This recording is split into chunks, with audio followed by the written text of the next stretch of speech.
My husband ditched me at my friend's cabin in the woods, and now he's telling me I'm being overdramatic for being upset about it. My best friend decided that she wanted to celebrate her birthday at her family's cabin in the woods, which is about a 6-hour drive from where we all live. There was a group of 8 of us going, and these people were originally my friends, but obviously when my husband and I started dating 3 years ago, he got integrated into the friend group, so he knows all these people really well. An important note is that while I am a huge extrovert, my husband is the exact opposite. He is a huge introvert, and his social battery gets drained very quickly. And I was trying my best to be considerate about this fact because I knew it was gonna be a lot for my husband to be in a cabin with 7 other people for an entire weekend, so I was like, babe, do you want to drive separately? You can just stay for a day while I stay the whole weekend. Not a big deal. And he told me that it was fine. It was her birthday. He wanted to stay for the entire weekend. And I believed him. So we take my car and drive up to the cabin and get there early and everything is fine for a few hours. But after everyone gets there and we're all hanging out for a little bit, I can already tell that my husband's social battery is starting to drain and he decides he's going to go to bed early that night, which was fine. The next morning, he wakes me up at the crack of dawn. I'm so dazed and confused, and he tells me that he wants to go out and go skiing at a nearby mountain that morning just by himself and have a little bit of alone time. I was like, okay, babe, have fun. I actually thought it would probably be really good for him to just start the day off completely by himself doing something that he really enjoyed. So finally, I end up getting up and I'm hanging out with my friends around the cabin, and I'm not concerned that I haven't heard from him because he was skiing and he was busy. But as the afternoon started getting a little later and my texts and calls to him weren't being returned, I started feeling a little uneasy. Eventually, it becomes dinner time and I have still not heard anything from my husband, and at that point, I'm freaking out. I'm about to call the police and file a missing persons report because where is this man? I'm thinking that he had some kind of accident while skiing and that's the reason that he hasn't gotten back to me. But finally, at about 7:30 p.m., I get a text from my husband saying, sorry, babe, after I went skiing, I just decided to drive the car back home. Wasn't really feeling spending the entire weekend at the cabin. What? You didn't think to tell me that before you left to drive home? You just left. So I immediately call him. I'm like, you're joking, right? You drove all the way back home without saying anything, and you just left me here. We drove down together in my car. He was like, well, yeah, I talked to one of your friends, and they said that it was fine and they could just drive you back. And when I bring this up to my friend, they're like, what are you talking about? He never asked us if we could bring you back. Like, obviously we can, but no, he never asked us that. Why would he lie about that? He also didn't come back for his bag, so now I'm having to ask my friend to bring me back, my bag, his bag, all in their car together. So obviously I'm super upset because 1, he just left without even letting me know he was going, and 2, that is super rude to do on somebody's birthday trip. I told him it's not about the fact that he left, it's the way that he left. His reasoning for not saying anything is that I was hanging out with all my friends and he didn't want to bother me. He just decided it'd be easier to tell me when he got home. But instead, I was just worried about him all day. It ruined my entire day with my friends because I couldn't focus on spending time with them. I was so concerned about him. I'm super upset about this, but I don't know. Maybe I'm overreacting and I should just get over it. But let me know what you think. I got drunk at my wedding and made out with the best man, and I have 0 regrets. Story time. So my husband Dave and I got married 2 months ago. My mother-in-law even chose my wedding dress. And throughout the planning of the wedding, my husband had his best friend Steve with him at all times. And on many occasions, I caught Steve looking over at me. I know that's right. We would kind of make sexy eye contact for a few seconds and then look away. Then at the rehearsal dinner, he came up to me and asked if I was stressed. Which, yes, Steve, of course I am. Now my husband doesn't really like me when I drink, so we went to the bathroom and took shots together.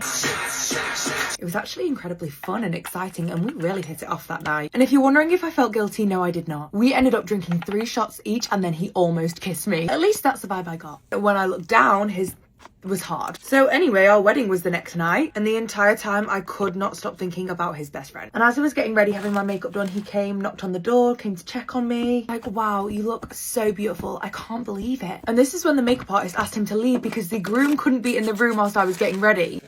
And I was like, oh, no, that's his best friend. The ceremony goes off without a hitch and we head over to the reception. And this is where it gets juicy. My fiance and I had practiced a dance for our first dance, but he refused to do it with me at the last minute. I obviously got so upset by this, so I walked straight up to Steve and asked if he wanted to dance with me instead. So I start dancing with Steve, and then my husband grabs his cousin and starts dancing with her. So anyway, all of the guests jump up and join us on the dance floor. After a few minutes of dancing, the best man grabs my hand and takes me outside. My heart would be going bit-back. Suddenly, we find ourselves alone. And this is when Steve kisses me. The butterflies in my stomach were going crazy and we could not stop making out. And at your own wedding. Dude, when he said you may now kiss the bride, he meant the groom. Who's the husband kissing? His cousin. And we knew that no one had seen anything, so we just went back to the party and acted like nothing had happened. And after spending 2 weeks alone with my husband in Greece on our honeymoon, I realised I was completely unhappy. My husband and I had only known each other for a year before we got married. At this point, this was the first time we had ever travelled together, and I'm not gonna lie, it was a complete nightmare. After we got back, I made the decision to fully hook up with his best friend, so we did. And we've been having an affair ever since then. I've asked my husband for a divorce many times, but he will not do it over a visa issue. Why not? Life short, F his best friend. My girlfriend, 32 female, has been very sad since she found out her ex-boyfriend is getting married. So I, 30 male, have been dating my girlfriend for about 4 months now. Everything was going great for us until she learned that her ex-boyfriend of 9 years was getting married. They had broken up in June last year and we started dating in July this year. We have tons in common and we really enjoy each other's company.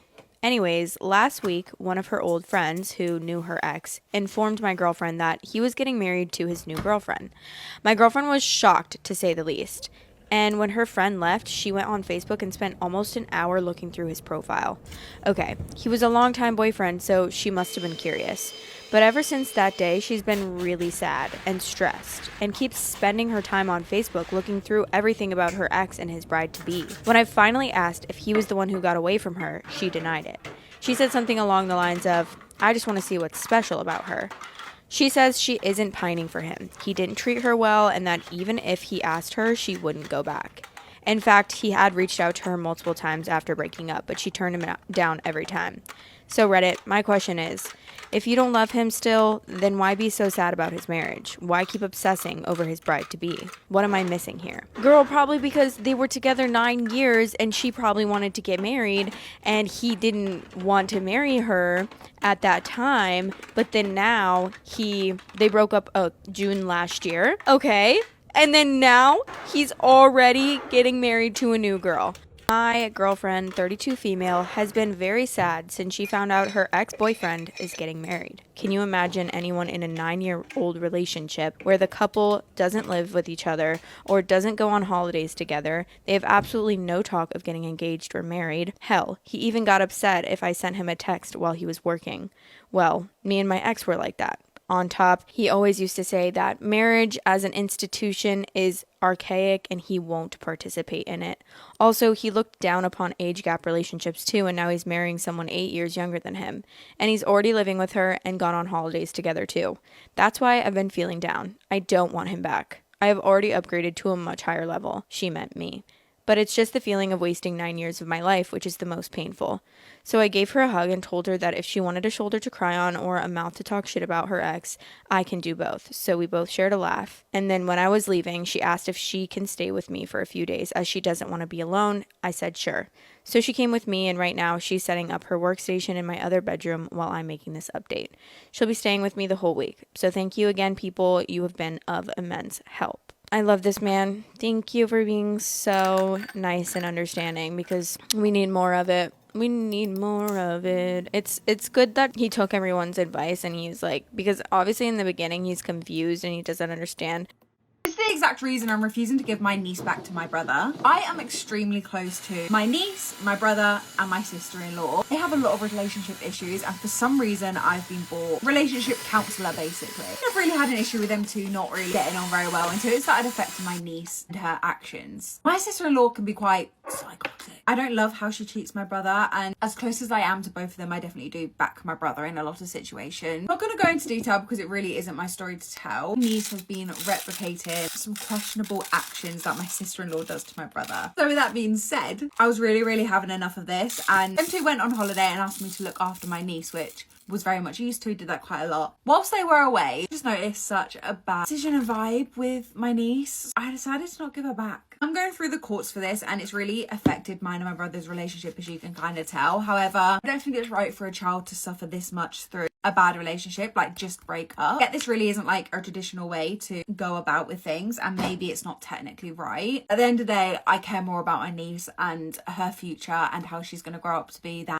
a little bit of law, you know? I just need to know, am I in the wrong here? Because I don't believe I am. So I just found out about my boyfriend's wife and I need to know what you guys would do in this situation. So Steve and I bought a house 3 years ago where we live with our son and our 4 dogs. This story is messy. So up until about 6 months ago, I thought that everything was perfect until it all changed. I realised that Steve's work trips weren't quite adding up. And then I noticed that his ex, who he was no contact with, was commenting on his Facebook. Now, I don't know what type of divine intervention or voodoo witchcraft happened. One night I had a dream about this box in the attic. Bearing in mind the attic is a blue zone, I do not go up there at all. I could not shake this feeling of this box, so one night I ended up venturing up to the attic on my own. And inside this box I found honeymoon pictures, wedding photos of my boyfriend and his ex-girlfriend Amy. And bear in mind this man has never once mentioned being married. Now listen, I was not trusting Steve to tell me the truth, so I did a full background check myself. And thank God I did. I found out that not only was this man married in the past, he was still married. And I own a house with this man. And in our state, that legally means that she has the rights to half of my house, being his wife or whatever. So obviously I confront Steve about this and he gets mad at me for invading his privacy.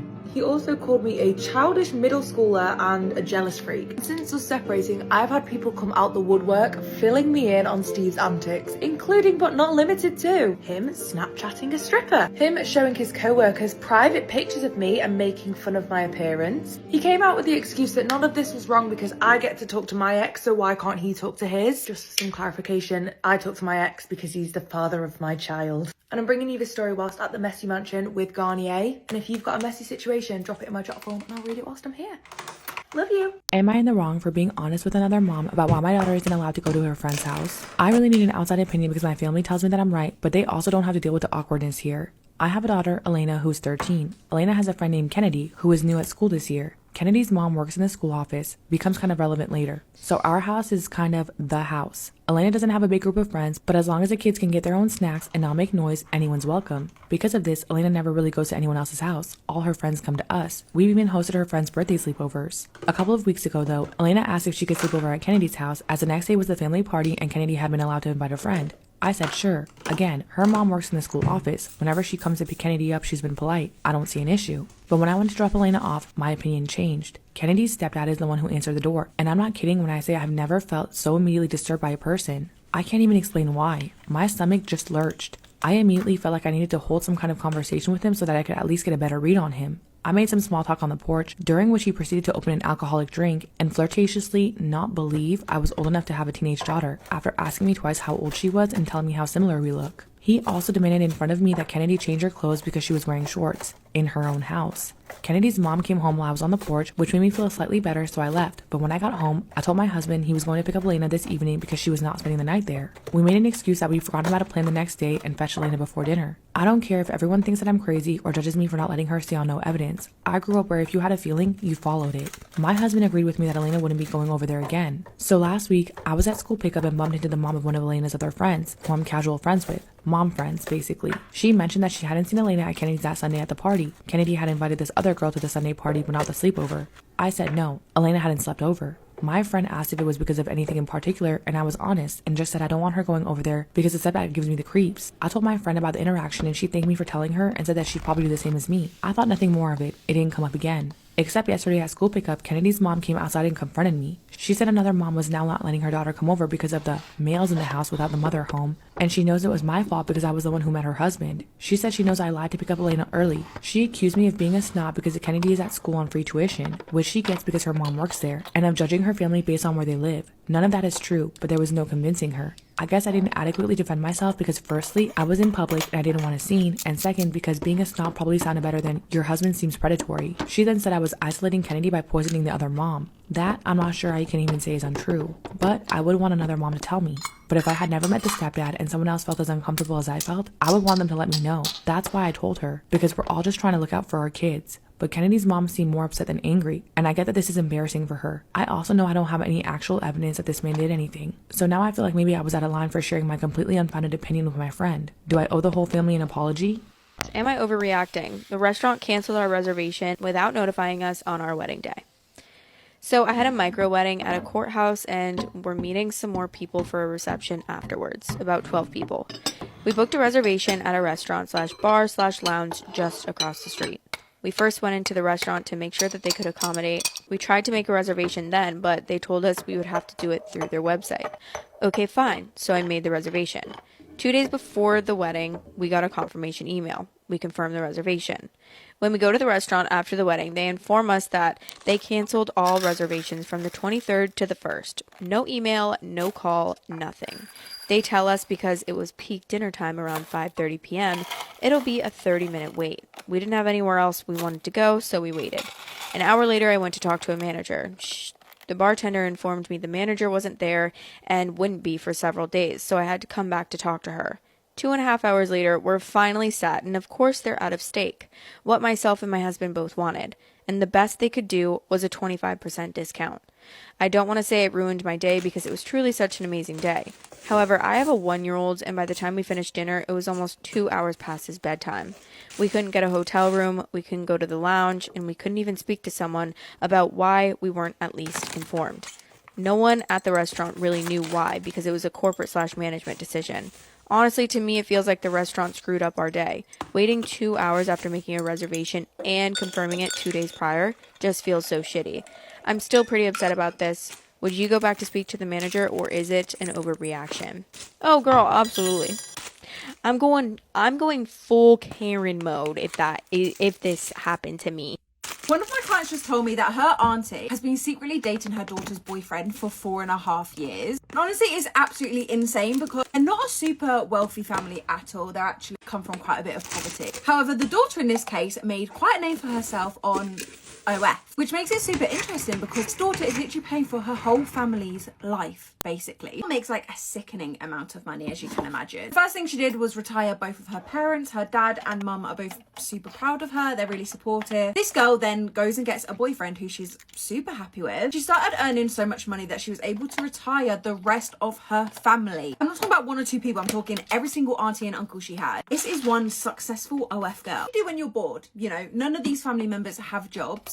And normally you make bad decisions when you're a bit bored. Exactly what the auntie did. This poor girl who's literally retired her whole family walked in on her auntie and her boyfriend sleeping together, which is traumatic enough, obviously. Like, it's your auntie, it's in your bed, you know, that you have paid for yourself. But on top of this, just continue sleeping with each other. Like, if someone catches you or you walk in, you get a little bit awkward, don't you? Like, why would you continue? As I said, there's so many layers to this because auntie is still married to the uncle. Like, they are still together and married. Supposedly happily. I'm not being funny, but what are you doing? Never have understood, and I never will understand why people cheat, especially in the family. I've been getting the pettiest revenge on my next door neighbour, and last week he hired a priest. Story time. So this all started 2 years ago when my next door neighbour Steve reported me to the council because my bins were visible from the street on non-bin days.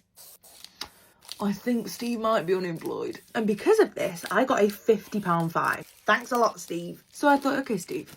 Okay, so every Wednesday I set an alarm for 3 a.m. and I go outside in dark clothes and I move his bin just 6 inches to the right. Just 6 inches, that's all it is. And then I go back. So the first few months he didn't notice at all. And then one day I see Steve in his driveway just staring at his bins, and then he moved them back. Next Wednesday comes around, we get moved 6 inches again. As the weeks went on, this progressed to the point where he started putting a rock in front of them, so I just moved the rock too. He then took things one step further and installed a Ring doorbell. Now, I assessed this situation and realised that there is actually a little blind spot in the cameras. I could basically get to it from behind the bushes. At this point, I know this man's yard better than my own. So a couple of days ago, Steve came round and asked if my husband had seen anything suspicious in the area. And I was stood right behind my Steve, like nodding, like, no, I haven't actually, sorry, no. This morning, I'm watching this guy get out of his car. I'm like, is that a priest? Steve and the priest had a little conversation on the driveway, and then the priest proceeded to bless the house. Someone was standing there by the bins praying.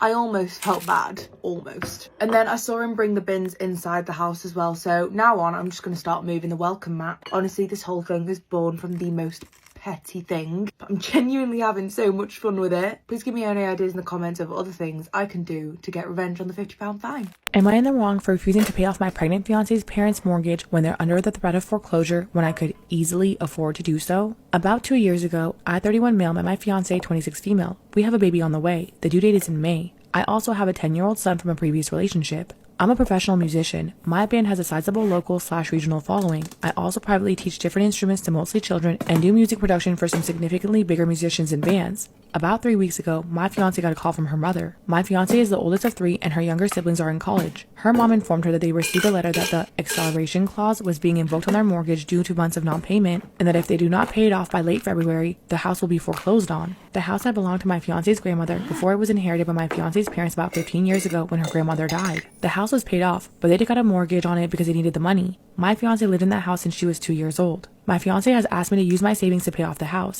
It would be about 15% of my savings to do so. I have a sizable amount of savings. Despite my parents not wanting me to go into music, or at least wait until I graduated college, I went into the music industry full-time from the time I graduated high school. It has largely worked out for me. But knowing the ebbs and flows of the industry, and especially with having a kid so young, I have been very vigilant about my savings. Having a substantial savings account is important to me given my kids have one on the way, and want to potentially have a third, because I want to be able to pay for college and help them buy a house, things my parents could not dream of doing. Also, you never know when times are going to be lean as a musician. This is why I'm hesitant to want to pay off their mortgage. Additionally, I am concerned about setting the precedent that I bail out the family. My fiance is quite upset about the whole situation. She says it would not be hurting at all if I paid off, and I have no reason to think that I will not continue to make the amount of money I have made in the last couple of years. If anything, there is a good chance it'll go up. She sees it as I could easily pay it, but I'm refusing to do so. I see it as protecting our long-term financial stability. If a foreclosure happens, her parents will get the equity they have in the house and be able to afford a different place. While I know she's emotionally attached to that particular house, I do not think it's wise to sacrifice our financial stability for that reason alone. Her parents need to be in a place that they can afford. Am I in the wrong? A little over a year ago, my stepfather chose to keep my sister alive. Today, he's sending her to a full-time care facility. My little sister was in a serious car accident October 2020. She broke too many bones and it released fat into her bloodstream. The fat collected in her brain and deprived it of oxygen. It's called cerebral fat emboly. Yeah, I had never heard of it either. The scan they showed us looked like her brain was just full of big white spots. She was 17 at the time. One doctor told us, quote, her brain is incompatible with life, among other things, but I remember that line specifically. It was stark and cold, but it got the point across and I believed him. My stepdad and mother took it to an emotional level and acted like they had been insulted when we reflected on the conversation. Another doctor gave his opinion, and this doctor walked into a room with my sister's beaten body. My stepfather and my mother noticed my stepdad's Trump hat and made a joke about him needing to win. I remember yelling, but I don't remember what I said. I was angry that anyone could even crack a smile at that moment, nonetheless make jokes, and nonetheless make fucking political jokes. He told my stepdad, who had control over the decision to pull life support or not, quote, we just have to pray. If this was an older woman, then I would agree to pull the plug, but I have faith that she can get through this. I can feel it, unquote. I didn't believe him. I don't believe in God, but I did get a glimmer of hope that hadn't been there before. My stepdad went full force belief that she would fully recover. She had to be resuscitated 2 more times that month. My stepdad still chose to keep her on life support. Eventually, she started breathing over the ventilator.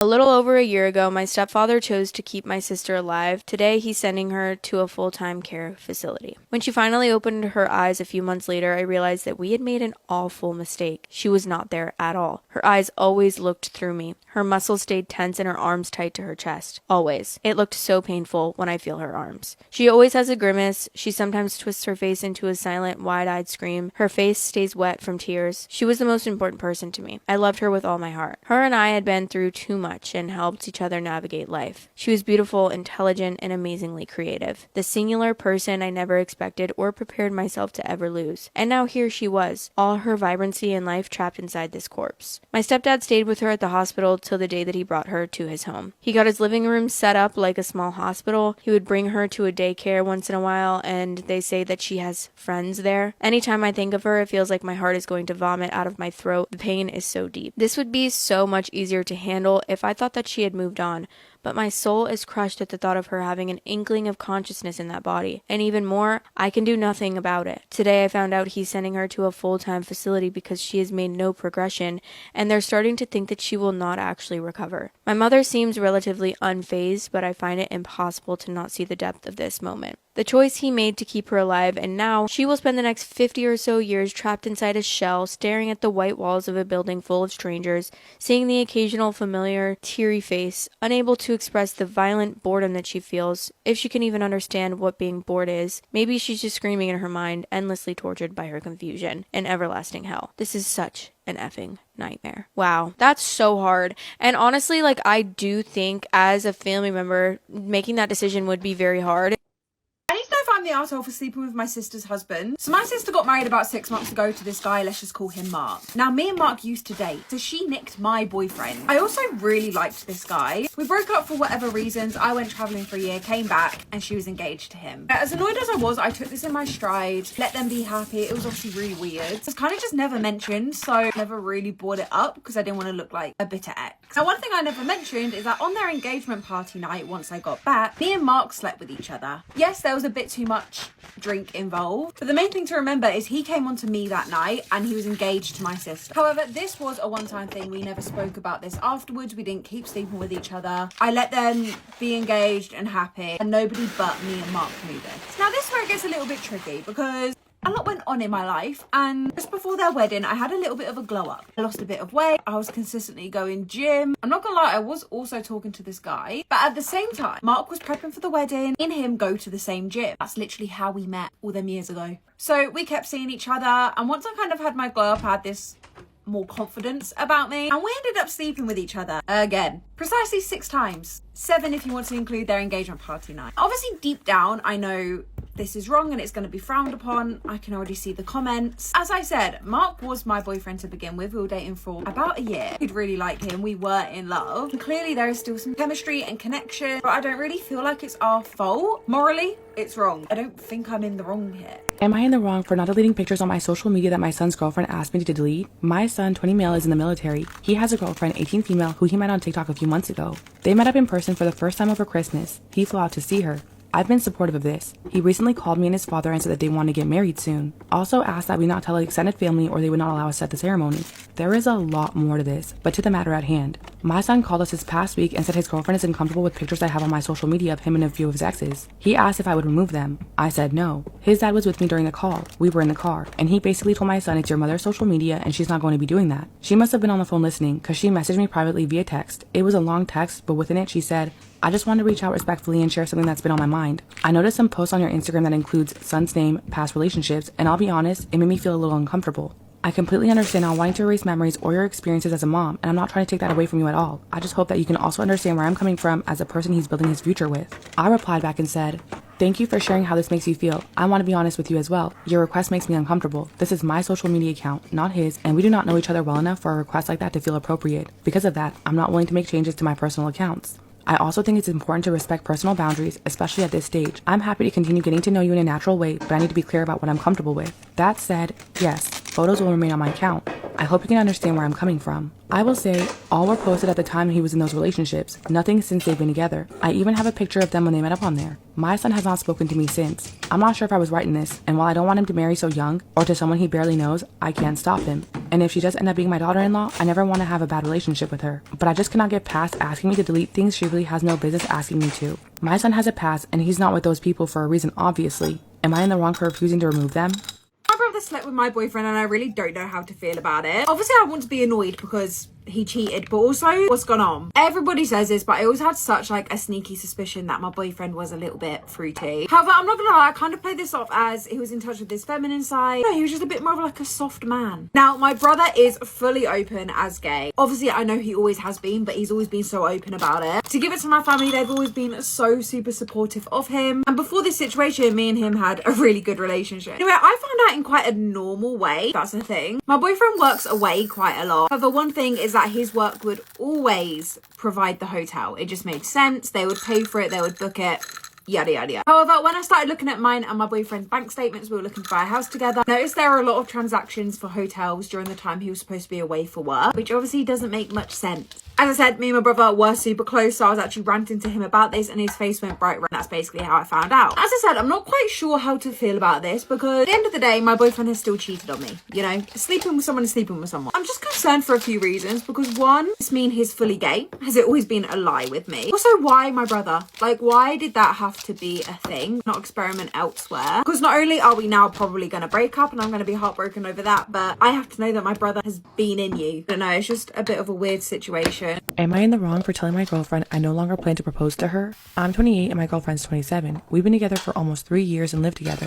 We've got a pretty solid relationship going on. No cheating or drama. We both got good jobs. We talk about the future and our families get along great. As far as I was concerned, we were doing all right. The only small issue has been the whole engagement proposal thing. I'm not against marriage. To be honest, I've been looking forward to it and had a ring picked out. But I wanted it to be a surprise, so I didn't give her a specific date. I told her it was coming though, and I thought we were on the same page. But over the past 6 months, she started to get more and more fixated on it. At first, it was just normal conversation. Then it turned into a bunch of little jokes and comments about when I'd finally put a ring on it. Lately though, it's been on her mind 24/7. Anything we disagree on gets turned into some variation on, this is why you haven't proposed yet. Last week when I saw a message preview on her iPad, I clicked on it. I know I shouldn't have, and I saw a group chat with her friends. They're all discussing on how to manipulate me into proposing. Things like giving me the cold shoulder, not putting in any effort as a partner, making me feel like I've done something wrong, no physical intimacy, and so on. They were even talking about using her birthday as a deadline and making it clear to me that there were other options on the table if I didn't come through. I'm not upset that she wants me to marry her. Before this, I really did want to marry her. But now I'm questioning whether or not I should really spend the rest of my life with someone who might manipulate me. Anyway, I asked her straight out if she'd been trying to get me to propose by using all these weird tricks. And when she said yeah, she'd been trying to get some clarity and not waste any more time, basically that I should just propose already, because if I was serious, I'd have already done it. I told her that I'm not proposing, especially if I'm being coerced into it. I told her if she keeps trying to manipulate me like that, I'm off the proposal train. Now she's going around saying I'm punishing her for having some standard relationship needs and I'm just dangling marriage as a way to control her because I'm not proposing fast enough. And her friends all think that I'm the bad guy because I looked at her private messages. Fair enough, I get it. She wants to know when we're going to be engaged. I get that 3 years is a reasonable amount of time to start feeling some anxiety about when things are going to get serious, but you can't force someone to marry you. And most importantly, it just made me realize that our relationship has been treated like some kind of game by her. So, am I in the wrong for telling her that I'm not considering proposing for now after this? Naked wine parties? I, 22 female, have a big issue with my boyfriend, 21 male, 6 months, and his relationship with his best friend, 21 female. I'm going to try to keep this short. They've known each other for 4 years. He told me when we started dating that she was a lesbian. I didn't believe him because she has a kid. Come on. He then explained that everyone else he's dated left him because of their friendship. I finally met this girl, and she was really cool. I'll call her Anne. Anne and I started hanging out one-on-one. Like, if my boyfriend was working, we would go out and get drinks and talk and stuff. We became friends, and then she told me a bit about their history.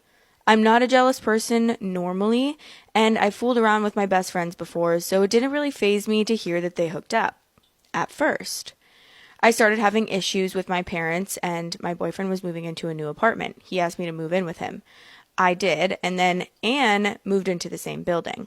She started spending the night at our apartment, and it bothered me. She lives across the hall. Why can't she just sleep in her own apartment? Friday was the first day my boyfriend and I had off together, and she called and invited him over. He left me to go be with her. It really bothered me because they were having a naked wine party. I ended up packing my stuff, and he came back because our roomie told him that I was flipping out. He talked to me about it and said that I was being too insecure. What? She said, am I overreacting about my boyfriend and his best friend having a history and no boundaries? Okay, it's not even about the history at that point. It's about the fact that they have a present. They are currently naked together, drinking wine across the hall. I got a little bit too drunk at my wedding and I ended up sleeping with my maid of honour and best man. I feel like I should start with saying I am still happily married, and me and my husband previously had the tendency to be just a little bit crazy and raunchy in that way. However, we did both agree that when we were married, we were going to tone it down because we are wanting to start a family. Now, I have known my maid of honour since we were in nappies, okay? We definitely shared a few night out kisses before this. We had never been together in that way before. And then the best man is actually my husband's best friend from university, so we actually haven't known him for ages. However, me and my husband have previously been with him in that way before. Okay, so I originally said I weren't actually going to drink that much at the wedding, purely because I wanted to remember the night. However, with everything that happens, I was a little bit nervous and I needed a bit of liquor coverage. So let's just call the best man Mark. Me and Mark were in a bit of a flow state together. We were doing shots. We were wanting everyone to be on the same vibe we were on. As the night went on, people started to disperse. Wedding party got a lot smaller. I was still just having a good time with Mark and my best friend, maid of honor. So let me just preference by saying my husband was out of it, okay? He was knocked out. He definitely had a bit too much drink as well. I don't really know what to say. One thing led to another. Before I knew it, there was 3 of us kissing and I heavily enjoyed it. Actually went back to Mark's hotel, so the best man's hotel, did what we did, and then I went to go check on my husband in the honeymoon suite, spend the night with him. Not in that way. He was way too gone. Anyway, as soon as we woke up, I had a very sore head. We both did. I told him straight away before you come at me in the comments. I'm not gonna lie, he was a little bit like, that was our wedding night. You couldn't have picked a better night to do so. However, he didn't care too much, to be honest with you. As I said, we had already done that with his best man before, and this time he just weren't there. He and my maid of honor still speak and we still joke and laugh about that night because it's not that deep. Do I regret doing it? Just a little bit, because it was our wedding night and I feel like it's taken it away from that nice wholesome memory. I don't fully regret it, no. Judge me all you want. I've been sleeping with my sister for years. I want to read you guys this comment I got on YouTube. I literally am like hoping that it's not real. Okay, so apparently in this episode I was talking about sibling like incest, which I think is gross, and like I feel like that's common sense. I don't think that it's that crazy to be like, hey, so don't fuck your brother. Like, what? Let's get into it. Dear Jamie, thanks for the video, first of all. However, I cannot agree with you. Sorry. Throughout the video, you harshly criticize the person who likes your sibling, using adjectives like disgusting, creepy, and awkward. Is consensual incest between adults disgusting? According to your standard of values, creepy, you talk according to your ethical understanding, not mine. Obviously. Why would I talk to your ethical understanding? Like, what?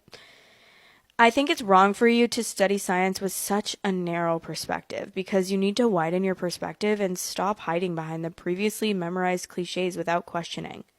I suggest you question every case in its entirety, because humanity can only develop with this understanding. Ridiculous? According to your standard values, not ours. Why is it so difficult to find academic studies, podcasts, or serious reviews on this topic? Why is that nobody is asking about consensual sibling incest, where the age difference isn't significant?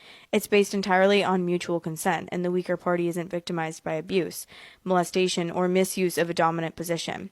Believe me, there are far more of us than you think. And we don't want to be labeled as disgusting people in society because nobody can judge consensual love between two people. Each case should be considered in itself, evaluating its own dynamics. If abuse took place, I agree. I've been sleeping with my sister for years. I don't support parental incest, and cases where the age gap is large between the parties should be considered by taking those elements into account. But twins, siblings with a 1 to 3 year age difference, etc., shouldn't be put in the same box as parental incest and highly abusive cases. I've been sleeping with my sister, half-sister, for years. In our case, the reason it all started was our fear of an immature mother who intensely practiced emotional incest and an unpredictable father, and the traumatic days we shared everything together, having no other confidants or friends besides each other, which took our already strong bond to another level. My wife divorced me after finding out about my affair with my sister. My sister is also married. Her husband reacted strongly at first, but he's okay with it, thinking our affair has stopped, but sorry, it goes on. There has always been sexual tension between my sister and I. In childhood, we would bathe together, get naked at home, change into each other's clothes, etc. Our dad was an alcoholic and violent, and we had to defend ourselves from him. My sister wouldn't sleep without me and developed a different passion for me, believing that I was the only guy that she could trust, and we slept together until I was 17 to 18. We started kissing and touching in puberty, and then one night while sleeping together, we had sex like animals and didn't feel any regret at all. Who decides what is morally right and wrong? What is the criterion? Do people have to adopt your moral values, social norms, and morality? Why can't we be tolerant and understanding of opposing views? People don't have to think like you. You have the freedom not to engage in incest in your own lives, so why does this decision of two adults who have harmed no one bother and concern you so much? I'm in a consensual relationship with my sister. We're happy. We don't hurt anyone, so Who cares? Half of the population of my country is married to their cousins.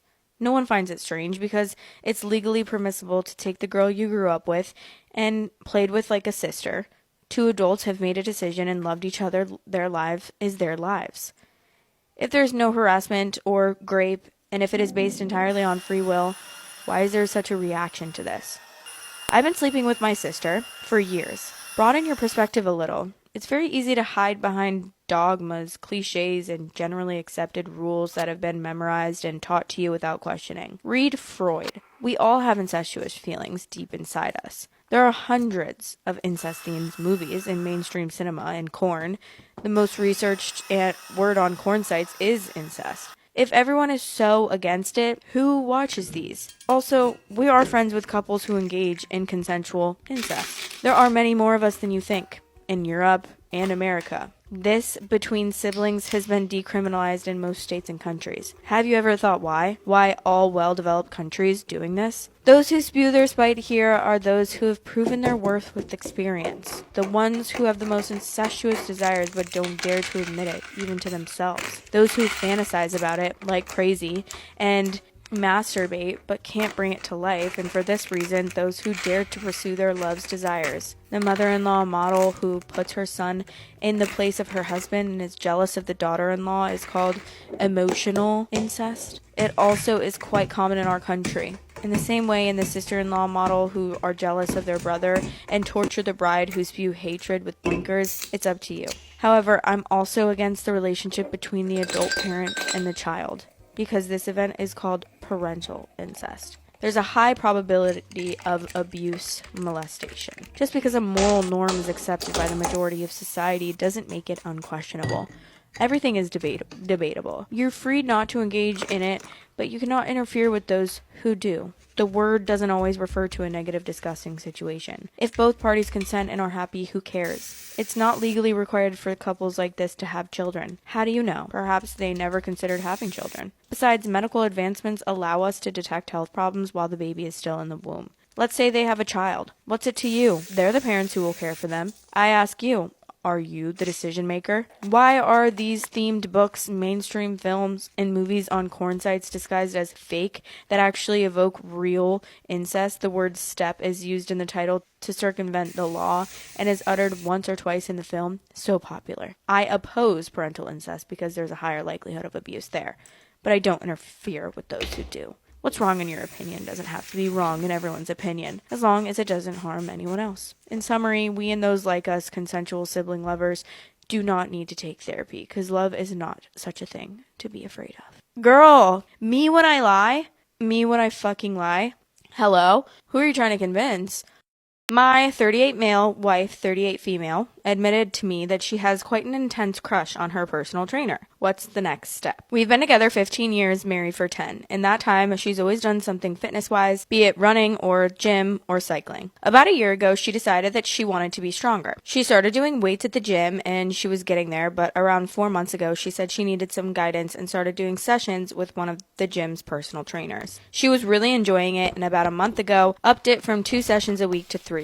There has been a notable change in her strength, and I was so happy for her as she seemed really proud of herself. And then this weekend she dropped a bombshell on me. I had noticed our sex life had pretty much come to a stop a couple of months ago, and I spoke to her about it, and she said that she was sorry. It was just stress of starting a new job mixed with the cold weather, and she just wasn't in the mood. I thought that was fair enough, and I would leave it and let her lead the pace when she was ready to again.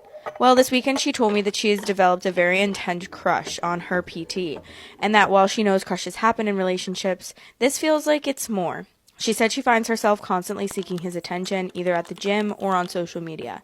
She has started tagging him in all of her posts, but I just assumed that it was more of a giving a credit thing. And then she admitted that she started wearing less and less to the gym to get his attention, which is something I hadn't noticed, as she always takes a gym bag with her and gets changed there. She admitted that the last few times we had sex, she fantasized that it was him, and that's why she stopped doing it, because she felt too guilty. Probably the worst thing she told me was that a few days ago she saw him having a personal session with someone else, a younger woman more his age, and she saw them laughing together, and she got that jealous and upset that she had to leave the gym and go cry in her car. She said he's done nothing to encourage this, and has been nothing but professional throughout all of this, and he is not at fault. I don't know what to do. I'm crushed. Do I just sit back and wait for the crush to stop? Do I demand that she changes the gym and blocks this guy? We've all had crushes in relationships and eventually they go. But I feel like this one won't because she's alone with him 3 times a week and follows him on all her social media accounts. I feel like distance is how you get over this, but I don't want to come across as controlling. What do you think? She doesn't want to change anything and thinks that it will just go away on its own. Girl, are you dead ass right now? Bookie, please. What should I do? Because my boss is requesting for my Ring doorbell footage. I've worked for this company since COVID, so it's been nearly 6 years. It recently got a new boss for the first time. Let's just call him Mark. We love Mark. Not. Mark is actually 10 years younger than a majority of the team, including me. Definitely come in with a have something to prove attitude, if you get what I'm saying. Which I get. You know, get your bag, king, but don't drag us into it. You know, like, leave us alone, please. Now, this company is actually hybrid. We work 3 days in the office, 2 days at home. Any overtime you do will be done at home. So I love this, works for me really well, especially with like my kids and everything. And it's been this way since I was there. So I actually think they've always been like kind of a hybrid company. Mark has severe trust issues to get to the point. And we work from home. We have to check in with him every 10 minutes. Is insane. To let him know we are at our desk and working still. Like, I quite literally get barely anything done in these 2 days because I'm messaging him the whole time. Honestly, I did think this kind of reached its peak craziness when he brought in this new rule. But then when he suddenly sent a request for all of our Ring doorbell footage, I was like, this can't be legal. Like, that has to be illegal, right? I mean, all of us are in shock. None of us have done it yet. This request came in maybe 2 weeks ago now. Honestly, I am just as shocked as you. I don't know, it's just so weird. His reasoning for this was that he just doesn't trust people within the team and just wants to ensure that when we are working from home, we are working from home and not a coster. I have a feeling Mark isn't going to be employed much longer because that is crazy. Am I in the wrong for choosing my wife over my mom? I, 32 male, have been married to my wife, 33 female, for 5 years. I lost my dad when I was 16. I'm an only child. Life was rough after he passed, but my mom is one of the strongest women that I know. I was shattered and she held everything together. I love her more than anything. I met my wife in the first year of college. We've basically grown up together. She's my world. Right now, the 3 of us live together in our apartment. My mom is getting older and needs care, and I feel lucky that I have the 2 most important women in my life under one roof. Both my wife and I have good careers. We're ambitious and doing well. And yes, we don't have a child. I'm okay either way. I love kids and would love to have one someday, but my wife doesn't want one right now. Maybe not ever. We've had long conversations about it. I have never forced her. It's her body. She's at the peak of her career. She says she doesn't feel ready for motherhood and doesn't know if she ever will. I respect that. The issue is that my mom desperately wants a grandchild. For the past year, she's been emotionally pushing. Subtle comments. You'll understand when you have your own. Don't wait too long. Women regret it later. I kept brushing it off, hoping it would fade. 2 days ago, we had guests over who brought their kids. After they left, my mom looked at my wife and said, "You can't even give me one grandchild? Isn't that what women are meant to do? Your biological clock is already expiring."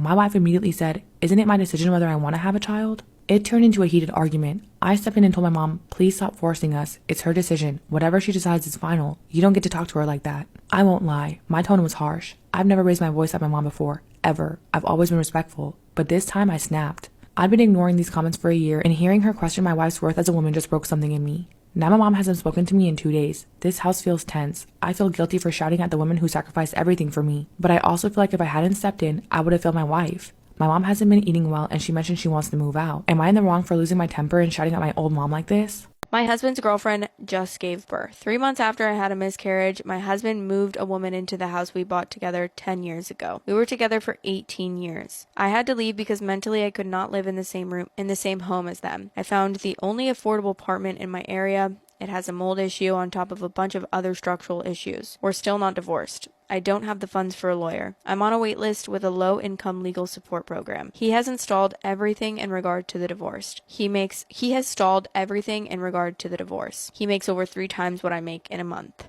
I want to unalive myself. Edited to add, I'm Canadian. Legal services here are very different than in America. It's incredibly backlogged for family law matters. I've contacted well over 10 lawyers. My best option is legal aid, which I'm waiting for a call back, etc. It is a process. I appreciate all of your suggestions and help. That's fucking insane of him. Holy shite. Like, hello? What do you mean after a miscarriage no. What? Moved a woman into the house that we bought together 10 years ago. Were you guys were you guys together? Did you guys break up, or did you guys were still together and he was like, "Hey, this girl's moving in and she's actually my girlfriend"? My brother is literally the reason that I have a large scar running from here to here, like hidden behind my hair. You know how you hear the stories about how you were either chased with a knife or you chased somebody with a knife? Well, my brother was chasing me with a pillow. So it wasn't a knife. It wasn't that crazy. But he was chasing me with a pillow, like trying to hit. And this was supposed to be my first year going to like sleepover camp with the church that we attended. My brother had gotten to go a few years before, and I remember I wanted to go so bad. And this was like finally the year that I got to go. One of my best friend's mom was going to be like chaperoning. So my mom was going to let me go. I had my little suitcase packed in this cute little polka dot suitcase, and I was so excited. And Mick, that's his name, was chasing me around the house. I'm sure that I like provoked him at some point, but he was like chasing me. And the way that our rooms were set up is that there was this archway in between his and our room. And the corner of it was like really, really sharp. Like it was a super sharp corner. And it was like all fun and games until like it was not all fun and games. So I'm chasing and he's chasing me and I'm trying to like run into his room, right? And as I go, I trip on something else as he's chasing me and I slam my head into the thing. And at first I just think that I hit it really, really hard. And he's like, I'm so sorry. I'm so sorry. And we're doing that thing kids do. We're like, we know that we weren't supposed to be running around and acting crazy. And one of us got hurt, but it's like, how bad are you hurt? And when I pulled my hand away, my entire hand covered in blood gushing out. Like, I'm not kidding. It was like, like blood was coming out of my head. He's like, Mom, Dad, hurry, come out. And I'm like stumbling out, like woozy blood everywhere. My mom was zero help, just hysterically crying, freaking out. Oh my God, what are we gonna do? What are we gonna do? What are we gonna do? She puts a rag on my head. Immediately the rag is like filled with blood. That springs into action. My dad has always been really good at like when like things like that happen, like scary things. I think things like slow down for him and he's able to like assess the situation. He's like really good in a crisis. So my mom's the one that ended up driving to the hospital, which is kind of crazy because she was probably in no state to drive. She was like freaking out, but my dad was in the back like putting pressure on my head and I'm just like kind of freaking out. We get to the hospital, like, yeah, she's gonna need staples. I'm like, staples? I've only ever heard like staples in paper. You're putting staples in my head? The staples, I'm feeling a little bit better. I get a popsicle. Things are good. My brother ends up getting to go on the trip, which I don't know, it's kind of fucked up because I feel like if you almost kill your sister, you shouldn't be able to go on the trip that she really wanted to go on, you know? But now anytime like I have something I want to say to my brother, I'm like, remember that time you almost killed me when you pushed me into the wall? He's like, no, but I do remember the time that you were clumsy and tripped and almost killed yourself. Anyways, I still don't think he should have gone on the trip. I think he should have stayed and everybody should have waited on me hand and foot. Bye. Am I wrong for breaking up with my girlfriend for ruining my marriage proposal? A few weeks ago, I, 39 male, had planned on asking my girlfriend to marry me. Basically, the plan was to spend the day together doing things we both enjoyed, and then in the evening, I had booked a special dinner and a stay at a place in a historical inn. I had let the restaurant know of my intentions, and everything was set up and ready to go. We arrived in town for a train ride earlier in the day, around 10 a.m. On this train ride, they served a few drinks. Since we'd planned on having a few later in the evening, I didn't have anything at all at the time. During the entire ride, my girlfriend decided to have more than a few drinks. We've had some issues in the past regarding her drinking, urinating on my couch in her sleep, falling down intoxicated in front of my 4-year-old daughter, hiding adult beverages while I smelled it on her. But I figured as long as it was under control, it'd be all good. I'd been very patient and understanding for all of those previous adult beverage related issues. After the train ride, we decided to go for lunch, which resulted in more of her drinking, and this time I told her to take it easy. Well, that didn't happen. She just continued and kept going. After that, we went back to the place we were staying at, which was connected to the restaurant we were eating at. While I was in the room, she continued to drink. I did my best to be polite and remind her we still had dinner to eat and things to do. But that didn't seem to matter. Finally, we made it downstairs to dinner. At this point, I could tell she was feeling it. She began to order more and more beverages. As the waitress came up to ask her what she wanted, she mumbled something and her eyes began to shut. The slurred words kind of intoxicated. This continued to get worse throughout the dinner, and she couldn't even finish her food. As the servers came up to us, it just became more and more embarrassing. Finally, after not being able to hold a conversation, I pretended I had to use the men's room and went to tell the waitress we were done.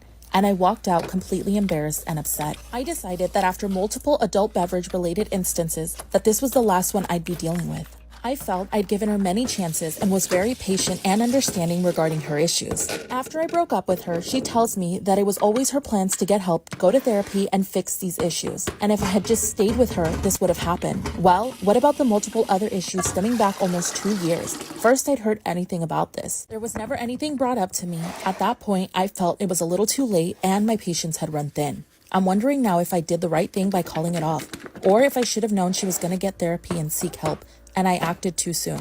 Again, none of that was mentioned to me until after the fact.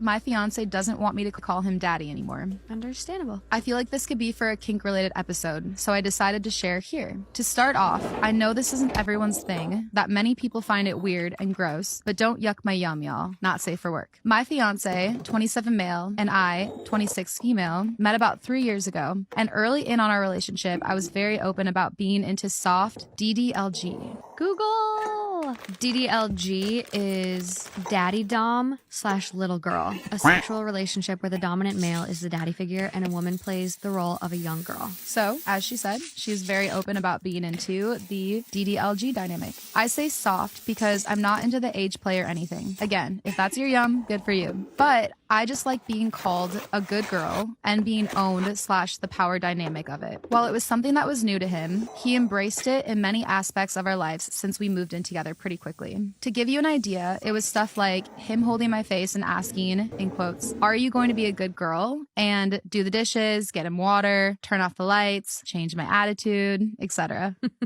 And I'd reply, "Yes, daddy." Feels weird when I say it. Or he'd ask me, "What are you going to be?" And I'd reply, "You're a good girl." Other times, if I really wanted something, I could give him the cute face and say, "Please, daddy." And he'd oblige. Or when he could tell I had a rough day, he'd say, "Come here, good girl," and scoop me up into his lap. And I'd just melt into him and it would fix everything. All to say, it was a pretty big part of our relationship, sexually and otherwise. You could say it's a 24/7 kink, but calling him daddy became interchangeable for baby. But this last month, after a lot of turmoil, which included the stress of moving across the state, letting my temper get the best of me. He wasn't blameless in this, I'm just owning my part, and almost breaking up. I went to call him daddy and he very coldly said, "I don't want you to call me that anymore." And when I pressed a little harder, he said, "It just doesn't feel right. It's not our dynamic anymore," which honestly hurt a lot. Our sweet thing, something that brought us a lot of connection, is done. On top of that, the wedge that our rough patch created between us. Ooh. We haven't really been intimate for the past month or so, except for once last week, despite my attempts, and when we were, it kept slipping out. Every time I'd get in my head like, in quotes, "No, don't do that. He doesn't like that. Stop it. Think of another name. Baby. Just say baby." And I'd take myself out of feeling good, which made me realize that this might go beyond a want for me. I can't imagine doing it without it. It was very lackluster. I took the move and the new year as an opportunity to change a lot of habits, including starting therapy, which he has said he would join me for, but had no desire to go to couples therapy or to his own therapist. We have done premarital counseling, which I highly recommend, by the way, but we didn't get very far into it between our very different schedules and then having to move suddenly. I'm hoping the desire to interact in that way will come back as we get better, but it just hurts, as silly as that sounds. Any advice? Have you gone through something similar? How did it go? This is a lot because I feel like their fight that they had has honestly created such a rift in their relationship. And I feel like for someone to buy in for the past 3 years of participating in this kink, it feels like he's now changing on her and saying, "I don't want to do this anymore," as almost a punishment. I could understand if you weren't into it from the beginning, but you guys have built your whole relationship on almost this bit, which a lot of people have bits in their partnerships. I think every couple needs a bit to be healthy. And I also have a problem with the fact that he's like, "Oh yeah, I'll go to therapy," but then refuses couple therapy and individual. So I'm getting a lot of mixed signals of I don't know, to me it feels like he's checking out. I think you'll find this edit interesting. Edit, since everyone is curious what made me lose my cool. When we found out we needed to move, I wasn't given a date for when we were moving. My fiance just kept telling me mid-December. After several weeks of checking in for a better timeline, I decided on a day at the end of my work quarter for my notice and the easiest transition out, giving my job 3 weeks to hire someone and have me train them. When my fiance went to our new location to scout out and land a job, he got back, put in his 2 weeks notice, and told me we were moving XYZ day, which was a few days before my last day. So I told him that wouldn't work.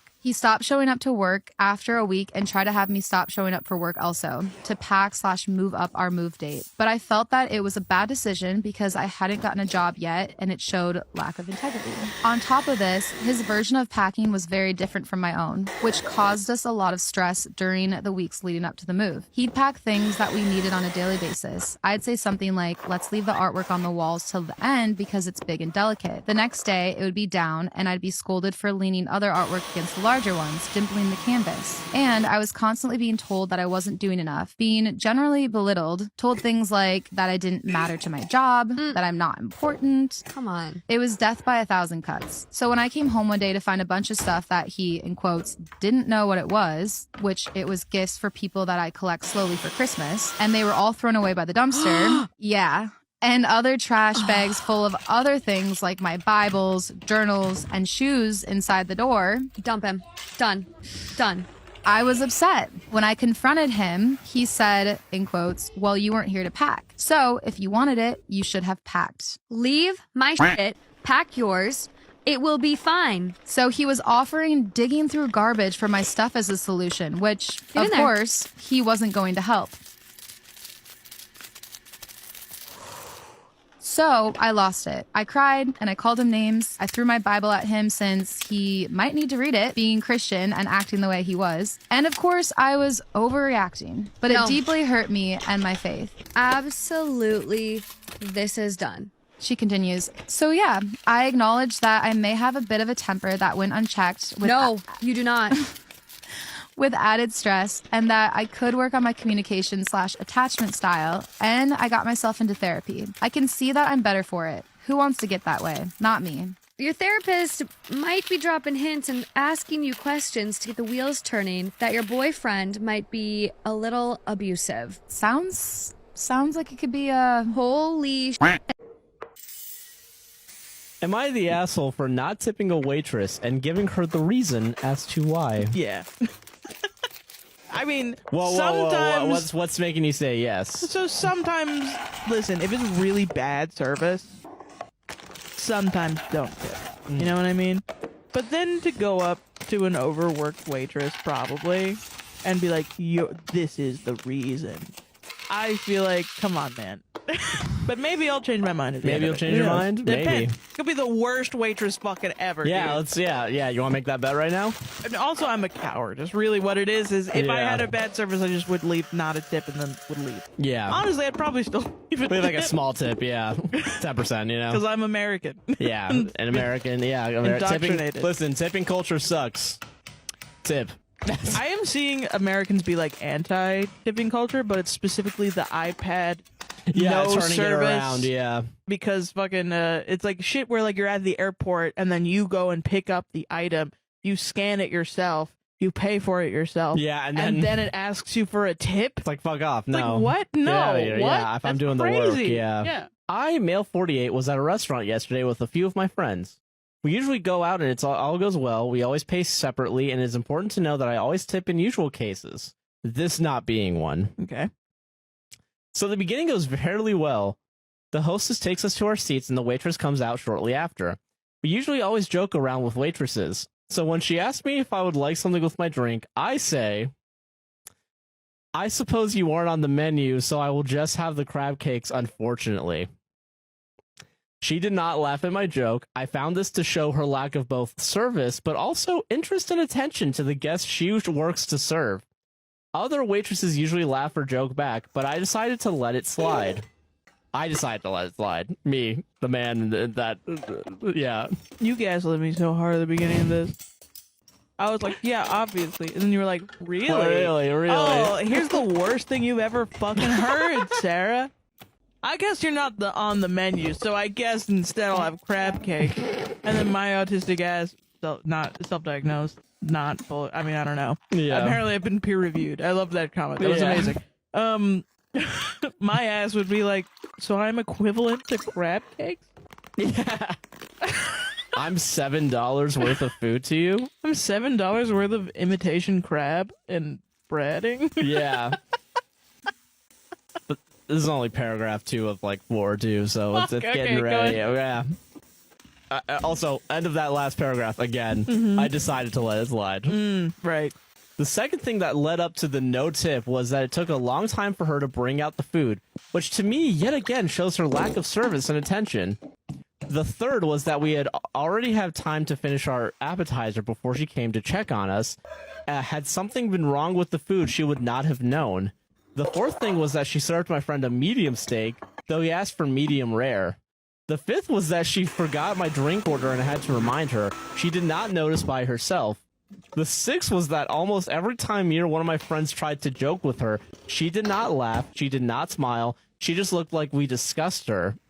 The experience was not at all nice, and I fully believe it was due to the service we had. All of my friends and me agreed that no one would tip her due to how we felt both forgotten about, mistreated, and the overall service. Okay. When we were paying, I told her that I assumed she would realize, but I would like to explain to her why we decided not to tip her. I told her almost everything I have explained. You should be in jail. You should be in jail, yeah. I told her almost everything I have explained in the post, and also explained that we all usually leave good tips, so she know that she'd missed out. She just stares at me and told me, "Okay, have a nice rest of your evening, sweetheart." This ticked me off, but we all decided to leave. Okay. All right, sweetheart. Yeah. All right. Yeah.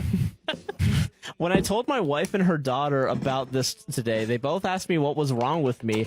Not only that I did not tip her and explain, but also how me and my friends treated her. I asked what was wrong with our treatment, and as no other waitress has ever found something wrong about it. They told me that I should really think about it all again, and that if I can't find anything wrong with it, to think harder.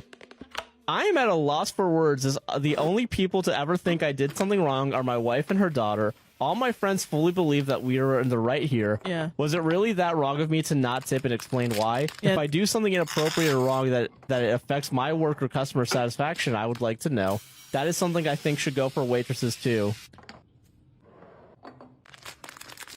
That's it. That's the end of the post. Oh, okay. So I want to remind you real quick, the first thing was joking about wanting to fuck the waitress, and then went to his wife and daughter and I explained. said I wanted to fuck her, and she didn't even laugh.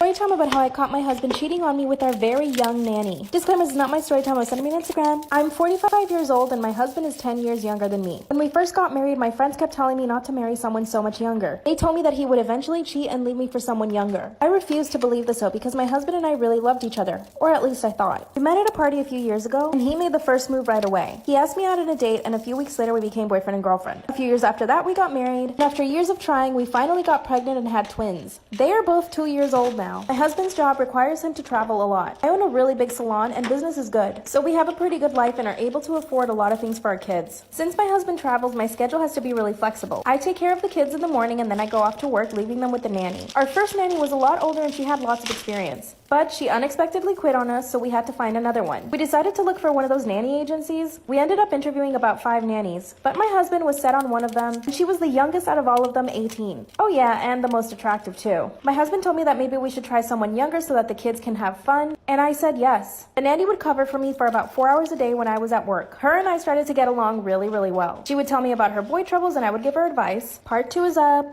Part 2 of how I caught my husband cheating on me with our very young nanny. Disclaimer, this is not my story time. I sent me on Instagram. The nanny and I started to become really good friends. I even started telling her about the problems I was having with my husband. Little did I know that she was the problem. Like I said in part 1, my husband travels a lot. This is what we would usually fight about. You see, it was actually really easy for him to travel less. All he had to do was pick a different region for his job. Instead of a 6-hour flight, it could have been a 2-hour trip. His excuse was that he would get paid less. When I was telling the nanny about our issues, she told me that I should just let it go and let my husband have his freedom. But the way she said it really bothered me. I ended the conversation and told her that she could go home. When my husband came home, I mentioned to him what the nanny said. I told him that I didn't like the way she told me that I needed to give him his freedom. He started to laugh and said, "She's just a young girl. She's probably just saying what she thinks you need to hear." I decided to listen to my husband and I let it go. A week later, the nanny comes over to take care of the kids. By the way, as soon as she would come to my house, I would serve her a plate of food or make her anything she wanted before I left to work. She sat down to eat. I could see her messages on her phone, and the name on the messages was the same as my husband's. I asked her why she was messaging my husband and she quickly put her phone in her purse. She didn't even know what to say. Part 3 is up. Part 3 of how I caught my husband cheating on me with our very young nanny. Disclaimer, this is not my story time. I sent me on Instagram. When I asked her why she was messaging my husband on her phone, she did not know what to say. I asked her if she was okay. Then she replies with, "I just needed some advice for my car." She was so nervous. I asked her to pull out her phone and give it to me. That's when she said no and started putting up a fight. She told me I had no right to check her phone, but I didn't believe her. I ripped her purse from her hands and grabbed the phone. Before I even have a chance to look at the messages, she starts calling me fat and old, and that my husband is planning to leave me for her. Honestly, what what she was saying didn't faze me because my goal was to look at the messages. And she was pretty much right. In the messages, my husband promised her to leave me for her, and that he was sick of me and the kids. I begin to scroll up and see all of the pictures that they sent each other. You can imagine what they were. By the way, the nanny was only a day from turning 18. Yep. Out of nowhere, she starts breaking plates and glasses and verbally abusing me. She even said that if I didn't leave him alone, that something bad would happen to me. I grabbed her by the arm and threw her out of the house. But I kept her phone, so I called my husband from the phone. When he hears my voice, he hangs up the phone. When he finally got home, we got into a 6-hour fight. I made him leave the house, but apparently the nanny went crazy. She started stalking him and he had to get a restraining order against her. Serves him right. Her parents are threatening to press charges. I don't want my kids to grow up without a father, but I don't want to get back with him. What should I do?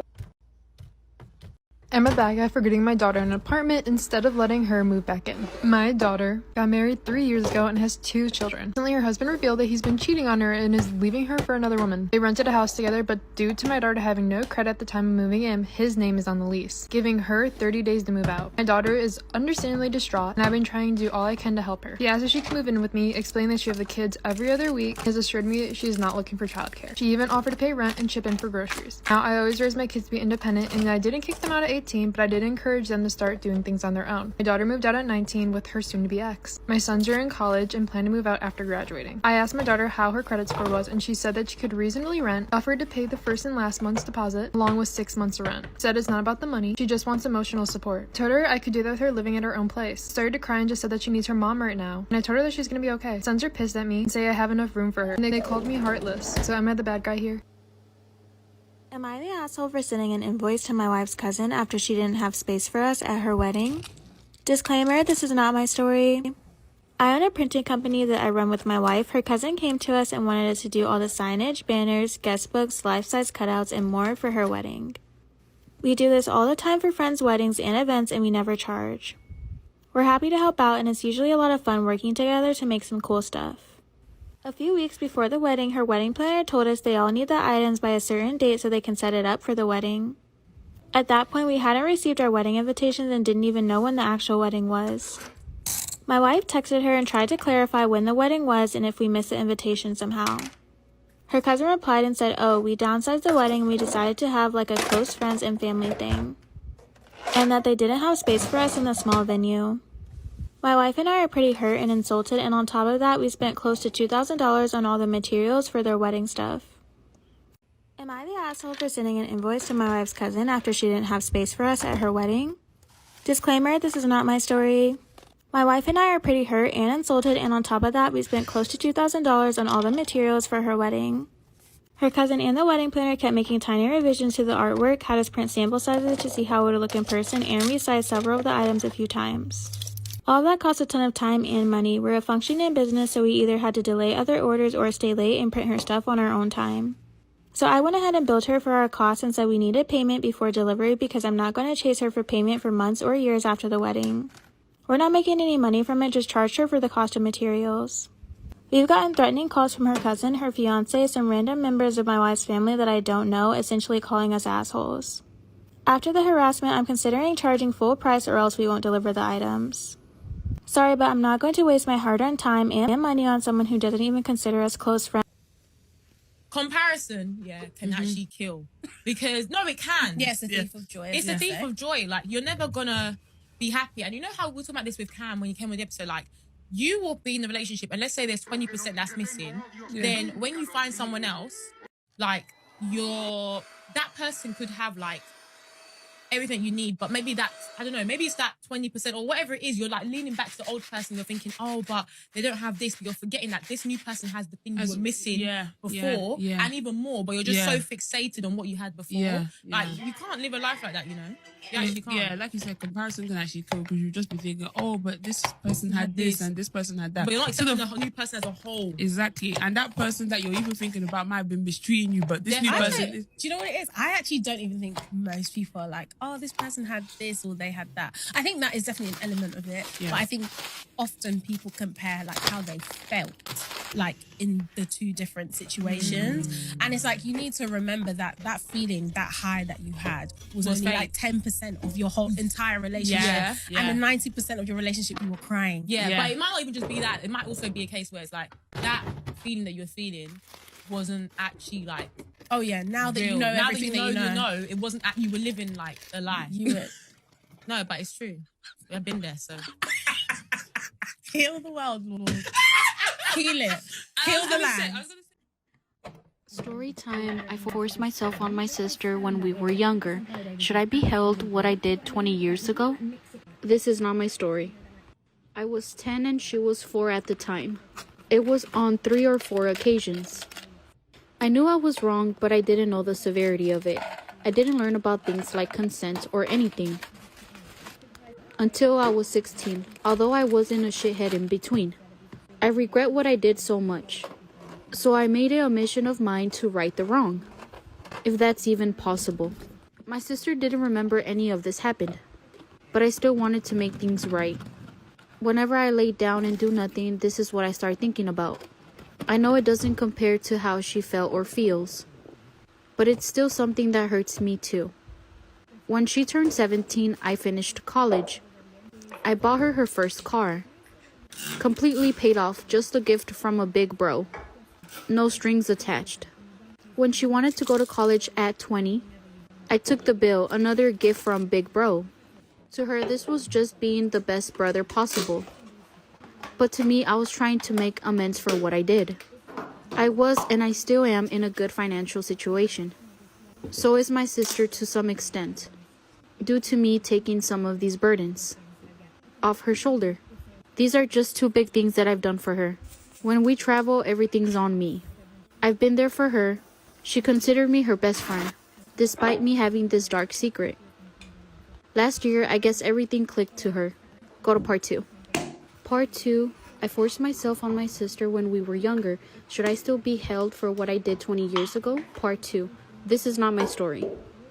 I was doing anything in my will to become the best brother, when in reality, I was doing all these things for my baby sister, so she can see me as the best brother ever. Last year, I guess it all clicked with her, and she began to remember the abuse I did. I can't be mad at her. That's not my place, and it was my fault. I admitted my wrong to her. But the thing she did was she tried to blackmail me for money. I refused, and she told our parents. For something I did when I was 10 years old. 20 years ago. I've been all but excommunicated for my family. I had to delete my Facebook because of the vitriol I received from her friends, my friends, our family, and even strangers.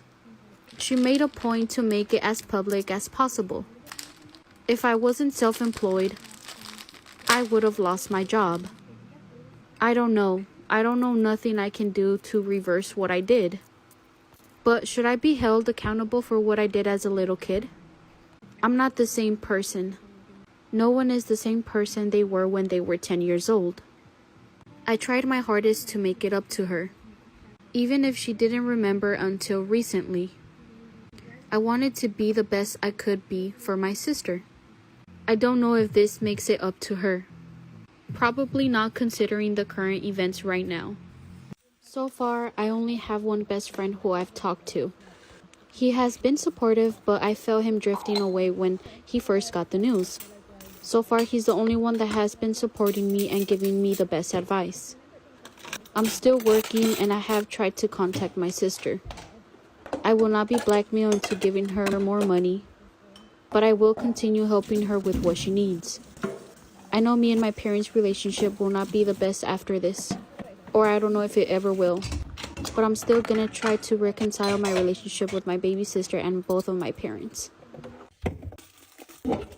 I'm the asshole for not leaving my friend's wedding because my sister was in labor. My friend was engaged for 2 years because of COVID, because they had to postpone it a lot. Skipped to a week before the wedding, and we were doing dress shopping and looking for flowers and just looking at bouquets and stuff like that. As my friend is trying them on, my sister's husband called me, and I declined at first, but then he calls me again, so I excuse myself and answer it. He tells me my sister has been feeling ill and faint and has a fever, and that she's going to go to the hospital. I was wondering if I could take her since he was out of town and won't be able to come back until the day before her due date, which is supposed to be on New Year's Eve. I told him I can't, but my mom should be able to. After we finished dress shopping, I drove back to my apartment, skipped to the wedding. My friend is walking down the aisle with mascara down her face because she was crying, lots of tears of joy.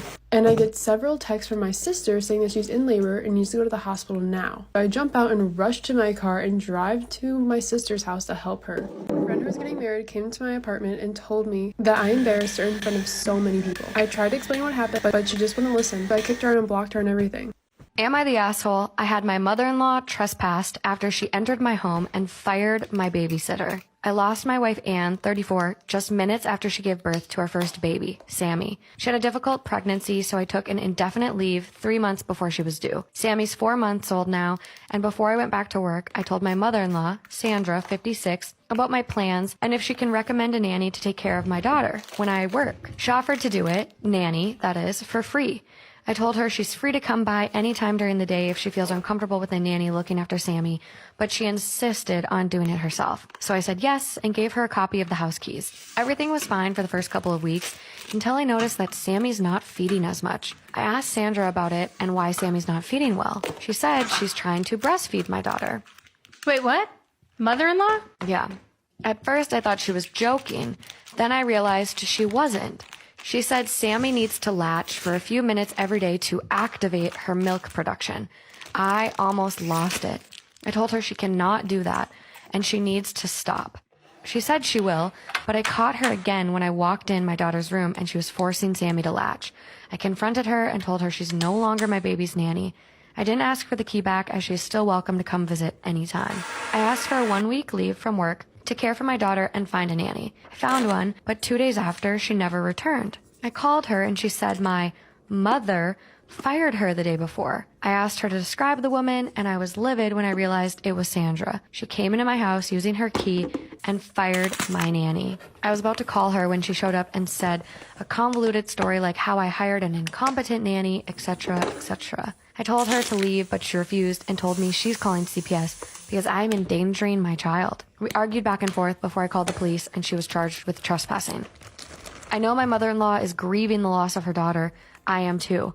But she crossed the line when she disregarded my wishes. My sister-in-law and brother-in-law are calling me ruthless, and I am now second-guessing myself. Am I the asshole? Wow. Nah. No. Poor grandma trying to do the right thing maybe, but you have to recognize when you're out of line. And I would flip shit if I found out my mother-in-law was trying to breastfeed my kid.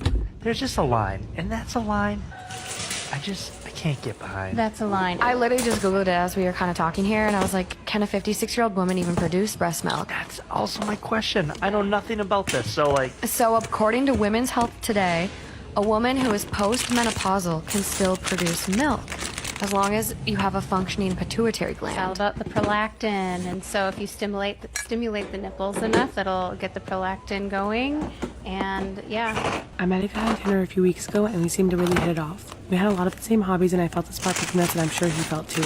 After we got past the talking phase, we decided to meet at his house for coffee. It was great when I arrived. We talked loads and even held hands. However, I was on the 3rd day of my period and after a couple of hours, I needed to change my pad. I asked for the bathroom and he directs me to it. After I finished changing, I noticed his trash can is pretty full. Not sure what to do, I wrap it in toilet paper and sort of smooth it into the trash can so it isn't sitting on the edge. We hang out for about an hour more and he excuses himself to the bathroom. A few minutes pass by and he comes out and says that he needs to talk to me. Then he says I shouldn't have thrown away my pad because he might touch it when he's taking out the trash and that it was gross and unsanitary. Apparently, he saw that the trash looked different, unwrapped the toilet paper, and saw my used pad. I was mortified. I apologized profusely and he seemed to take it well. He told me not to do it again and if I needed to, just walk a few blocks to the nearby grocery store to change. I left after that, not to think too much of it. However, I recounted the events to a few friends and they think he's a major a-hole. He was really kind about it and didn't seem to get angry, but I'm also starting to see their point too. Was I wrong to change my pad in his house? My boyfriend and I met 6 years ago when I was sad and eating alone at the bar of a restaurant. It was really love at first sight, but the connection was even stronger after we sat down and started talking. We discovered that not only did we have a ton of great things in common, but we also shared the pain of going through separate divorces during this time. We were both now separated from our spouses, single parents, and going through messy divorces. We exchanged information, but I decided that we both had too much going on, so I never reached out to him and he never contacted me. Over the next year, he crossed my mind, so after my divorce was final, I decided to send him a text. We chatted about being out of our marriages and decided to meet up for dinner. We met and the connection was still there. Things moved pretty fast and within 6 months we were living together. We both co-parent, so our children are with us at different times during the month. He always seemed to battle with their mother over visitation situation, but I stayed out of it. I've grown fond of his children as he has of mine.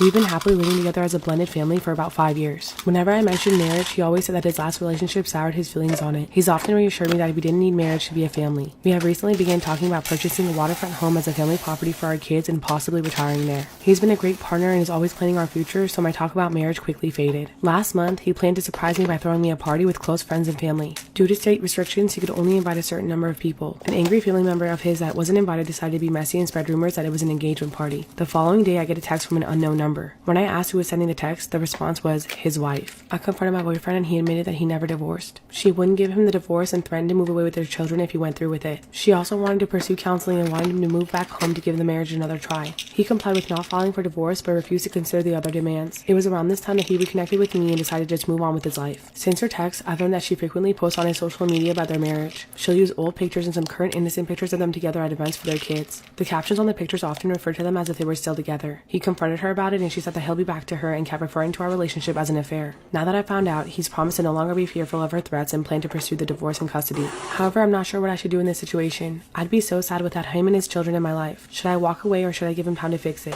Part 2. My ex wants me to be with her in her last days. I talked to my wife and had a long discussion about the whole situation. I assured her that no matter what, she is and always will be my first priority. I also reassured her that while I wanted to say my goodbye, I would never act like her partner. It would be more like me seeing a childhood friend or something like that. I also said I would never spend the night, nor would I be alone with her. She was more comfortable after our talk and was pretty okay with the idea of me seeing my ex again. Originally, she really felt like she was being forced into being okay with it when my sister asked, but this time she was really okay. I talked to my sister and after a long heated discussion, she agreed to the boundaries my wife and I set. A week later, my sister and I came over to our old marital home. It was surreal because while the emotions from years before came back to me, I didn't feel any sadness, hatred, or anything negative. I saw my ex, who was waiting for us in the living room, and she cried when I walked in. You could tell almost immediately that something was wrong with her. I indulged her with a hug and we talked for a few hours while my sister made lunch. I showed her pictures of my kids and told her stories about what they're like. Honestly, I didn't know how I would react after I saw her again, but it just feels like seeing an old friend you haven't seen in a long time. There was no hate or anything like that. I walked around the house and it was pretty much the way it was when I left over a decade ago. I'm not really sure how I feel about our wedding photos still framed in pictures of us all over the house, but it really wasn't my place to say anything. The three of us had lunch and played board games all afternoon. It honestly felt like we were back to when we were kids and the three of us would hang out together. It was nice. I left around 6. She was sad, but she understood. When I hugged her goodbye, she whispered I love you to me, but then said how she's happy I was able to find the happiness she couldn't give me. That part got to me, and to be honest, I was fighting back tears. I told her that I'd see her again soon, and she asked if I could bring my kids next time. I told her I would and left to pick up dinner for my family. I told my wife everything that happened, and she was quite happy about the outcome. I guess it helped that I brought home her favorite food, but she also agreed to let me bring the kids next time. Overall, it was a great experience seeing her again. I feel like I needed that, and I would have regretted not doing so. She made a mistake and paid the price, but it doesn't mean that she's an evil person.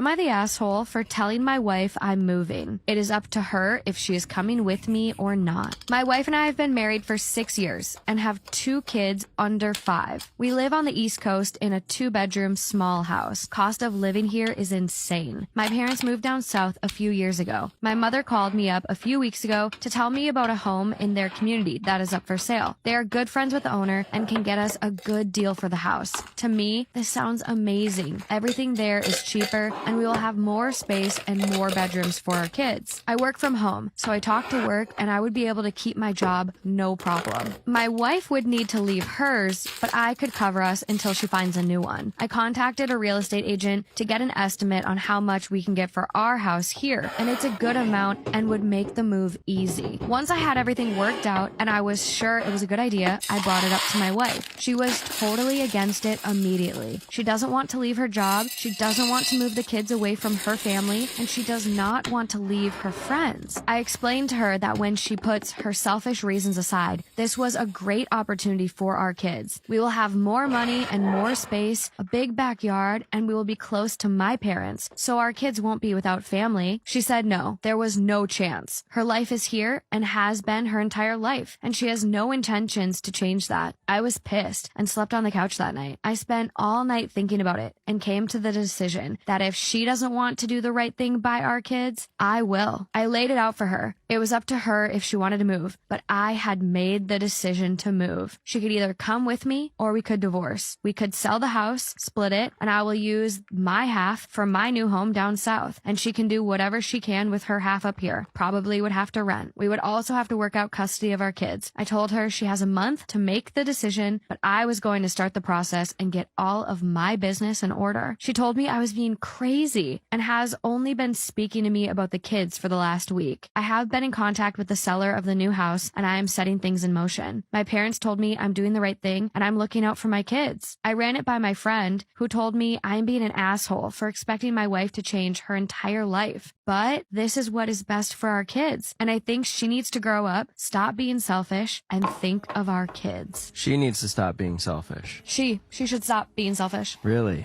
She is so fucking selfish. This is the most selfish lady I've ever heard. Time for divorce. It's unfortunate, but I don't see another way around this one. To be with someone that makes such huge decisions on the flip of a coin. Seriously. And some weird, feels like under manipulation by his parents, and is just kind of framing it all to sound like, oh, it's better for us, but really it's better for him. It's scary. I mean, this is almost as scary as someone coming up to you and being like, I'm not in love with you anymore. I mean, this is scary. It almost feels like that though. Yeah, because it's like he does not care.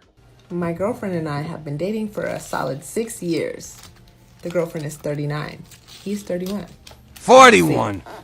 We've been planning on moving her into my place since I have a bigger house and I live in a better area. My son, who's 17, had some concerns about her moving in with us. He expressed to me that he is not comfortable yet in her presence. When I asked why, he told me that he felt as though he wasn't ready for another member within the household since he had overheard her preach about how much she hates children. I completely understood his feelings and validated him. I gave him a kiss on the forehead, and just so he knew that I took his feelings into consideration. I told my girlfriend that we, as in my son and I, decided not to move her in. She asked me why she wasn't welcome there, so I told her. She got infuriated and said that my son was being difficult and was possibly ruining our relationship. I was livid. I validated her feelings, but I told her to never speak ill about my son unless it was for good reason. She then went to go on about how my son had ruined her chances of being closer to me. Long story short, I hung up the phone on her and took my son out for a fun day since he had heard what she had to say about him. My son is very thankful, but his feelings may have come at the expense of my relationship. Am I the asshole for not moving her in? Edit. I see a lot of comments and I'll respond to them when I have time, addressing how I baby my son. I do this because I lost my eldest son due to suicide. I blame it on myself and I'm too afraid to lose my only son to suicide as well. So I try to give him the affection in whatever way I can. God damn, I'm sorry. Edit 2. I also called my now ex-girlfriend and told her that we shouldn't be dating. She agreed and hung up the phone immediately after. I understood her feelings and how trapped she must have felt. I hope she's doing well. Do y'all think he's the asshole? That's a tough situation. That is a tough ass situation. I personally don't think he's the asshole. He put his son's feelings first. That is very important as a parent. And she didn't deny what the son said. She just said that he was getting in the way of them getting closer. But she didn't deny what the son said, as far as from what he said, from the edits that we have. Ooh. I mean, and she was okay with the breakup, I guess, too. So, like, diddy what it is. I don't think he's the asshole, though, personally. This is very tough, but yeah, I feel for him. Because, yeah. What y'all think in these comments? Am I the asshole for forcing my son to sell the car he is inheriting? Yes, you are. Because somebody is leaving this car to him as their dying wish, their last gift to him, and you're going to make him sell it? Jealous much? Yes, I do think you're the asshole for this. This hasn't happened yet, but my whole family is fighting over this. I'll try to make this as short as possible. My father passed away in December. He owned a classic car. I believe it's a 50s Chevy Bel Air. Ooh, okay. My son, 17, is the only grandson that he had. I have one sister who has 2 daughters, and I have 2 daughters along with my son. So there's 5 grandkids in total. My dad was never much of a girls' guy. He always got along with the boys more than the girls. Him and my son were very close. He left the car to my son in his will, and the rest of the grandkids got $4,000 each. The vehicle is valued at over $70,000. My sister is livid, and I'm very unhappy as well. It's just blatantly unfair to his other 4 grandkids. I don't understand the legality of the situation because it was left to him. but he's currently underage. The car is currently held at my mom's house. I don't know how to force him to sell it. Why would you force your son to sell something that was given to him by his grandfather? It's not like the girls were fucking left out. They weren't left out. They were given what your father wanted them to fucking have. It's not up to you to decide that it's fucking unfair. He didn't have to leave them shit. He did not have to leave them anything. Your sister's kids and your kids are not entitled to a goddamn fucking thing. Nothing.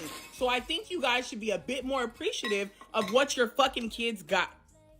Your son was left a gift by his grandfather. Stop fucking ruining this for him. The car is currently held at my mom's house.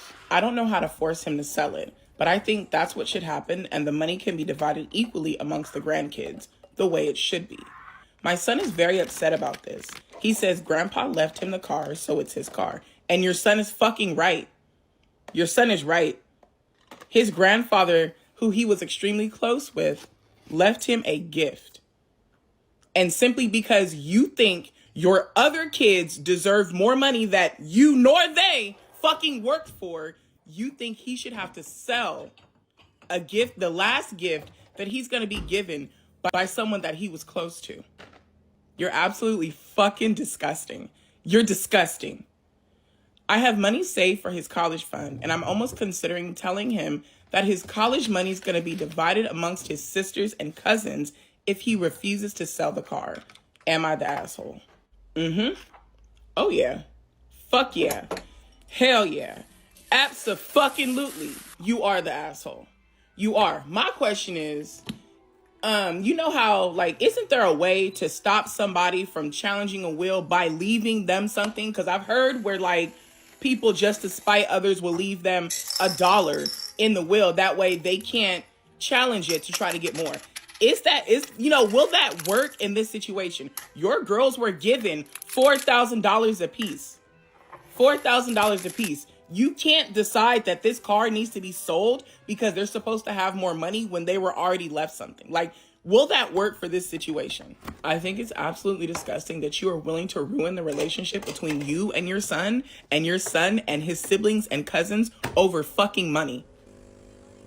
Over money. You are going to dissolve his college fund to give to his sisters and his cousin because he was left a gift that's worth more than the gift they were left. That's fucking crazy. I truly hope you don't think you're going to be able to do this and then just continue on like a happy family. Because if you do this shit, the moment your son turns 18, he's going to disappear. And then you going to be on here writing a whole nother fucking note trying to figure out how to get your son to talk to you. You are absolutely disgusting. You are abso-fucking-lutely gross. Am I the asshole for outing my ex as gay to get his mother off my back? She is 25 and he's 28. It's a long, sucky story, but my soon-to-be ex is gay and hid that from me. I found out because I caught him cheating, and he as much as admitted that he knew he wasn't attracted to me that way, but he wanted kids in a normal life. I don't care that he's gay, but I will never forgive him for leading me on so he could use me to have kids, so it's over. End of story. The problem is that his family are fundamentalist nut jobs, except for a few members, and his mother is the interfering mother-in-law from hell. Not being related to her anymore is another plus to leaving. His family doesn't believe in divorce, so under the guise of picking up some paperwork and other items I had found that were my ex's, she cornered me about how I'm being childish and the marriage is a commitment, forgiveness, and working through problems, etc. It became apparent that my ex didn't tell his family that he cheated on me. He told his mom I was divorcing him because we weren't having often enough sex for him, or for me. I tried to be patient and explain that he had cheated and that's why, and I wasn't going to go into greater detail because I know how his parents are, and it's none of their business. Mother-in-law's advice, and I kid you not, was men are just that way, and if I wanted to have sex more and for him to not stray, I should make myself more attractive to my husband and be a better wife. I lost the plot completely. It had been a sad and hard day already, and that was the last straw. Here's where I might be the asshole. I told her that the only thing that could make me more attractive to my ex would be a sex change operation, and that I hoped he and his boyfriend adopted her some grandchildren so she could finally shut the hell up about it. Not my finest moment, but she just hit the worst and rawest nerve that she could have, and I exploded. It's evidently turned into a huge family drama, and he's probably going to be disowned, and my ex called sobbing that I ruined his life out of spite. I don't really know how I feel about it. I do feel bad for him that his parents are such awful people and that there are no good outcomes for him, but I also feel like he made his own bed here too. Edit, a couple of things from the comments. One, there's almost no chance of violence. His family are funnies, but not violent ones. They're more of the Mormon shunning type. One of his cousins came out and left the church after the initial protest. They all just stopped talking to him and basically treated him as if he were dead until he was ready to repent or whatever. They're passive-aggressive, repressed, and weird as all get out, but the chances of anyone physically hurting him are all extremely low. He's not financially dependent on them and has more than a decent job, so he can support himself easily if they kick him out. 2, he's known he was gay since before he met me, so this wasn't a new discovery or admission to himself. He has a boyfriend, and he's been dating him since 6 months before we were married. I went through his computer after catching him in the act and kicking him out and found messenger logs and other evidence going back to before he started dating me. He literally set this up so that he could have a nice Mormon family on the surface to keep his family happy, and that's it. He never loved me at all. I was just the first girl to express sustained interest.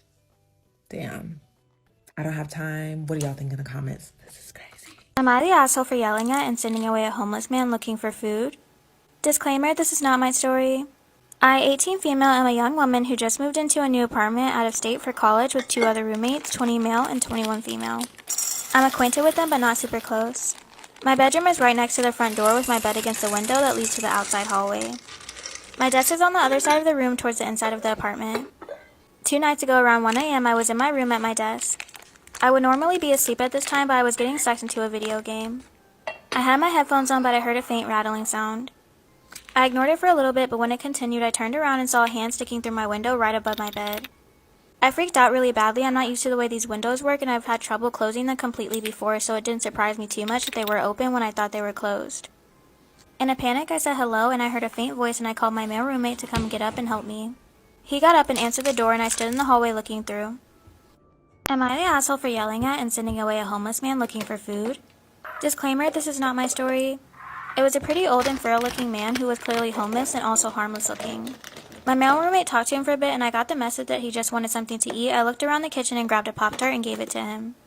At this point, my roommate seemed to think everything was fine, so he left and went back into his room. The homeless man gave me a look and said, "Man, come on," like he expected something more. This really offended me as he literally basically broke into my window above my bed. I freaked out and just yelled at him for breaking into our apartment, and then I told him how messed up that was and to leave. We live on the 5th floor, and you need a key to get in the whole building, so I really have no idea how he got in. After I yelled at him, he just left without taking the Pop-Tart. My male roommate came back out of his room and said he heard me yelling and that it was really messed up and wrong of me to yell and turn this man away. After this, my other female roommate came out and heard this and agreed with him that I was the asshole. They said he was clearly harmless and I left my window open.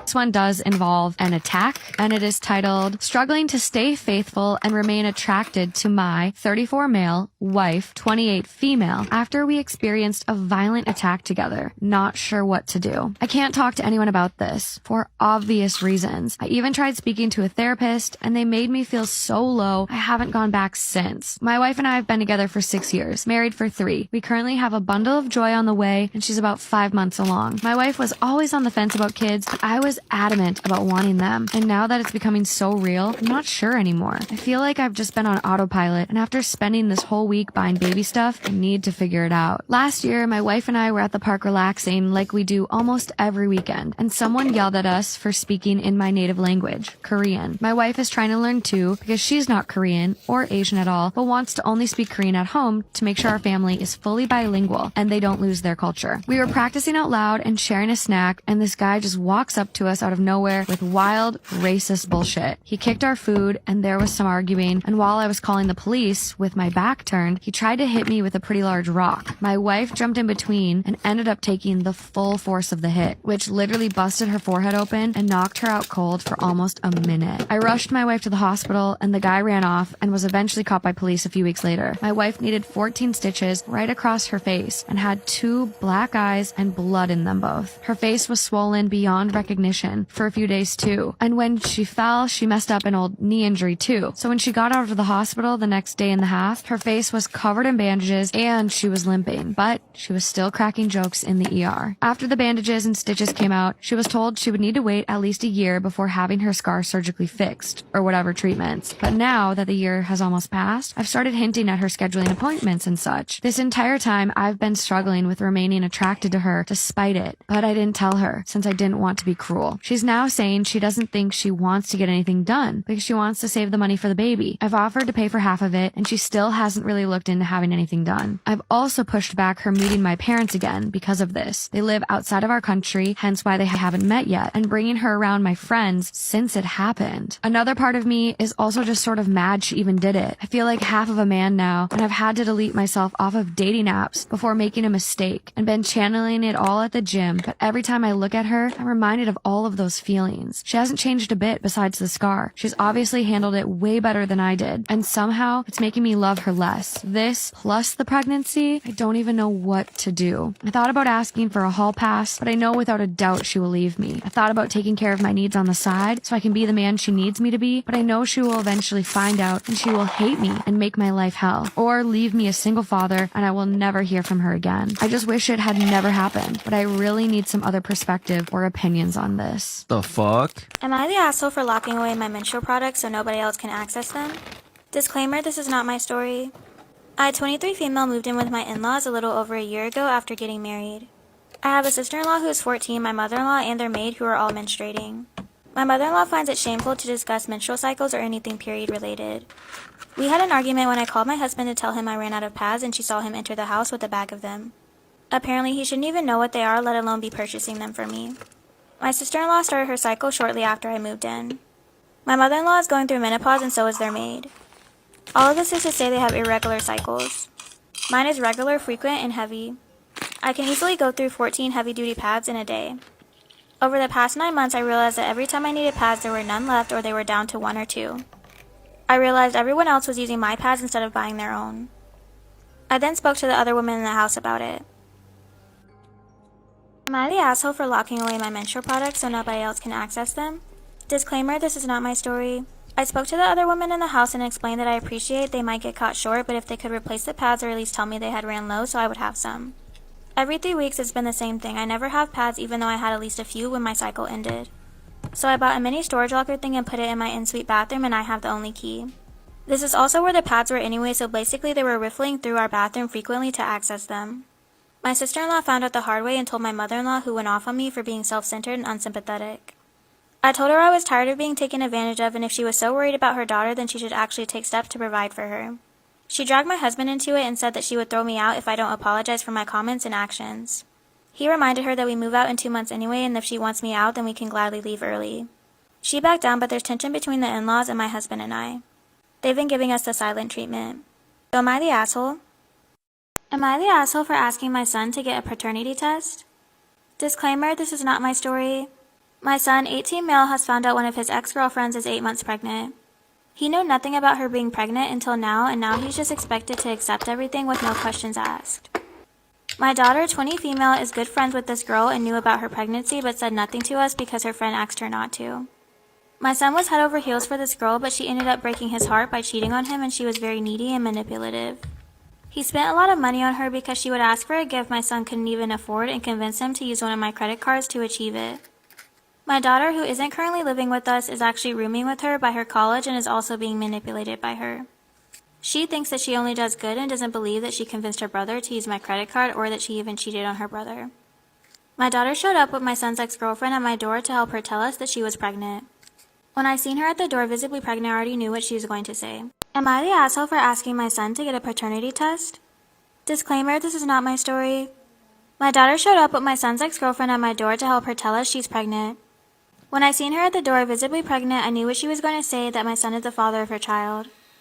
I immediately said that my son will not be putting in any money or time until there's a paternity test proving that he's the father. My son backed me up and agreed. My daughter was horrified by the comment and accused me of encouraging him to be a deadbeat father and was upset I didn't even give them a chance to explain themselves. My son's ex started crying, saying that I always assume the worst of her and that she went through 8 months of pregnancy alone and the least we could do is ensure she is taken care of for the betterment of the child. I do agree that if it's his child, we're going to ensure the mom is doing well to ensure the baby is doing well.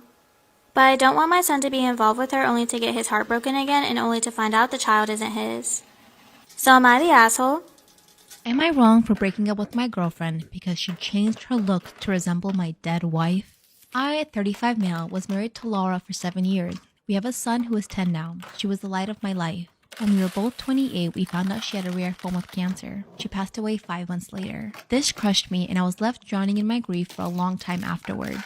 My son and I have been attending therapy weekly ever since. It's been tough, but I feel like we've made a lot of progress. I didn't feel up to another relationship for a while. I filled my time with hobbies, friends, and spending time with my son and family. Then, a little over a year ago, I met Kayla, 33 female, at a work event. We share a hobby that's pretty niche where I live, so we had a great time chatting about it. Eventually, we began to go out together. She's great, but different from my wife. I love her for who she is as an individual. I was hesitant at first, but after speaking with my therapist, I decided to try for a committed relationship if we took it slow.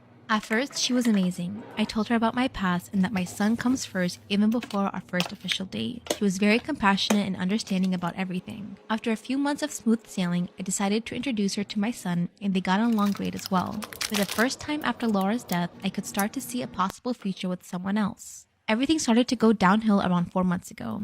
She seemed to be a bit more distant than usual, so I sat down with her one night to ask her what was wrong. She teared up a bit and confessed that she felt like I had been neglecting her lately. She said that she feels like I'm using her as some replacement for my dead wife. This came as a total shock. A part of me will always love Laura, but I didn't feel like I was ignoring Kayla or anything. I asked for some specific examples, but she didn't say much afterwards. I felt guilty that I made her upset, so I ended up apologizing and arranged for us to have a few more date nights, and she seemed happy again. Then, a couple of weeks later, she had to go to a cousin's wedding. I couldn't attend because of work, but she was only gone for a day. When she got back, I asked for some pictures, but she just said that there hadn't been any of her.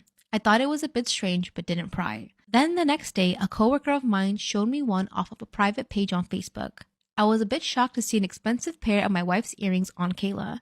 In my son's room, there was a small cupboard with pictures of him and his mom, letters from her, and some of her prized jewelry. I checked it as soon as I came home, and the earrings were returned to the cupboard, but in a different spot. I confronted her and she got mad, yelling at me for assuming she'd be so careless as to lose or damage the earrings. I told her I was just hurt she'd go behind my back and take something with sentimental value, even if they were beautiful. She eventually broke down and apologized, and after a serious talk about boundaries, we moved on. Things improved for a while before her strange behavior started. It began with her changing her hair color to match my wife's. My wife had naturally light blonde hair that a lot of women dye their hair to today, so while I thought it was strange, I wrote it off as a beauty choice. Then she began regularly straightening her hair. She has wavy hair and my wife's hair was pinned straight.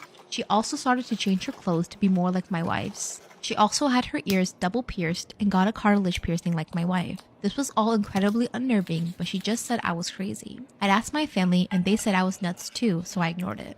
Then she brought up having my son call her mama. I said I wasn't a huge fan of the idea, but if my son wanted it, I suppose it'd be fine. She went on a whole rant about how it was different because he called his wife mommy, so it's not like she's stealing a title. He said no, and she was a bit cold to both of us for days. She seemed like a totally different woman than the one I fell in love with. Everyone around me just said I was probably nervous since it's my first relationship after Laura's death. The final straw was when she got a tattoo that was almost the exact same as my wife's. It was in the same spot, same color, just with a slightly different design. That was my final straw. I sat her down and confronted her a week ago with everything. At first she denied it, but then broke down into tears and said I never loved her. She said she felt that she had to live up to the memory of a ghost. This upset me because I had asked her before what I did specifically and she wouldn't discuss it. Plus she was the only one being weird and copying Laura. She kept sobbing and saying I didn't love her. I got so sick of it, I yelled at her saying that if she felt so unloved, we should break up. I honestly do like her, but I've seen how miserable she has been lately and I don't think this relationship is good for her mental health. She got dead silent and just left and drove away. I was just so tired of everything. Later that night, she tried to commit suicide with pills and barely survived. She has no living family, so I was listed as her emergency contact.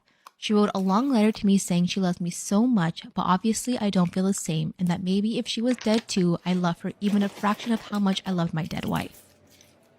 Oh my god. That was a wild sentence. I'm distraught over this. She's been so strange lately, but before all of this, I really did love her. My mom and siblings kept on saying that I'm awful for pushing her to this point, and that instead of ending it, I should have doubled down in reassuring my love for her. They all got along great with her and had been hinting that they wanted us to get married so my son would have a mother again and possibly some siblings. I didn't think I was the asshole, but my whole family is being cold to me and I have no idea what to do. They're saying I should go revisit as soon as possible and support her with this to rekindle our relationship. I'm not sure if I want to do that. She's so unhappy with me and seems obsessed over my dead wife. I keep on thinking over this and wondering if I should have reassured her of my love again or broken up with her in a more tactful way. So, am I the asshole? Girl, this woman is disturbed and they want you to marry her? No. My dad just decided he's not going to pay for my wedding anymore. What I'm finding out is if you let your parent pay for your wedding, you kind of have to do it their way. I finally told my parents I'm gonna do this my way, and they backed out of paying for it. So let me tell you what happened. I have to give credit where credit is due. My parents raised me to be an independent thinker, and as an independent thinker, I've decided we're not gonna do every single wedding tradition at my wedding. And that's where the fight comes in with my dad. It's the year 2023. Women are not property anymore, which is why I decided I will be walking myself down the aisle. My parents do not own me, and I'm not some property to be given away. My dad was not very happy to find out he wouldn't be walking me down the aisle. In his eyes, I'm taking away one of the most important parts of the day. Apparently, a first dance with my father isn't enough. My dad keeps going back to the point of, we've never treated you as property, why would you say that? He's also trying to say I'm discrediting everything him and my mom have done for me, which to me just feels unrelated. Like, I'm just not a fan of that tradition. I feel like he's been talking to his buddies because the other day he came back to me and said, well, if you want to be independent, then you can pay for it yourself. Which to me still feels like if you're not going to do your wedding the way I want, then I'm not going to pay for it. And that just doesn't feel right to me. So anyways, do we agree that my dad's being a complete jerk right now? Really hoping he comes around because there's no way I can afford this wedding if he doesn't help me with it. So I'm just kind of holding out hope that he'll come through. So my best friend's not talking to me right now because I backed out of her New Year's Eve wedding last minute. But I had good reasoning. I think we can all agree that if you're gonna do a wedding on a holiday like New Year's Eve, you're gonna have to make it a banger. Anyways, me and the friend group don't really care for the guy that she's marrying anyways, and we found out 2 days before the New Year's Eve wedding that there was gonna be no booze. It was gonna be a dry wedding because of the groom and his family. Me and the friend group RSVP'd 2 months ago under the assumption there would be booze at this New Year's Eve wedding. And to find out there wasn't gonna be any 2 days before, we were not happy about it. You should have seen the group chat. So collectively, the whole friend group let our best friend know that, hey, this isn't really how we planned on spending our New Year's.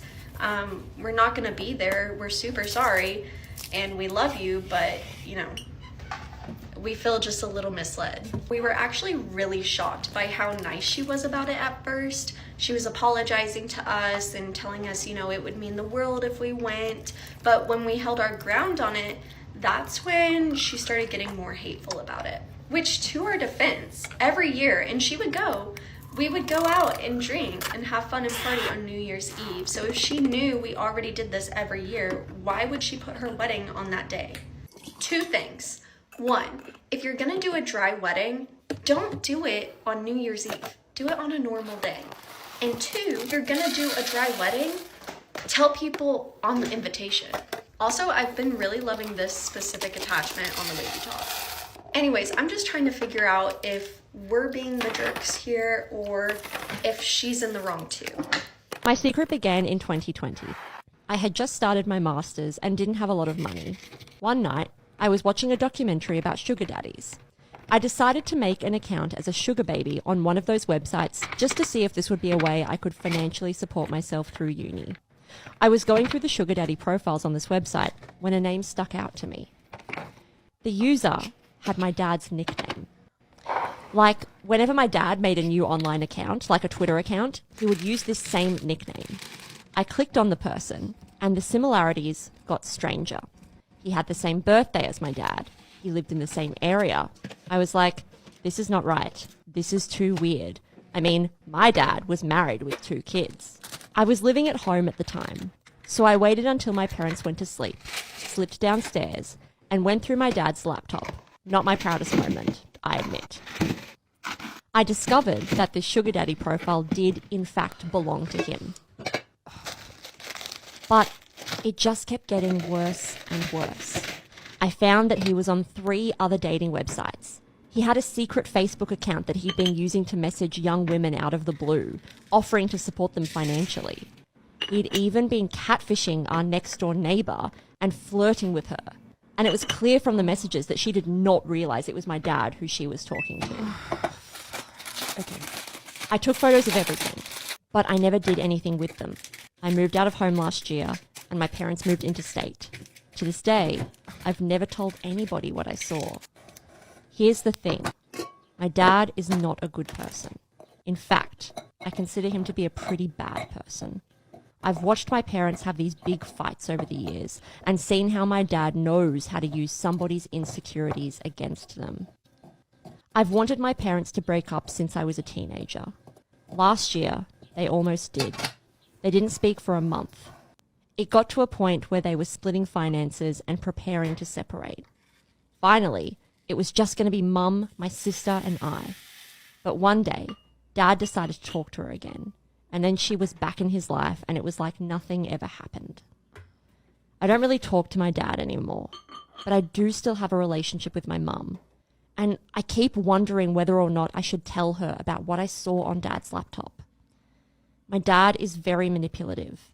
I fear that if I told my mum what I saw, he would be able to easily convince her that it was nothing, or worse, that I'm making it up. At the end of the day, I think she deserves to know. It's just me selfishly thinking, oh, what are the consequences for me and my life? I just don't want our relationship to be another thing that I lose because of him and his behavior. She goes, me, 22 female, and my boyfriend, Jacob, 25 male, have been dating for 3 years.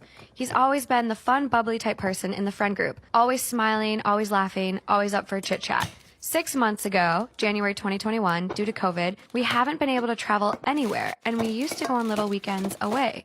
We live in Australia, and the country is back open for travel, so I was like, let's organize a little weekend away. He was all down for it. We went to the Hunter Valley, a winery region. I don't know what happened on that trip, but he has been depressed ever since. Doesn't laugh, doesn't smile, doesn't ever want to talk. It's like something clicked in his head, and he just changed. There was no leading up to this. He then starts mentioning his ex. Oh, okay, now it's starting to make sense. We never really bring up our ex-partners. All I know is me and her are complete opposites. Taylor, she's blonde, 5'3", Australian Elle Woods. Me, brunette, 6 feet, farm girl. 6 feet? Races Go off, dirt queen. bikes. Yeah, seriously. One night during set, he called me Taylor. Wait, the ex's name? Yeah. No. Maybe a couple weeks after that, I was cooking dinner and he said, oh, Taylor would cut the bread this way. I kind of just ignored it because at this moment, he's in a really depressed state. He has made a few more comments saying Taylor did this or like this over the next 2 months. 3 months ago, in April 21, his dad passed away in a car accident, which sent him into just a spiral. It was the deepest part of his depression. I've never had a problem with his family. They're welcoming, always there if I need anything, very, very supportive. I'm there trying to support his mom because she just lost her husband by cooking meals, cleaning around the house. She said, you've missed a spot on the floor over here. When Taylor would mop the floor, she wouldn't miss a spot. What the fuck? This made my blood boil. Another day, I had it over there. I was just wearing like sweats and a jumper, like I'm going to go cook food and don't need to be looking like $1 million. He said if Taylor was the rock at my house, she would look presentable. So I walked out. Am I the asshole for walking out? No! Will I be an asshole if I leave my depressed partner? No! Is she an asshole to compare me to one of his ex-partners? Yes. Am I the asshole for telling my wife she embarrassed me by bringing a meal to my work? I, 33 male, recently got hired at a large company in the South where me and my wife moved months ago. My wife was excited for my new job and talked about preparing a surprise for me, which got me excited, but I didn't know what it was till she showed up at my workplace 2 days ago with a meal she said she prepared specifically for me since it's my favorite. Apparently, this was her surprise. I was a little upset she brought it to my workplace. My coworkers, who are vicious and brutally honest and sarcastic, got involved and kept teasing me about the meal. One of them joked about how mommy is so supportive by bringing food to my workplace. I felt like shit as he and other coworkers kept laughing at me. I went to work the next day and Austin kept making jokes about me saying shit like, is mommy going to bring lunch today as well? And when is mommy coming to change your diaper? Is this fucking middle school? One of them said, I can still smell the meal my name's mom brought yesterday. She's such a great cook. Bless her heart. And the goddamn giggles kept on. I felt so awful. I went home and just blew up at my wife, telling her she flat out fucking embarrassed me and just torpedoed any goddamn prestige and respect I had among my coworkers. I told her what Austin and others have been doing and asked if she was happy for giving them ammo to come at me like that. She argued that she was just trying to do something nice for me and didn't care about what people might say, but I was a selfish jerk who only cares about what others think rather than how she felt by my constant berating over a meal she put effort, money, and time to make and bring me. The argument escalated after I suggested that she could have waited till I got home to surprise me with this goddamn meal instead of showing up while I was working, which made me seem unprofessional. She said she came during lunch break. She said at this point I clearly find it easier to blame her than stand up for myself. I said I don't appreciate what she said, but she replied that I should be grateful she cared enough to bring me a home-cooked meal, then thanked me for showing her it's not worth wasting any more of her time cooking for me after this. I told her to stop blaming me for something she caused and asked her to admit that maybe she should have consulted me before bringing the meal over so I could avoid being the goddamn butt of every joke. She told me to man up and either report them or quit then. I was floored and I had to walk out because I couldn't take anymore and felt like she wasn't listening to how her behavior caused me an issue at work. But it goes edit to say that I in no way don't appreciate my wife's efforts, that the only problem I have is that she didn't tell me beforehand about whether it was okay to bring the meal over to my workplace. I really preferred that she waited till I got home. I agree that the main problem I have is my coworkers, but I lashed out because I felt overwhelmed with their hurtful remarks that offended my wife as well. He doesn't appreciate it. He can say it, but he doesn't. Couples therapy or call it quits. Whew. I wish we had a wife right in. So when I was 13, my mom got pregnant at the ripe age of 41. And from the start, both my parents wouldn't stop going on and on about this miracle baby and how it's going to change their lives. I figured my mom would quit her job and care for it since my dad brought in the majority of our income and it wouldn't be any financial strain if my mom wasn't working. But no. As soon as the baby was born, it was always me having to look after it. At first, it was just a couple of times a week while my mom went to get groceries, and the kid was asleep most of the time, so I figured, whatever, I can deal with this. By the time I turned 15, my sister turned 1, and I was on permanent nanny duty. If I refused, I was grounded and had my electronics taken away and was made to sit in my room. For the next 3 years, until I turned 18, my life was horrible. Wake up early before school to feed the kid, call grandma to let her know when I would come to watch it, leave. The fact that she's calling her sister is really crazy. Like, she was fed up. Leave for school around 7 a.m., come back around 3:15 to take over from grandma. I had to quit all my extracurriculars. I couldn't hang out with my friends and never had a relationship. I was literally 24/7 nanny for the kid that I never asked for. She was her mama. All the parenting duties fell on me. I had to potty train her. I had to teach her how to dress, how to use a fucking spoon. She is fed up. She's over it. I had to clean up after her. My parents would come home from work around 7 p.m., take the kid, spoil it to fucking oblivion. This meant by the time she was 4, she expected to be rewarded for the stupidest shit, which I refused to do. So she'd throw tantrums and complain to my parents that I was being mean, and which would result in me getting punished. I started uni at 19, but was still staying at home because I never had a job, obviously, and my class schedule wouldn't allow me to get one. Anytime there was a gap in my schedule, I had to come home and take care of the child. If my parents thought a class wasn't important, I wasn't allowed to go to it, but I had to take care of the child instead. I became increasingly more depressed and even got hospitalized at the age of 20. Damn. Soon I started getting messages from my distant family members about how I was ungrateful and that I turned my back on my parents. This made me even more depressed, but after a week I got out the hospital. The kid was shoved basically straight back into my arms, and off you go. I struggled through the last 2 years of uni. At one point, I weighed less than 110 pounds at 5'7". I had to retake some classes twice, but I managed to get my diploma in July last year. Congrats to you, boo. 2 weeks after that, I packed all my belongings into a single bag and left. I was homeless for a month before getting a job at a cafe, and the owner, after finding out I was living out of a homeless shelter, let me stay in a spare room in her house for a small amount of rent, so I could save up for a more permanent fix. Yesterday, I was at work when my parents showed up.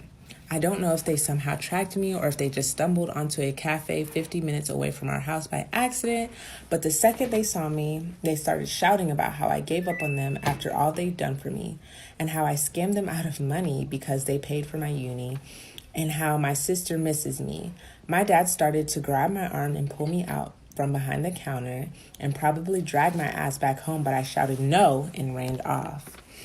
I've since been getting countless messages from every family member I've ever met, and even those who I've never seen, about how heartless I am and how broken my parents and sister are. The thing is, I hate them. I hate my mom. I hate my dad. I absolutely fucking hate my sister, and I never want to see them again. But I did walk out on them without letting them arrange for different childcare. I walked out and didn't tell them. Since yesterday, I've had a few moments. I feel incredibly guilty because I fucked them over so much. They paid for my uni and had a roof over my head, and I had food and running water. I just don't know how to feel. Wow. I cannot imagine. I think she feels guilty because, what do y'all think in the comments? First of all, y'all know I like to hear y'all opinion. Y'all already know. Go ahead and, especially if you've dealt with a situation like this, I especially want to hear from you, because this is crazy. And I don't think baby should feel guilty. Your parents paid for your university. Your parents put a roof over your head and gave you food and running water, as they should do as parents. If they chose to keep you as their child, that's their responsibility, you know? That's just how I personally feel. They should not be holding anything over your head. You did not birth this child. As far as hating your sister, I feel like I definitely see why you have resentment towards your sister, but it's not her fault. You know what I mean? But obviously we can't tell people how to feel. That's really wild. Your parents are shit. They're trash, in my opinion. I feel bad for you though. And I hope that maybe she finds some therapy or something to help her kind of release and understand these emotions. But anyway, what do y'all think? This is wild. I feel for sis. How to deal with not being my boyfriend's favorite sexual partner. My boyfriend and I have been together for a decade. He recently told me that I am not his best sexual partner that he's had.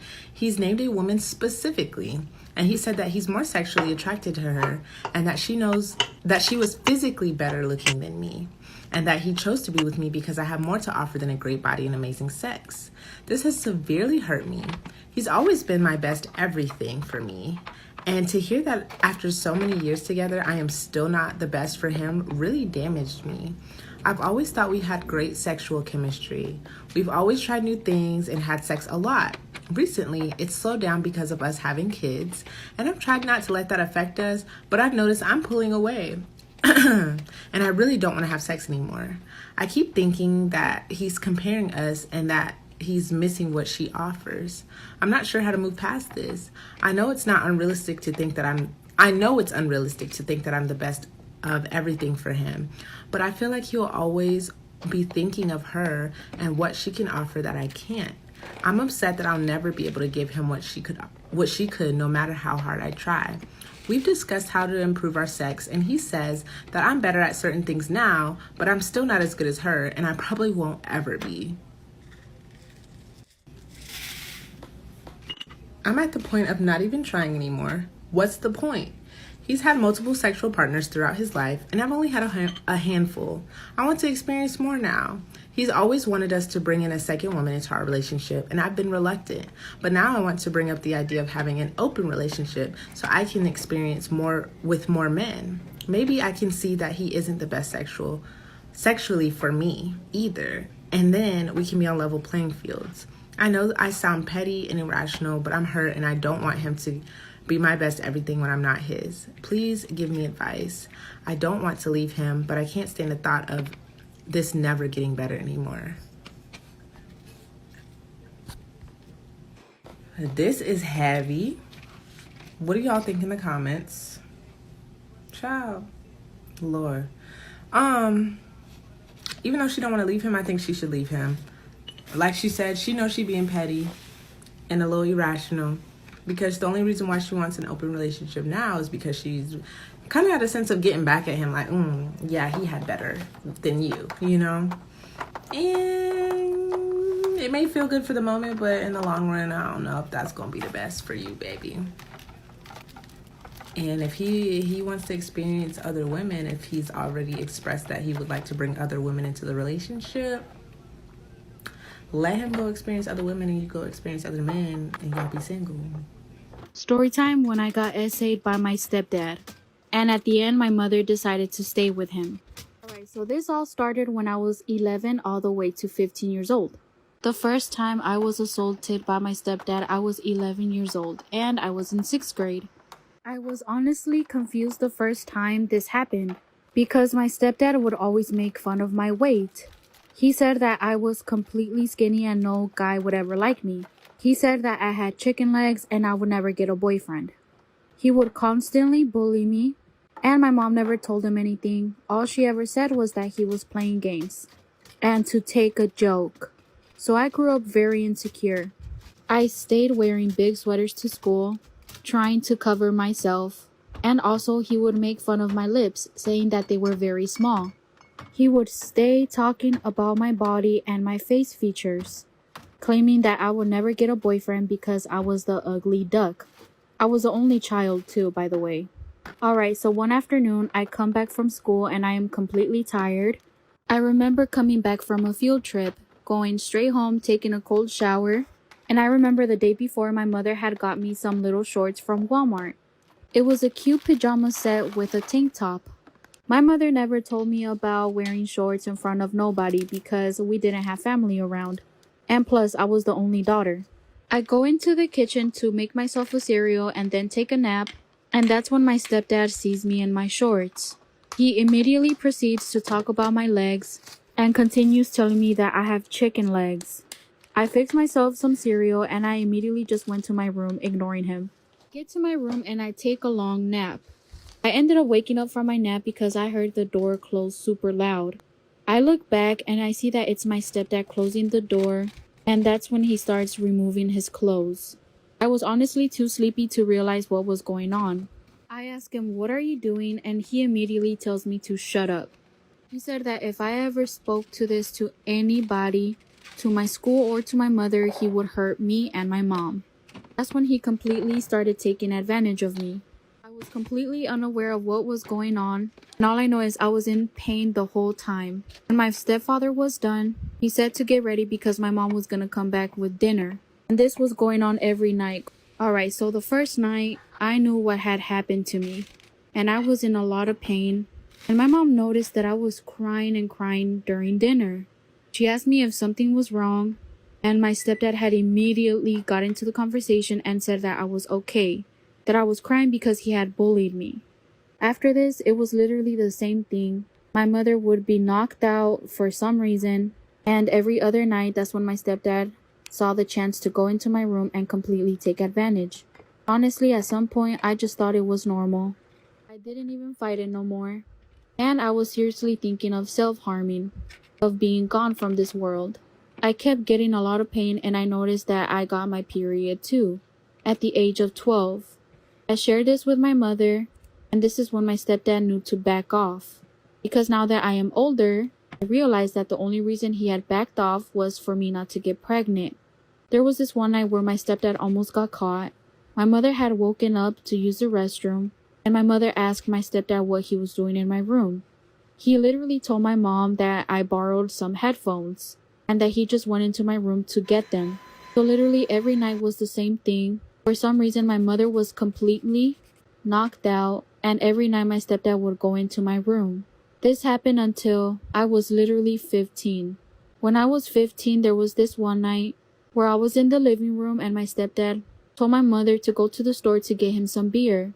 He gave her money, and that's when he started taking advantage of me again in the living room. My mother ended up coming back, and she saw what my stepdad was doing to me. My mother came running to me and started whooping my ass. She gave me a black eye and broke my nose, and that's when I started running to the neighbor's house. They called the police, and when the police got there, my mom said that it was all my fault. She forgave him, and now I live with my— Am I the asshole for not wanting to lose my brother-in-law? My sister passed away about 5 years ago. She was happily married to Jay for about 10 years. Jay has remained close to the family since my sister's passing. We still talk every day, he comes to family events, and is still a big part of the family. Recently, I've noticed Jay starting to pull away. He is now engaged to a new woman and is interacting with our family less. When he first started dating his now fiancée, we gave him our blessing. We even invited this new woman to family gatherings and welcomed her. But as they've gotten closer, I can feel Jay pulling away. He has missed big family events, is less responsive in the family group text, and seems to be moving on from us. I'm hurt and offended he would do this to my sister and our family. I still think of him as a brother. I want to confront Jay and tell him how I feel, but my husband thinks I need to step back and let him go. Would I be the asshole if I confronted him? Am I the asshole for telling my best friend's boyfriend that he planned on proposing to her at my wedding? My wedding is in 2 weeks, and my best friend, let's call her Rita, is one of my bridesmaids. Rita and her boyfriend have been together for 3 years, and lately he's talking about wanting to propose. He's also asked me for advice on what kind of rings Rita would like, and generally he has involved me a lot in his proposal process. He just got the ring now, and he's very nervous, and he was telling me he's anxious because the proposal will happen soon, and he's very excited about it. I kept asking where the proposal would be, and he said it's gonna be a surprise. Then he started asking me if he could also have a speech at the wedding, and I found this a very weird request because only my maid of honor, my sister, my parents, and my in-laws will have speeches, and even my friends have not requested a speech. So it was weird coming from him. I declined because I felt awkward about it and not comfortable. He was very upset and would stop texting or calling me to talk about the proposal after that. A few days ago, another one of my bridesmaids, who's also friends with both Rita and I, told me that Rita's boyfriend plans on proposing to Rita at the wedding, and that's why he was insisting on having a speech so he could do it during his speech.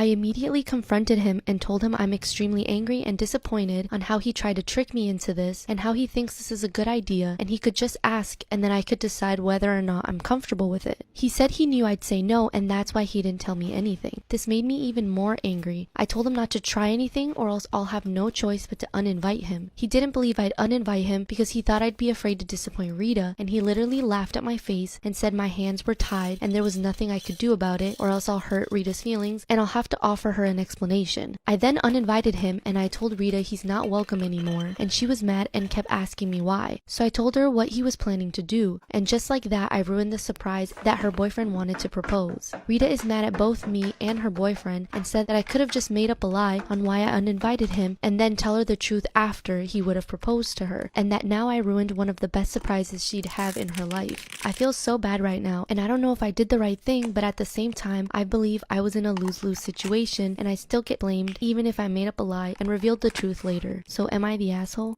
That time I got locked in a room with an unsettling man.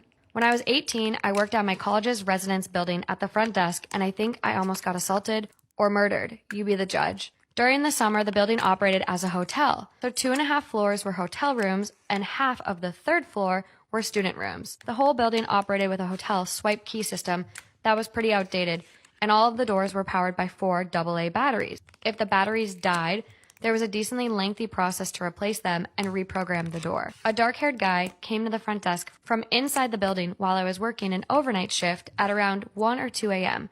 and said he left his keycard in his room. I made him a new one and made my first error of the night. Hotel guests could have as many keys remade as they wanted. Students, however, were supposed to be given a temporary key card and charged $2. I gave him a new key for his room and asked if he was a student or hotel guest, and he replied, student. At this point, I should have checked our system to charge his account, but I was caught up doing administrative duties and forgot. Later on in the night, maybe around 3 or 4 a.m., he came to the desk again and said he couldn't get into his room. I asked if he just forgot his key again, and he said no, the door wasn't working. I asked if the light was coming on when he swiped his card, and he said no, so I figured the batteries were dead. I told him I'd have to change the batteries and went up to his room with him. He asked me for my name, and I told him. He didn't tell me his.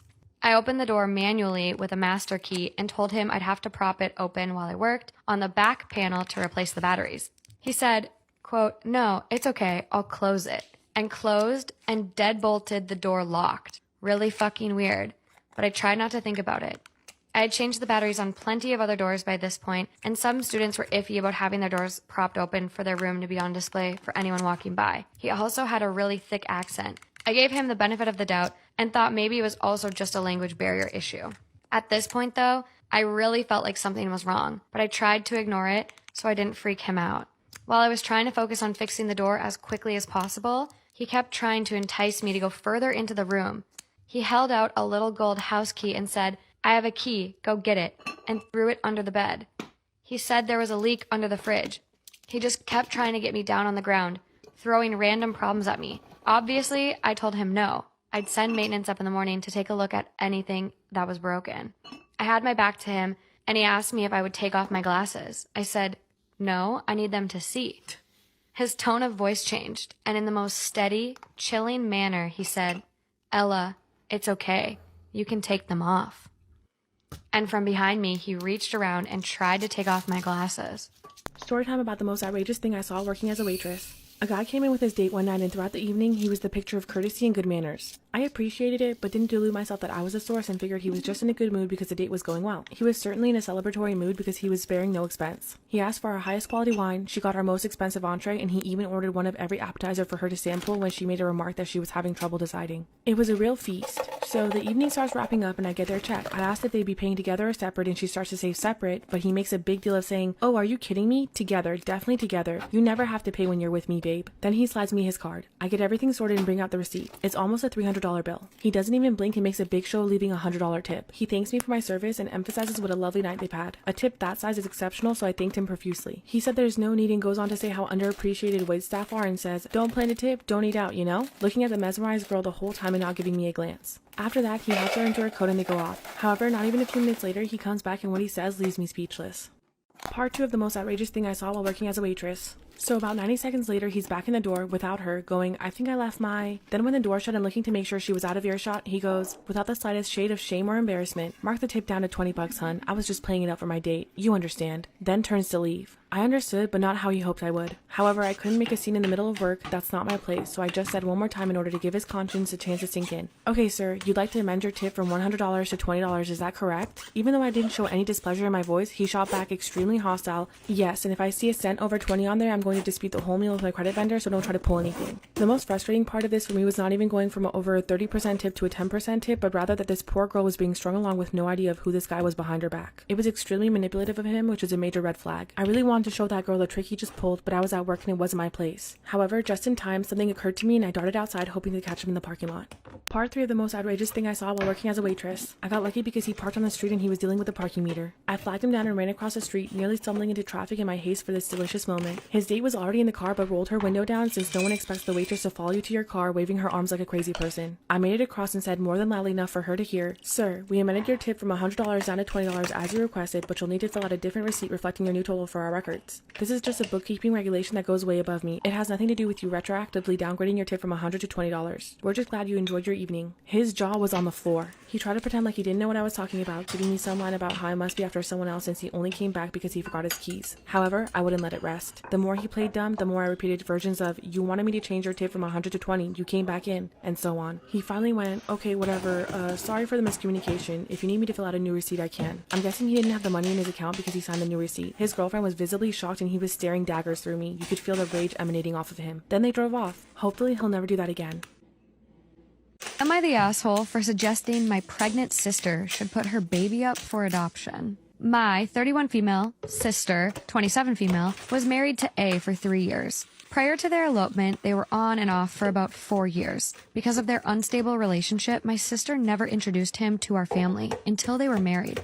Our family is very tight-knit and traditional, so with this late introduction, me and my family never formed a close bond with brother-in-law, and our relationship was strained because of it. About a month ago, my sister called me and told me that brother-in-law was in the ICU at the hospital, being treated after he was hit by a drunk driver. He unfortunately passed a few days after, and my sister was understandably devastated. My sister held a funeral for brother-in-law, and my parents graciously offered to cover the cost of the funeral and burial. A week after the funeral, my sister didn't show up to my mother's 60th birthday party, which was odd since she helped me and my brother, 34 male, plan the party. I went over to her house after the event was over to check on her and found her place a mess. There was takeout boxes and trash spread around the entire kitchen and an entire sink full of dirty dishes. I offered to help clean since my sister was in a rough state. While I was cleaning, she began to tell me that her and brother-in-law had been trying to conceive for the past year and were unsuccessful, but she was late and decided to take a test today, and it came back positive. I asked her if she was sure, and she said she was confident and that she was going to schedule an appointment with her doctor. I told her not to get her hopes up until the doctor confirmed the results with her. For the past few weeks, I hadn't heard anything about my sister's, quote, pregnancy. So I thought it was a false positive and that the signs were just from the stress of her loss. Today, during our Sunday dinner with our parents, my husband and brother and sister-in-law and their kids, my sister announced that she was pregnant. My parents were shocked, to say the least, and my sister-in-law immediately began congratulating my sister. After the dinner, I asked my sister if we could talk in private and brought her away from the rest of the family. I expressed my concerns to her and asked if she was truly prepared to be a mother right now, if she can't even take care of herself. My sister got mad at the comment and said I have no right to comment on how she chooses to grieve and that her baby is the last piece of her late husband. I asked her if she was truly prepared to be a single mother, even though it would ruin any chance of her moving on, since no man wants to date a single mom. I suggested that she should put the baby up for adoption so that it could be in a healthy, stable home with 2 parents. She stormed off and told the rest of my family what I had said to her. My family thinks that I'm the asshole, and my husband thinks I should have chosen a better time to talk to her about this. But I don't really think I am the asshole for trying to protect my sister. She is still so young, and she shouldn't have the burden of taking care of a dead man's child alone. Jesus. That's great that she thinks she's protecting her sister, but how do you think that you have the right? Like, this is not your life. And this just blows my mind. Am I the asshole for reporting a coworker who wanted to set me up with someone, then tried to apologize after I became interested? She knows this employee somewhat well and gave me his sister's name and said to check her out on Instagram. Yeah, she's a 10, walks that fine line between butch and femi perfectly, and looks very liberal like myself. Now I feel bad because not only did I miss out on possibly meeting someone, but I was beginning to think I was indeed the asshole, and he just caught me at a bad time. I've always had issues interacting with men. The next day I planned on apologizing, but he put in a shift change request and got moved to second shift. I have his phone number, but I've been blocked. Edit. I've accepted I'm a huge asshole. The only way I know how to reach him is through work email. I sent him a message apologizing and asked if we could talk. Second edit. Coworker had no interest in talking. I reached out to his sister on Instagram regardless. We've been chatting, I got her digits. She has no idea who I am and says she doesn't talk to her family much about her love life. So I'm gonna see where it goes and cross that blown up bridge somehow when I get to it. We've been talking non-stop since I hit her up, so I think I'm in. Am I the asshole for wanting to uninvite a bridesmaid who can only make it to the ceremony? One of my bridesmaids told me last week that she will be leaving immediately after my ceremony to make it to another wedding on the same day, wedding of her partner's sister, and about an hour away. My wedding is this July. At first I was understanding, but the more I think about it, the more I begin to feel hurt that she is leaving immediately so she can be there for their entire wedding while missing most of mine. I feel like she should have at least wanted to be there for part of my reception since she committed to being a bridesmaid last year and we've been friends for so long, and the wedding is so soon. I cannot imagine not wanting to be there to experience one of my close friends' weddings till the end, and it hurts me that she thinks this is okay. No apologies so far, just laughter about the irony of the situation. Our wedding will be pretty small, 6 in bridal party, less than 30 to 35 guests, and we just want to feel supported and valued on that day, after what has been a really hard year for my fiancé and I. And this is not how she is making me feel. I feel like it will be hurtful and uncomfortable to have to watch her make a dash for the exit immediately when the ceremony ends, whether she is a bridesmaid or not. I'm also worried that she could potentially leave before the ceremony is over to make it in time for this other wedding, which definitely would be horrible if she was a bridesmaid. If I decide to uninvite her, I would like to communicate it with her so as not to burn a bridge or hurt her, but so that she understands I am choosing to prioritize my own feelings just as she is. So am I the asshole? Am I the asshole for refusing to speak to my father again? This all started when I was a kid. My biological father would cheat on my mother and yell a lot. My mother always forgave him and even tried couples counseling because she wanted to keep the family together for the children's sake. After years of this, my mother was finally fed up and filed for divorce. My father and I never had a good relationship, or even had one at all, so I decided I would cut off all contact. He hurt my mother so much with no remorse, and to me that was unforgivable. I refused to contact, speak with, or visit him for 2 years now. Some of my family say that I am overreacting, and that I should have a relationship with him because he's your dad. But I don't see him as my dad, and they don't seem to care. My siblings and some other family are pushing me to speak with him, and think I am overreacting. Am I the asshole for refusing a relationship with him?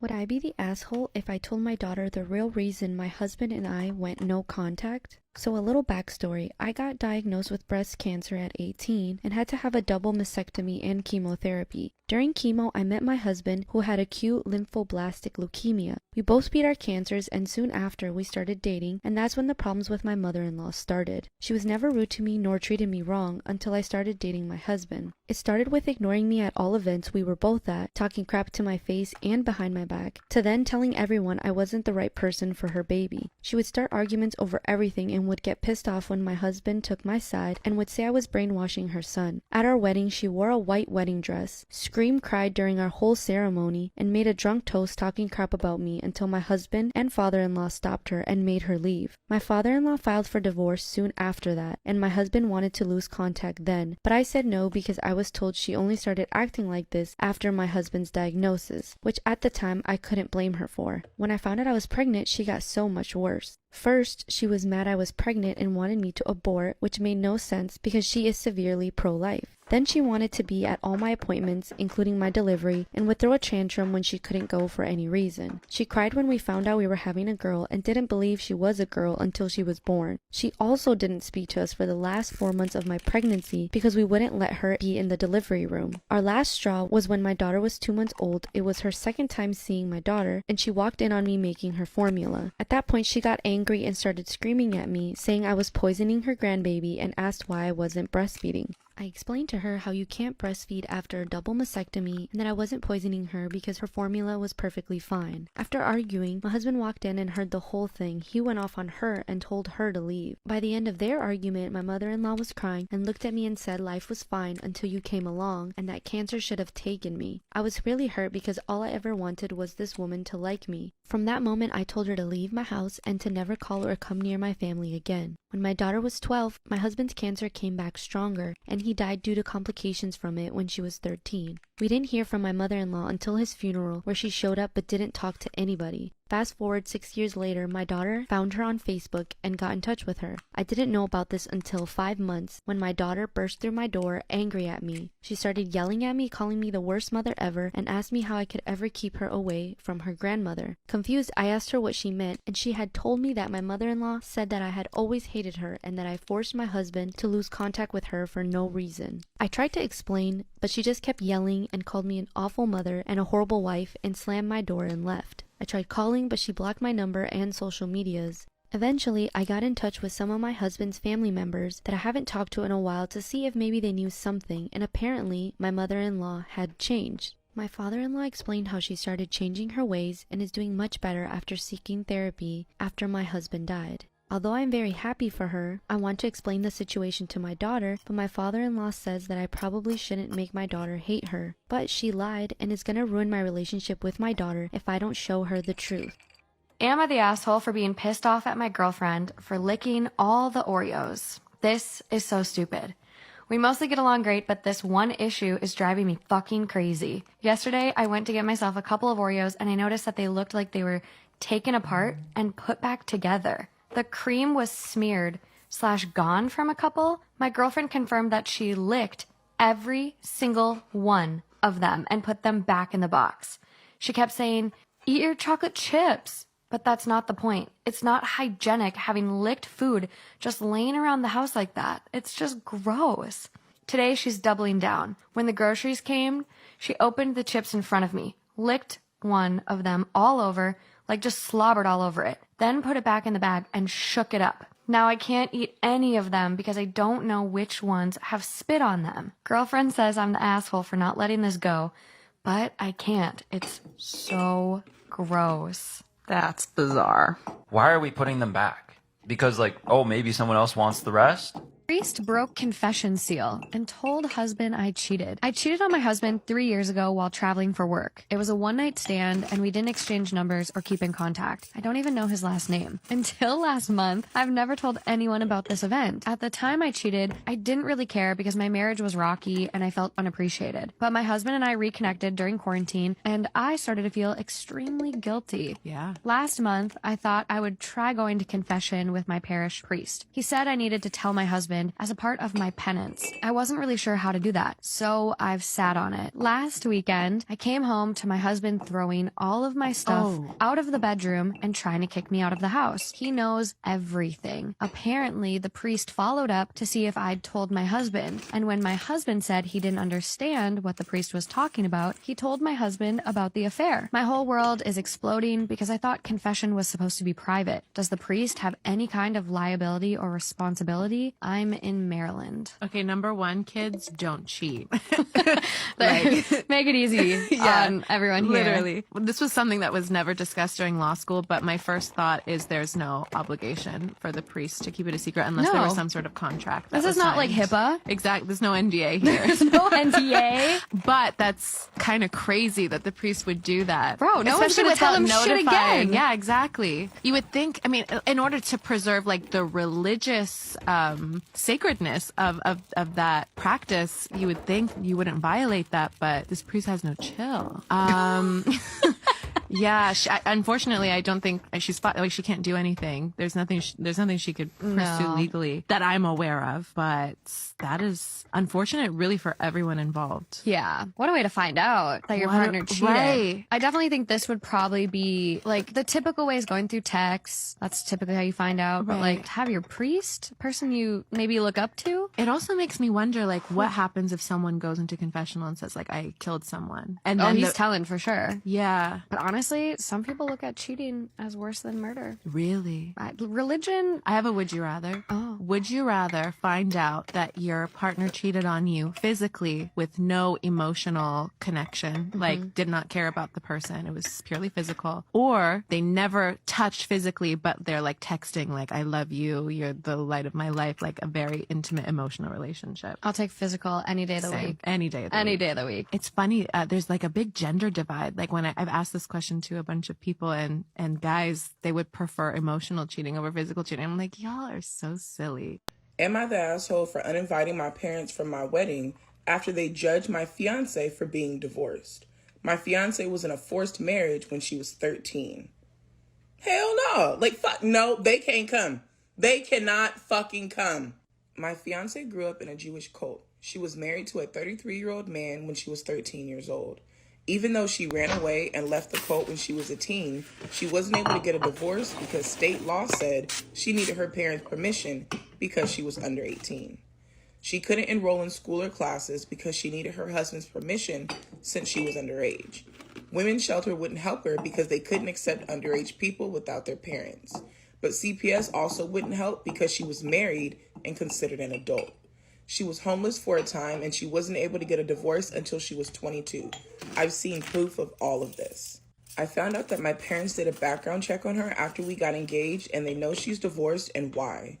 Apparently they did the same thing for my brother's wife and my sister's husband. Neither my brother or my sister have a problem with this, but I do. My fiance doesn't like to talk about her divorce. She's been in counseling, but she still hates talking about it. I know about it, but I would never break her confidence. I'm angry at my parents for the background check and for judging her about being divorced when it was because she was forced in a marriage as a child. My parents say they don't have a problem with divorce in general.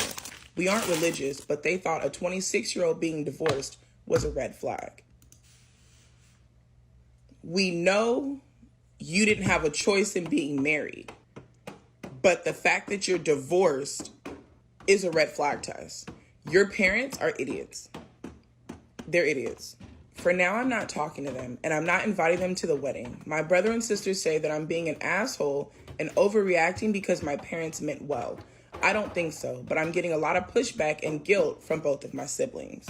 First of all, I want to say that I'm very happy that your wife was able to get out of that situation and that she's now happy. She's gone to counseling and she's trying to be healthier and happier. Like, she absolutely deserves that. And I love that for the both of you. I am so happy for you guys and congratulations on your upcoming nuptials. Yo motherfucking parents are the dumbest people I've heard about this morning. Because how the fuck we're gonna take the time and spend the money to do the background check but not fucking understand it.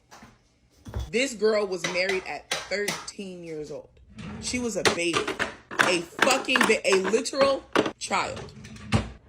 And was forced to marry a man 33 years old, 20 years older than her. She ran away. And as soon as she was able to, got a divorce. Because that's what you do when you're in a marriage that you don't want. You in that shit. And you motherfuckers, we just gonna ignore that. We know you're divorced. We know why. But the fact that you're divorced is a red flag. You guys are the fucking red flag. Are you kidding me? Are you fucking kidding me? This baby did something that a lot of grown women are afraid to do today.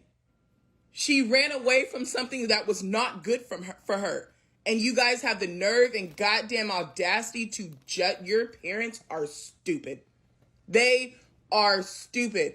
Do not invite them to the wedding and do not waste another moment of your time worrying about this shit. Fuck them.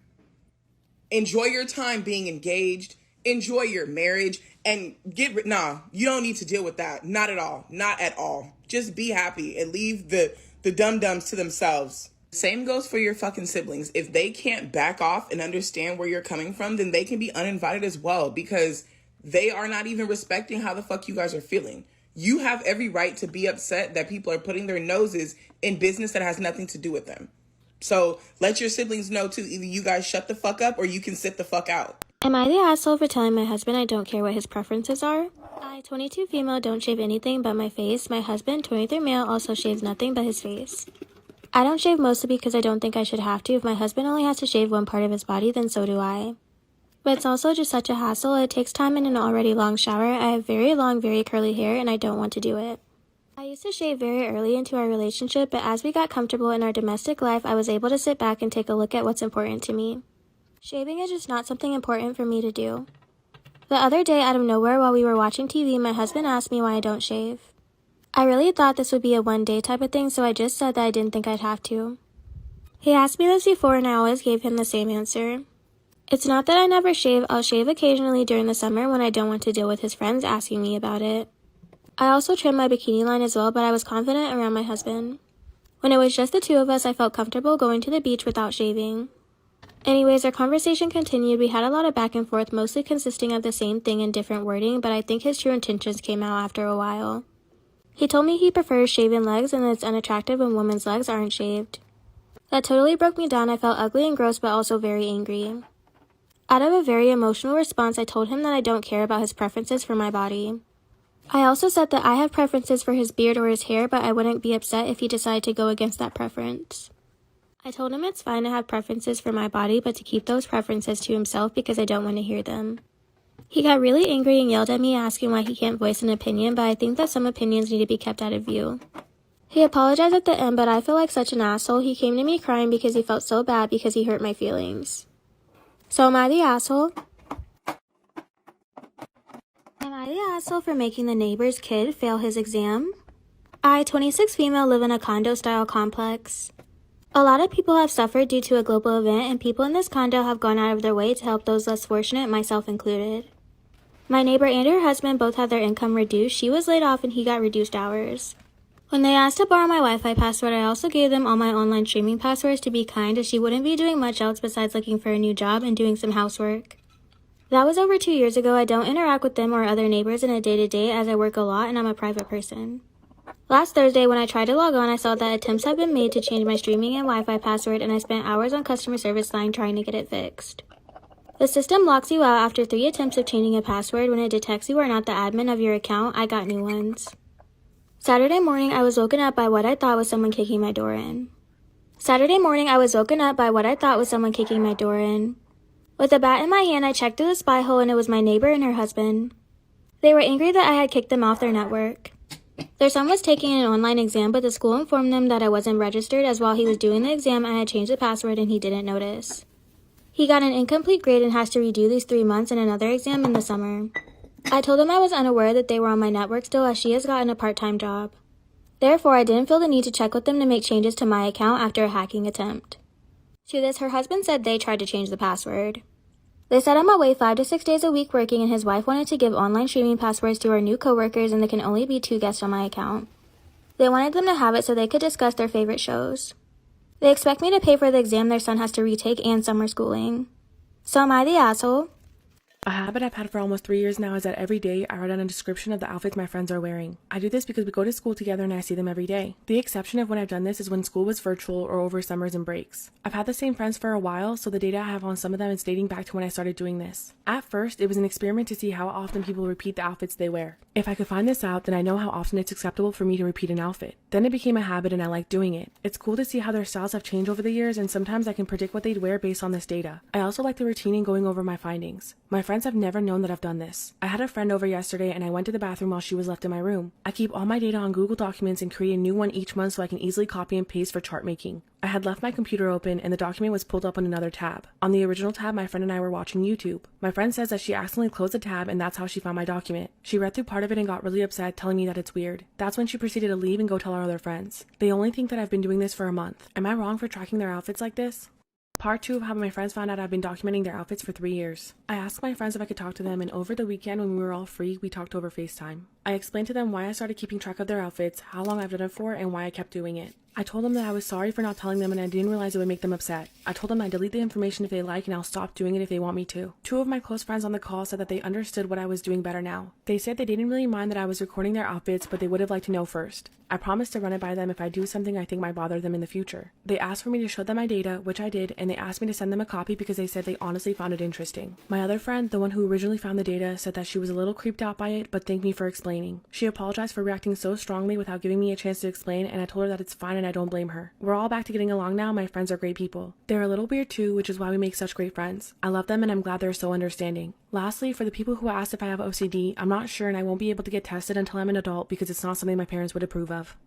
Am I the asshole for getting hurt and upset over a harmless prank that my husband pulled? So me and my husband have been married for 5 years. We are currently female 24 and male 33. Way before we met, when I was 16, my mom's house had a house fire that burnt literally everything down. And sadly, my childhood cat was also killed in it.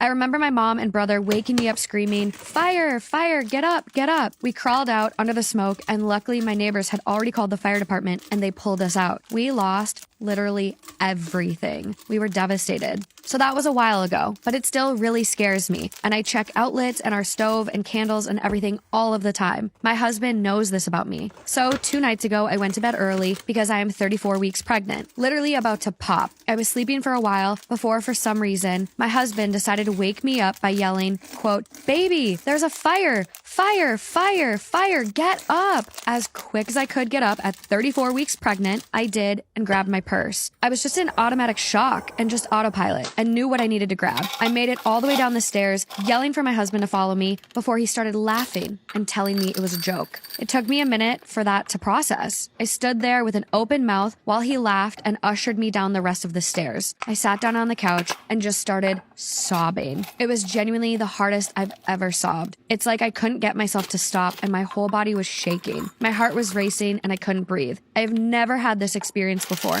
I was genuinely so panicked. I was so fucking upset. My husband apologized and was like, quote, "Oh my God, I'm so sorry. It was just a joke." I just cried until he eventually was like, quote, "What the fuck? It was just a prank. This is really dramatic." After a few hours, I had calmed myself down and went to apologize to him. He wouldn't accept it. He said I was being overdramatic and made him feel like shit for a harmless prank. So I guess, am I the asshole? I've never been good at taking jokes. I've been trying to be less sensitive, but I don't know. No, you're not, and you need to pack your shit and you need to get out.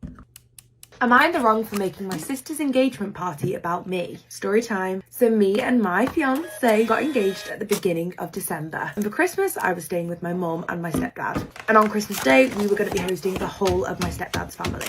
We're talking siblings, mothers, brothers. Literally everyone was going to be here and we were going to have a massive New Year's Eve party. Now I have a stepsister who we'll call Amy and her now fiance is called Steve. Steve had informed my parents that he was going to propose and asked if he could do it at the New Year's Eve party. Obviously my parents agreed. It was a big dressy up event, so we were all looking our best. I was obviously wearing my engagement ring. Everyone always knew that I was engaged, but this would be the first occasion where they would get to see us and see the ring. So as everyone was arriving and at the start of the party, everyone was interested in seeing my ring. I did notice that Steve was being a little bit cold with me, but to be honest, I just thought it was nerves. The proposal happened and it was absolutely beautiful. Everyone was congratulating Amy, but throughout the night it sort of became 50-50 of people wanting to compliment her on her ring and wanting to compliment me on my ring. A lot of comparisons were being made. Nothing nasty. And overall, everyone was just really, really happy for Amy. Obviously, as was I. The day after the party, Amy and Steve blew up at me. They could not believe that I had worn my engagement ring to the party. Amy suggested that she thought I was trying to draw attention away from her on her big night. She suggested that since I knew that she was getting engaged beforehand, I just shouldn't have worn my ring, since I don't wear it all the time anyway. I don't really agree with this. Since I've been engaged for literally weeks now and everyone already knew about it,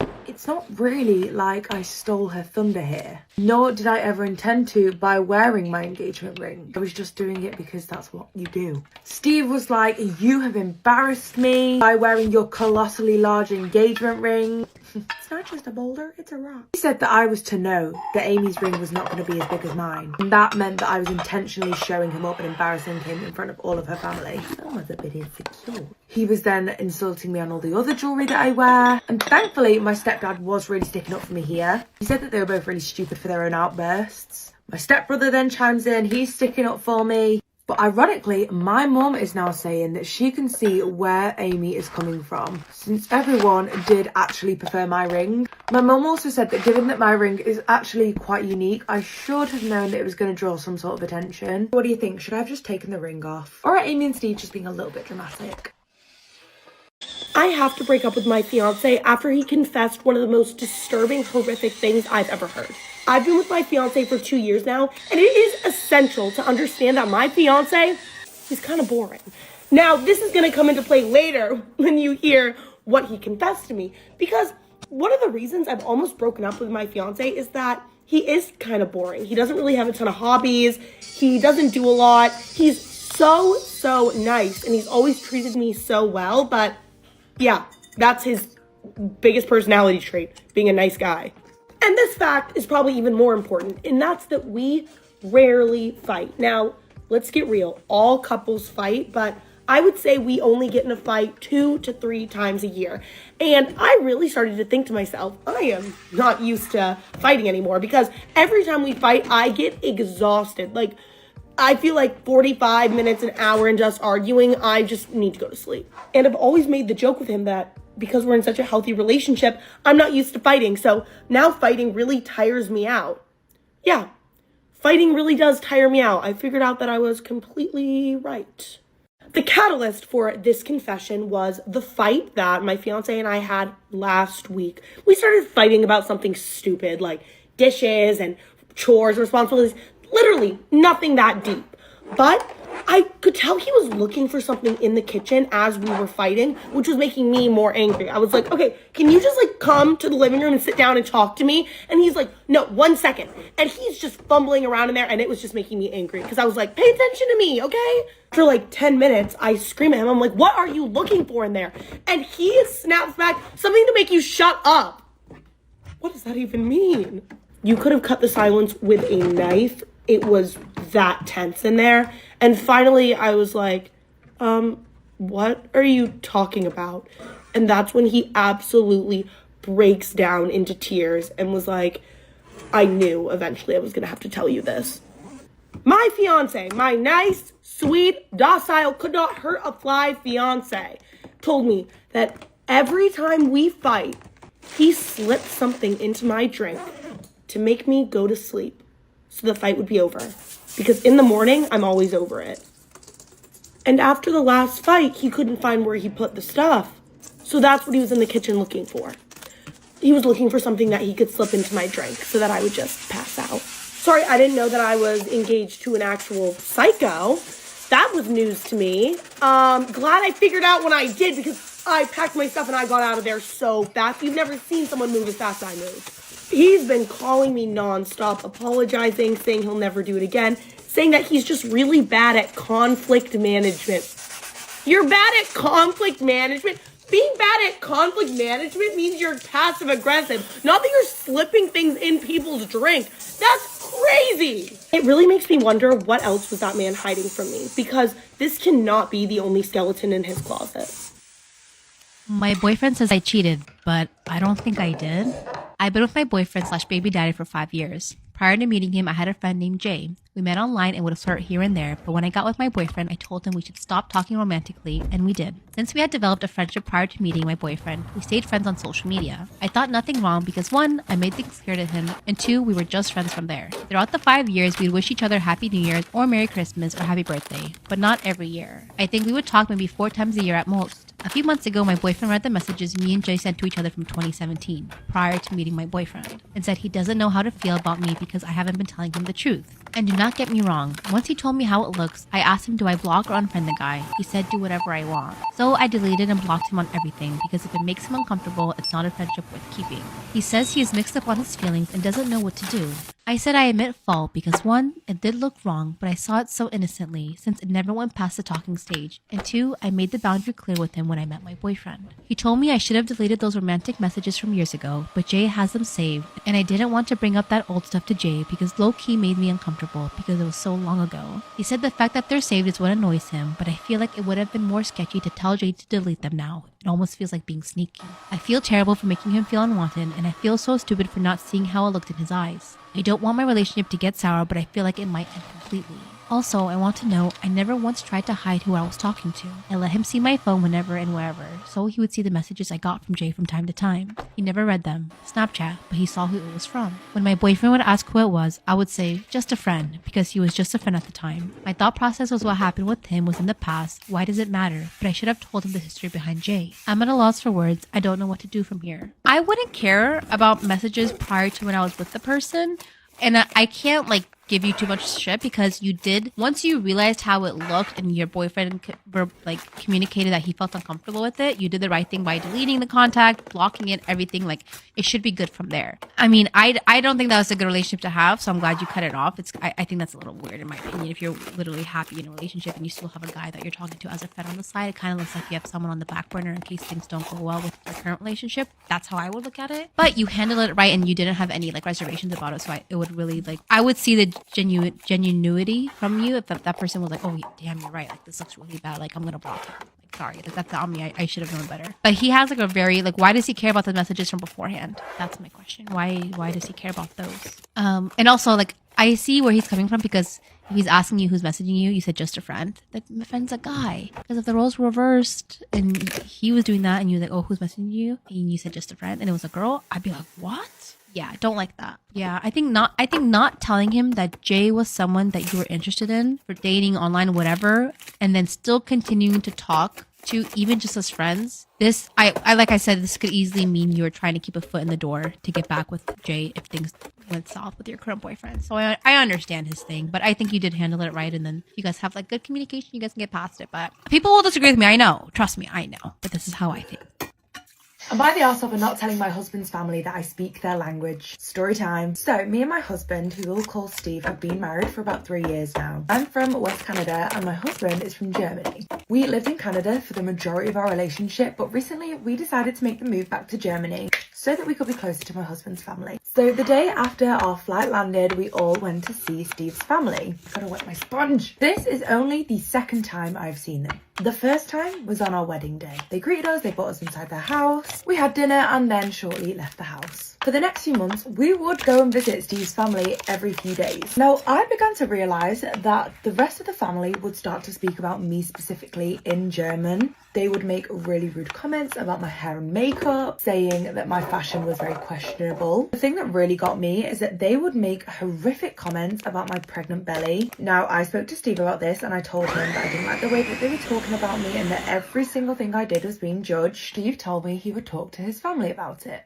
So the time comes again for me to go around to his family's house, and this time no comments were made. Winner. For like 3 months, it was like nothing had ever happened. In that time, I gave birth to a gorgeous baby girl. This little bubble was burst, and Steve's family found out about the name. They were not happy. Now, I really put off seeing my in-laws for a very long time, as you can imagine. But yesterday was my mother-in-law's birthday, so we all decided to go over. It was good for about 5 minutes, okay? And then started to go downhill very, very quickly. Everyone wanted to hold Lilith, and this made my mother-in-law Sandra upset because no one was paying attention to her, everyone was paying attention to Lilith. And this is when I caught my sister-in-law talking to Sandra about how she was so frustrated that I wouldn't let anyone hold the baby. And this is when my mother-in-law had the audacity to call me a fat, ugly, hokey addict. This is when I decided that I would let rip. I turned to my mother-in-law and sister-in-law and replied to them in German, saying I have been understanding what you have been saying about me this whole time, that calling me these names was the absolute last straw. I told them that I had known German my whole life. When I tell you, this table instantly blew up. People are yelling at me though, telling me that this is my fault. And this is when I grabbed Steve, grabbed the kids and walked out. And we have not seen his family since. Am I the arsehole here? Hey guys, I just bought my first metal detector and I went in my backyard to try it out. It beeped after 5 minutes of detecting and I dug up this ring, around 6 inches deep. I couldn't believe it. I can't tell if it's real gold or just a fake ring, but I am super happy either way. I'm just afraid that this is the first and last cool thing I will find. Ha ha. So the comment that's at the top of this one, it looks like my dad's wedding ring, married in 1950, US, 14 karat gold. I bet it's real. Congratulations. OP responds, even though I would absolutely be fine with it if it's fake, I have my hopes up for it being real. It would just make it a lot cooler. I'm going to get it checked out tomorrow and will post as soon as I get home. Someone goes, update me. OP responds, I've been to the jeweler today to get the ring checked out, and you were right. It is indeed real gold. It's worth around 200 pounds, but I'm not going to sell it. Since I found it in my backyard, there's a fair chance that my landlord lost it there years ago. I'm going to contact her and ask if she lost it. I hope it's hers. I bet she'd be happy to get it back. So, update. I tried calling my landlord several times, but they didn't answer right away because they had been on vacation. After 20 long days and waiting for them to return, they finally called me today and I asked them to come over. We had some coffee and I told them about my new hobby, metal detecting. I asked if they'd lost jewelry in their yard when they used to live here, and my landlord's wife immediately said yes. She lost her gold wedding ring when she was pregnant with their first child 18 years ago, and we're in the process of moving into a bigger home. 18 fucking years, man. I handed her the ring and she could not believe her eyes. She was incredibly thankful and happy. She never thought she would see it again. To see their surprised faces and how happy the ring made them absolutely made my day. It was awesome. What a good deed, too, because he didn't have to share. Yeah. There is hope out there. There is hope. Oh, that's so nice, though. And then, yeah, but he's right. He's like, I'm worried I'm never going to find something this cool again. You may never experience this again. No. Am I the arsehole for fat shaming my friend? Story time. So me and this girl who we will call Amy aren't really friends. The only reason we speak is because we're in the same friendship group. And to be honest, if it wasn't for that, we just wouldn't be friends. Amy is the kind of person that believes she has the right to speak her mind, even when giving that opinion could upset someone. I'm so excited to try this, by the way. And this includes giving unsolicited advice, you know, those types of people. This is nice. We barely interacted, right? And I'd never ever had problems with this girl until last week. Hello, Glow. So I recently lost a really close family member and I was not doing well during this period. But I put myself into therapy and I'm doing so much better now. You know how it goes sometimes when you're going through a rough time, you're not looking after yourself, and I ended up putting on quite a bit of weight. And I'm not gonna lie, this change in my physicality is also another reason why I had been avoiding my friends. I wasn't feeling my confidence. But last week I really built myself up to go see my friends again. But Amy just keeps keeps on making comments about my appearance. Just think, God, you've just really expanded. Now, I found these comments a little bit ironic. From conversations that we've had in group settings, I know for a fact that Amy has always struggled with her weight. She always mentions that she knows that she is a bigger girl and has said herself that this is something that she really wants to work on and change. Amy keeps bringing me up. Like, God, you really mislead people. You're so much bigger in person. She's calling me a catfish from my online profiles. She literally handed me leaflets from gyms that she thinks I should sign up to. She's telling me that I need to wash my hair more often, that she's seen that Pilates can really help change your body composition. Which, do you know what, Amy? I was born with this body and Pilates might be able to help change it, but you were born a bitch and nothing can change that. So, first I'm ignoring her, but a lot of my friends are sticking up for me. They're telling her to stop digging and stop poking me. But apparently Amy had decided that my appearance was the most interesting thing we could be talking about that evening. She sat that whole evening just sipping on her wine. She brought Adele up, which, leave Adele out of this. She goes, remember when Adele was fat? Well, you look like Adele when she was fat. Which, God, what a nice compliment. Listen, I'm a strong person, but at this point it was going on for literal hours and I was starting to get really, really down. It was really affecting my mood. And I'm like, do you know what? Screw this. I'm going to stick up for myself. And that was when I stood up very slowly and very calmly. And I said, I've been taking medication that's been causing my weight gain. What's your excuse? Amy's face immediately went red. She got up and walked off into the other room. And she's not said a single thing about anyone else's appearance since. So what do you think? Am I the arsehole here? My boyfriend is mad that my parents invited my ex to a football game. That is very weird in my opinion. Ex-husband, father of your children, like what is it? And she says she's 24, her boyfriend is 26, and her ex is 41. I was with my ex for almost 6 years and married for about 7 months. I should have never gotten married. I know, but my divorce was finalized during the summer. I met my current boyfriend before my divorce, but we were never serious until after everything was finalized. We've been talking for about 8 months, technically dating for about 5. Obviously, there is a huge age gap between my ex and I, one of the many reasons the relationship didn't work. But my parents normally got along with him because he was close to their age. Oh, they invited them because it's their friend now. They went to many football games together while we were still married, and my mom told me she invited him and his best friend to one last night. She told me that she would not bring me up at all, and if he tried to bring me up, she would not allow it. So I really didn't find it too concerning. My boyfriend wanted to FaceTime my mom to see what they were doing, and I told him truthfully that's not a good idea because my ex is there. To my surprise, he completely flipped the script and got mad at me for it. I told him I have no control over what they decide to do, but reassured him there would be no conversation of me or him, and also told him that I have absolutely no communication with my ex whatsoever. He told me he's extremely unhappy with the situation and thought so highly of this relationship until now. I couldn't understand why, so I kept asking him what I did wrong. He kept saying that I didn't do anything wrong, but if the roles were reversed, I'd feel the same way. After a while of back and forth, he told me he's considering breaking up with me over this. I cried and asked why would he do that when it has nothing to do with me. He just kept saying that he has the right to be unhappy right now, and I validated his feelings many times and never dismissed them because his feelings are valid all the time, as are mine. He then tells me he doesn't think he wants to break up, but does want to take a step back because we are moving too fast. I asked him what does he mean by this, and he said that he always had concerns since we started talking that I would go back to my ex, and here we are. I told him I have zero interest going back to him and have not even seen him, let alone talked to him since the divorce and even before. All communication with him was about the divorce. He said he still wants to talk to me and hang out here and there, but I told him I have too many feelings involved with him at this point to just hang out casually when we spend every day together now and have talked about moving in together, having children, etc. He told me he no longer wants anything serious with me, and I just broke down crying because I feel like I've just wasted my time. I've constantly tried to reassure him. I don't talk to my ex. I apologized on my parents' behalf and told him I'd be having a serious talk with them today. It almost seems like he was looking for a reason to step away from me, and this was a good one. Do you think his reaction is justified, or does it seem like he's overreacting? I'm just so lost right now. She has a small edit, so I'll read that first before I give my 2 cents. Guys, I know the age gap is weird. I see that now, hence the divorce. I was blinded before and thought nothing wrong of it. My parents didn't want me to marry this guy, but didn't interfere because I am an adult. Yes, I am in therapy. I talked with my parents just now and told them how I felt, and they understand and said it won't happen again. This does not fix the issue with my current boyfriend. There also seems to be some confusion about the game. I was not there. I was at home with my boyfriend. My parents had 4 tickets and invited my ex and his best friend. They tailgated together and watched the game together. I was not there and did not see my ex. Do I think it was weird that your parents invited your ex to a game? Yes. Do I think your boyfriend's reaction to this was completely blown out of proportion? Absolutely. It does kind of ring alarm bells to me that he had such a strong reaction to this when a simple conversation could have been like the fact that I initially thought you guys were at this game together. He was there, everything. But if they're going on their own time, their own dime, they're grown ass adults too. You can't tell them what to do. And if I'm with you and I'm telling you, oh yeah, my parents are with my ex, why are you getting mad at me? I'm not there. I'm not talking to him. I'm not with them. I'm with you.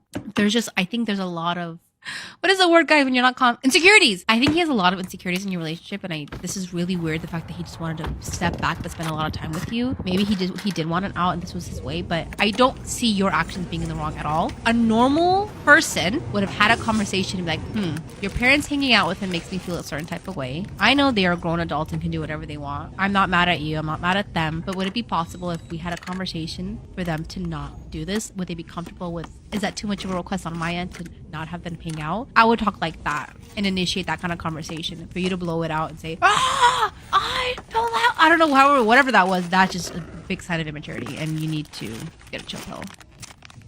My husband's pregnant mistress begged me to leave him, and now we're in a bit of a situation. If you haven't seen the previous part of this story time, go watch that first and then come back here because you need the backstory on this. Since this woman literally barged into our lives and told us that my husband was the father of her unborn child, we obviously been very stressed trying to figure out what was going on. And the number one thing that we wanted was a paternity test because this woman has a boyfriend. She has a full boyfriend. So how do we know that it's not his?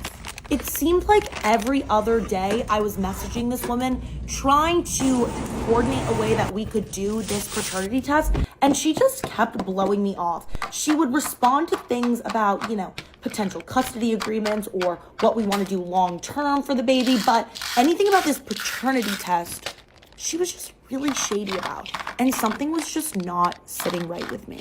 And already, as I'm getting these feelings that something is off, I receive a text from an anonymous number that completely turns everything upside down.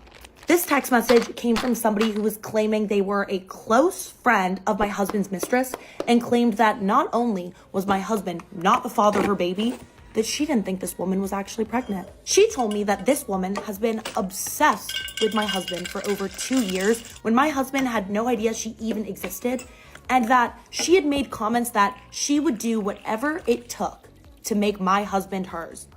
What, girl, don't you have a boyfriend? This is weird. And then, attached to this text message from the anonymous sender was a photo of my husband's mistress drinking a beer. She said that it was taken 2 nights before, and I can confirm that it was recent because her nails were the exact same color as when I had seen her. And listen, I know that it is not cold, hard evidence that this woman isn't pregnant, but I don't know. Things are starting to add up and look like something weird is going on. So now it's time I go into super sleuth mode. Because I thought paternity was our biggest issue here, but apparently we gotta take a step back and figure out if this woman's even pregnant. So now I have to figure out how to outsmart this woman and beat her at her own game. But to be honest with you, I have no idea how one even goes about trying to prove that someone's not pregnant. But if it is true that this woman really is obsessed with my husband and that he is her weakness, maybe I need to utilize him in this plan. My boss unknowingly exposed himself. Story time. Genuinely have the most secondhand embarrassment from this man. So last week at work, my boss, who we'll call Steve, is giving this huge presentation. Now, Steve is one of those bosses that has always thought he's cool and relatable, but realistically it just comes off as really awkward. So fast forward to the meeting. Steve is up there doing his thing. I noticed that he's starting to become like twitchy. He's like shifting from side to side. It's giving get it together, Steven. And he's like constantly adjusting his blazer. I'm thinking, well, he just must be nervous, which is strange because we all know that Steve loves to be center of attention. Then it happens. He's in the middle of this big inspirational moment. Let's rise to the challenge, you know? We love a bit of corporate bullshit. I see something poking out the bottom of Steve's blazer. It's, skin coloured. And my brain is like, that cannot be what I think it is. It was. Steve had tucked his shirt into his boxers. The zip on his trousers was completely down. I'm meaning like gaping, wide, Grand Canyon ass level of open. Absolute worst part of all of it is Steve is just wandering around this boardroom, waving his hands around, completely unaware that the whole room can see his tackle. Call pest control, he's got a snake on the loose. The entire room has front row seats to the Steve show. Thinking, should I say something here? And the worst part of all of it is Steve thinks that we're all laughing at the jokes. Bless his little oblivious heart. In the end, one of our HR queenies gets up and walks over to him, ever so slightly whispers in his ear, and the way this man's face went white, he does this like awkward little spin, zips it up, turns around and carries on as if nothing's happened. I admire the work ethic, Steve. And ends it with, I know we have problems in this business, but let's put our best foot forward. Like, Steve, your foot was not the problem here. My 29 male girlfriend, 29 female, has a hard time acting like a girlfriend. How do I address this? My girlfriend Rain and I have been in a relationship for a few months. We didn't get together in the most conventional way because she was my wife's friend and we fell in love. My wife, Rose, and I lost that excitement in our relationship. My girlfriend and I got that excitement, and unfortunately, we started an affair. I regret it deeply. We should have told her right away. We did end up confessing, and unfortunately, my wife did not take it well. Fast forward a couple of months. Rose did a great job at being a wife, and I took that for granted. She made sure we spent quality time together. She did nice gestures, was a great mother to our child. With Rain, she doesn't help at all with the baby and just sits there. To clarify, the baby I have with Rose, we have joint custody of, and I'm now staying with Rain, and she doesn't do shit. I've asked, and she just complains. Mind you, she also hasn't seen her child in months. She had a child with her ex-husband and makes zero effort to see her child.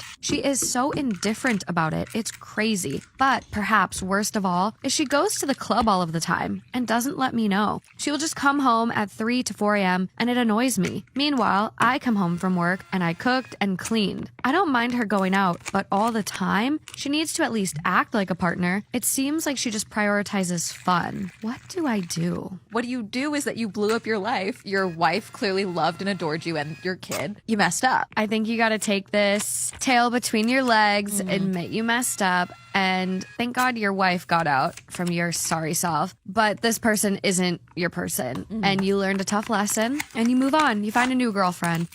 My husband is planning to go on a dinner date with his long-term ex. This is the update. It's 4:45 a.m. and I did not sleep last night, so I thought that I would just post an update. I decided to stay up so that I could talk to him when he came home, and when he did, I told him I could have tracked your location and shown up at the restaurant and done so many things to get my answer. But I'd like to believe that you have enough respect to tell me if you were on a dinner date with your friends or with Emma. He pulled up some pictures and showed me and was like, no, it was all of us, me, my friends, and Emma. I was stupid enough to feel relieved and even started to feel bad for accusing him. And then he told me to sit down because we needed to talk. He said that after he saw Emma at the gala, he could not stop thinking about her. So he decided to take Monday and Tuesday off and spend the whole day with her, while I just thought that he was at work. He went on about how strong their connection was, how they couldn't stop talking, and how he enjoyed so much being with her. My husband is planning to go on a dinner date with his long-term ex. This is the update. Then he told me that I'm a sweet woman, but he never felt that spark with me. He said that at dinner, Emma was laughing and having fun with everyone, and it felt like old times. Compared to me, when I'm at dinner with them, I'm pretty quiet and uncomfortable with all of them. So he said that it's best if we go our separate ways, and I asked him if they slept together, and he just didn't reply. So I asked again and again, but he still would not answer me. At this point, I was just so upset, and I asked him why he married me when he wasn't over his ex, and he said that he thought that I was the one, but these past 2 days have just made him realize that we have no spark. He kept going on and on about how sweet I was and how I'll find someone too.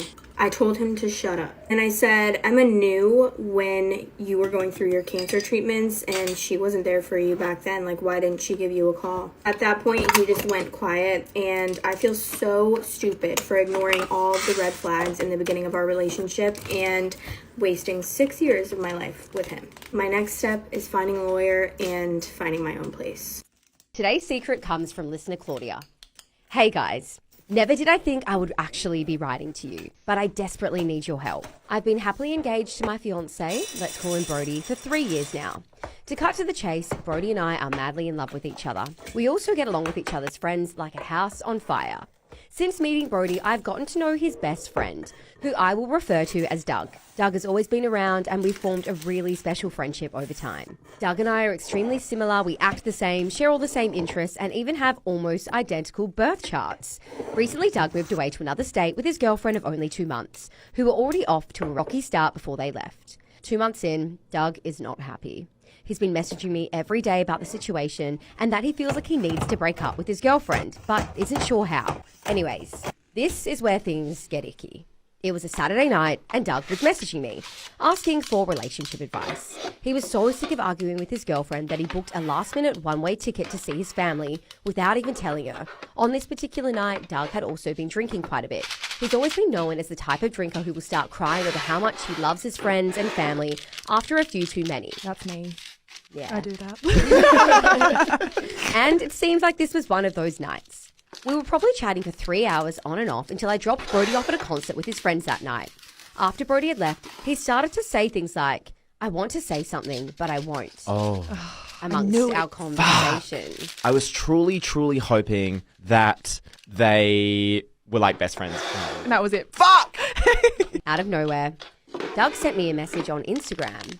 It was an extremely detailed message of Doug confessing his love for me. And essentially pointing out that he and I want the same things in life. He told me that he will always want me and that this is why he purposefully sabotages his relationships. Whoa. And told me that he will always be waiting for me if I ever consider leaving Brody. That's so intense. That's so intense. I felt sick to my stomach. I didn't know how to respond. And after a while, I just replied with a simple, haha, you're hilarious. That would be wild. Because I just... Oh, dear. I love deflecting. That's amazing. LOL. Anyway. I didn't say anything more to Brody about it and truly thought that by the morning when Doug was sober, everything would be just fine and that it was just the alcohol talking or some kind of joke. But when I got up in the morning at 6 a.m., I already had another Instagram message from Doug. Doug confirmed he wasn't joking and that he was sorry. He said he feels awful for not only putting this on me, but for feeling like a terrible friend to Brody. He begged me to keep it to myself and to just forget about everything he said. My question to you guys is, I caught a man living in my basement. Disclaimer, this is a scary story. 12 months ago, I was finally able to escape my abusive husband. I literally had to hide from this man. We went through a horrible divorce, but the judge ruled in my favor because I had so much evidence. At the time, all I wanted to do was go back and live with my parents. My parents are the most loving, logical, reasonable people I know. And after being in a relationship with my husband for 4 years, receiving all the abuse that I did, I just wanted to be with them. So I moved back in with my parents and everything was fine. Soon after that, my parents told me they wanted to retire and move to the Philippines. But I knew that I didn't want to go there, so I decided to stay in the US. That meant I had to find my own apartment. What I ended up finding was a cute little cottage outside of the city. I even decided to quit my job and to start writing. And I knew that I could afford to live off of my savings. I was living that cottagecore life. I even bought clothes. I was baking bread. I was even making my own cheese. Life was too good. Felt like I was living in a fairy tale and something bad was about to happen. But I could never even dream of what was about to happen to me. One day I came home to find my door open. Part 2 is up. You have to go watch it. I caught a man hiding and living in my basement. Disclaimer, this is a scary story. Now that I was living in my cottage, I felt completely safe. One day I went to pick some berries. I know it sounds like a fairy tale. When I came home, my front door was open about a foot or so. My stomach dropped because I knew that I had locked the door before I left. When I opened the door, everything looked normal inside. So I decided to calm myself down. I called my parents and I told them what happened. They told me that maybe the wind blew the door open or that maybe I just simply forgot to lock it, which all of that could have been true. The following day, I was making a strawberry shortcake. I went outside to my garden to pick some mint, and that's when I happened to look at the basement window. It had a full handprint on it. This didn't scare me immediately because the lady I rented the cottage from, she said that nobody had been down there in years. I grabbed the flashlight and opened the door to the basement, and that's when I smelled something. Intense body odor. The most intense body odor you could ever imagine. And that's when I knew there was someone down there. I walked halfway down the steps, and when I pointed my flashlight to a corner, I saw a man sitting in a squatting position, and I knew who that was. It was my ex's best friend. My brother is having an affair with his wife. My little brother left his wife of 11 years for someone he met in a co-ed pickleball league. Yeah, you read that right. His wife is my best friend. Sometimes I forget she isn't my actual sister. It feels like we grew up together. They started dating when they were 20, got married at 27, and they're now 38. I've known her literally our whole adult lives. Anyway, I'm in a weird position. He left my sister-in-law for this other woman. He moved in with said woman in December of last year. Apparently, they'd been sleeping together for about 5 months at the time, and they were in love. My brother was going on and on about how he was so in love, etc. at our parents' house last Thanksgiving when we were all laying into him about what the F he did. He'd never felt this way before, yada yada. Our whole family was mad at him because we loved my sister-in-law. But it really seemed like he was convinced that this affair partner was the one and that he'd just been with my sister-in-law because it's all he had ever known, and he felt like he was going to miss out on an opportunity of his life if he didn't leave for this woman. My brother is having an affair with his wife. After Thanksgiving, he distanced himself a lot from me, my sister, and our parents. I think he felt unsupported, and to be fair, we weren't very supportive about the situation at all. My sister-in-law and I have stayed close, and a few days ago, I stopped by to return a pair of her sunglasses on the way home from work. Imagine my surprise when I looked in the window and saw my brother sitting stoolside at the kitchen island with his shirt off. He awkwardly let me in, mumbled something about needing to head home, and left without even a goodbye. My sister-in-law told me that they'd been sleeping together for 2 months and that he was having deep regrets about leaving. My family basically doesn't have a relationship anymore with my brother over breaking my sister-in-law's heart, but it turns out that they are now sneaking around too. I don't even know what advice I'm looking for. This is such a messy situation, and I just needed to put it out into the internet for people to ponder and share opinions, advice, and feedback. What the actual F? Girl, don't take him back. Men always want what they don't have. He said the pregnancy hormones must have impacted my eyes because there's no way I saw him with another woman. This story is from Lucy. My husband Mike and I had been so happy to learn I was pregnant, but one day I began bleeding and realised I was miscarrying. I told Mike the news and obviously thought he'd be as devastated as me. He told me he needed to get out of the house to clear his head, and I felt totally fine about that. We were both in shock and needed to process. He didn't tell me where he was going, so I looked on Snap Maps just to make sure he was okay and somewhere safe. Not Snap Maps again. No. Snap Maps told me he was at a local park. As time passed, I thought, wow, he's been gone for a while. I hope he's not struggling too much. I decided to buy him a coffee and go sit with him to comfort each other over the loss. I drove to the park where I saw him with his work receptionist. I was in my car and he saw me. We made eye contact, but I decided not to cause a scene. I drove myself home and waited to confront him. When he finally walked through the door, he had a story all ready to go. Wait for it. He said the pregnancy hormones must have impacted my eyes because there's no way I saw him with another woman. He's an optometrist. Oh!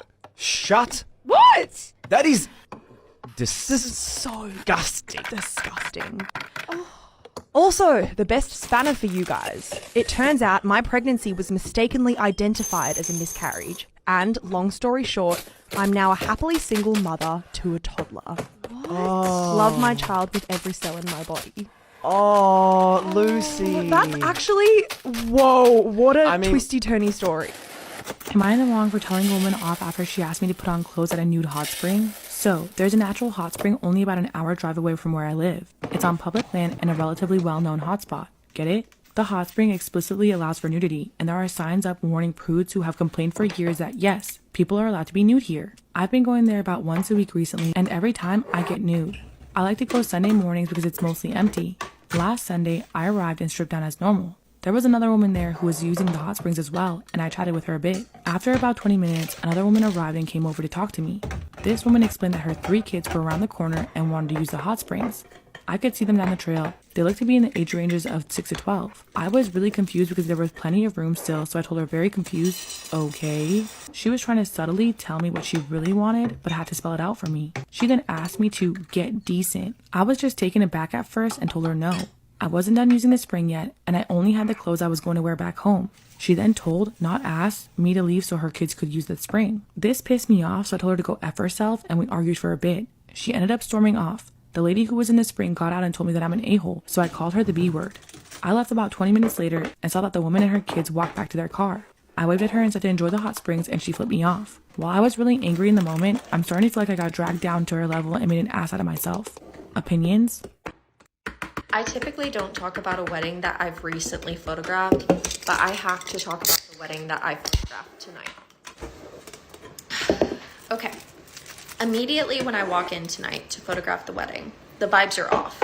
Normally, brides are very involved in their weddings, and they were very involved in the planning. And so they know everything, and they're kind of my go-to person whenever I have a question. Not tonight's bride.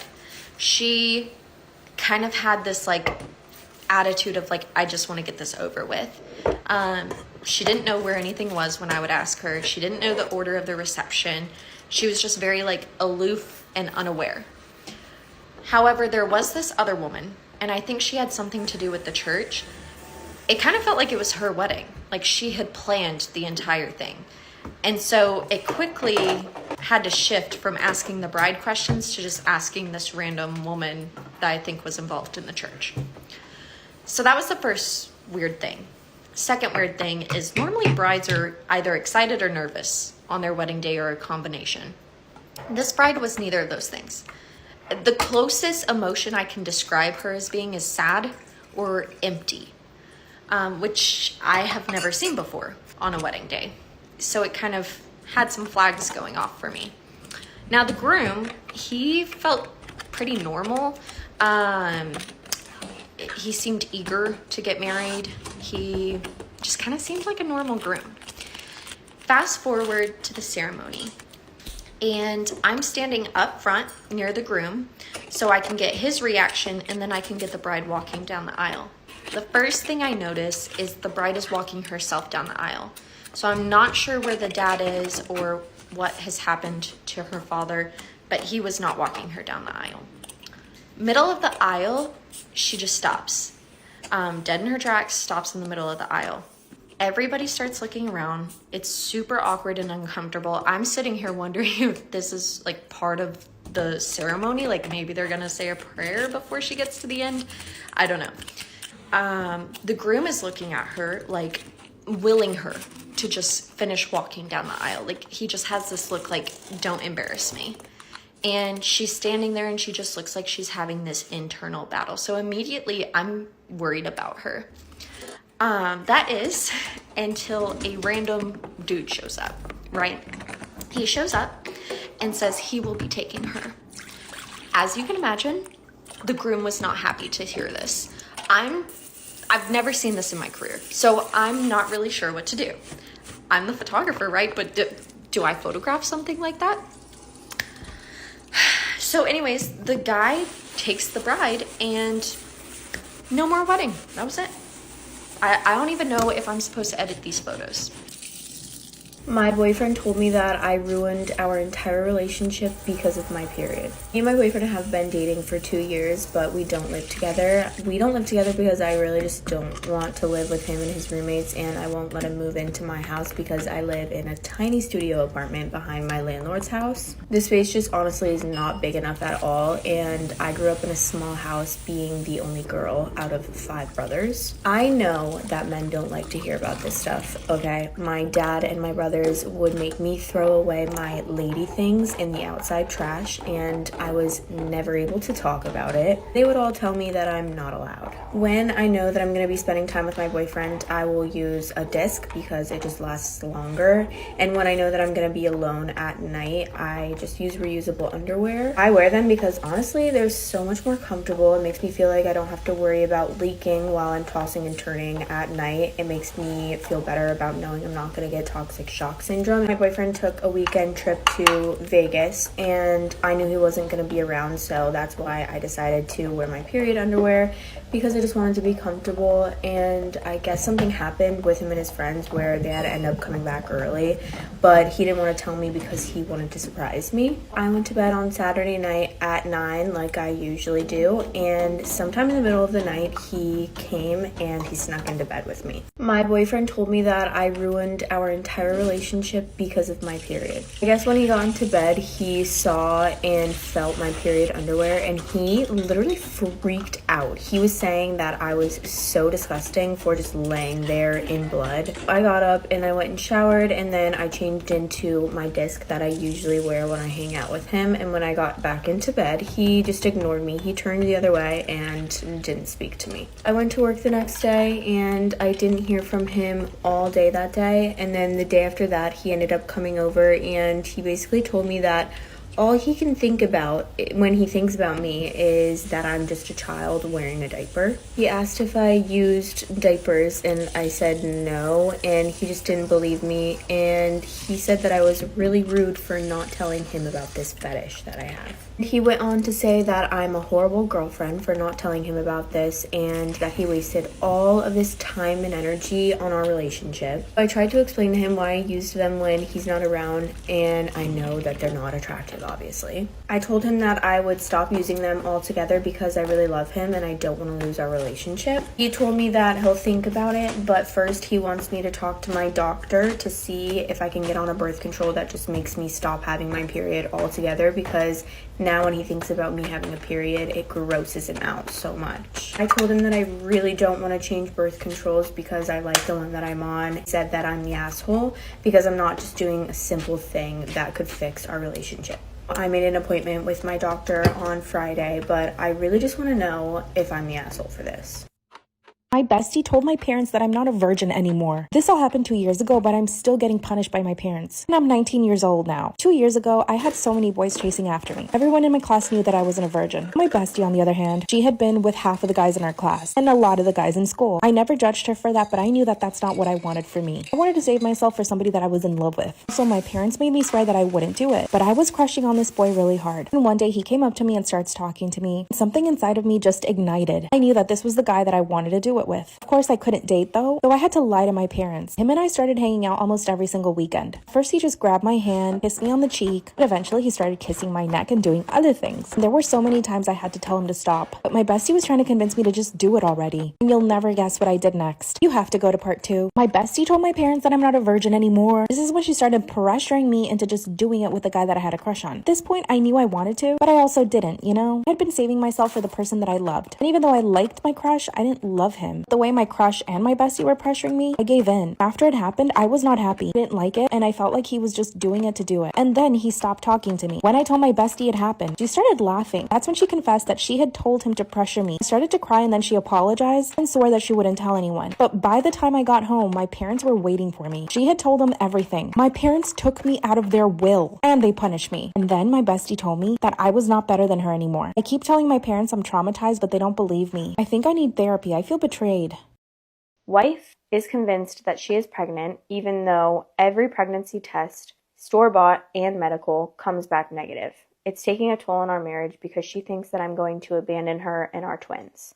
This is all over the place, but I really need help. My wife and I, male 42, have been married for 2 years, together for 15 years. All this time, we had either not decided to have kids or had problems getting pregnant. After some medical testing, we found out that it was near impossible to get pregnant due to some medical issues with her. We were thinking of adopting when one day she came home and told me that she was expecting. Of course, I was super happy. A week later, we had an appointment at the gyno, and she had some blood drawn. The test came back negative, and of course, I was devastated, but she wasn't. She claimed that she was pregnant and that the doctor was wrong. We took some store-bought ones, and they all came back negative. My wife is in complete denial. Now she claims we're having twins. She is buying them clothes and decorations and is pressuring me to start with the nursery. I am at a loss and I don't know what to do. My inaction is making her believe that I want to leave them and that I'm going to doom my wife into the life of a single mom. What the F is even happening? I love her, but I don't know what to do. Edit, I forgot to add. I have tried talking her into therapy, but she accuses me of gaslighting her. Little update/edit number 2. Thank you guys, you really helped me out. Yesterday was a bad day and you helped me get clarity. I've had a chat with our doctor who will now be handling this with us. I would like to thank most of you with useful advice and hopefully I will be able to update with good news someday. But an FU to those that said I should divorce her because she is crazy, and an extra FU to the guy that used this post to push his anti-abortion agenda.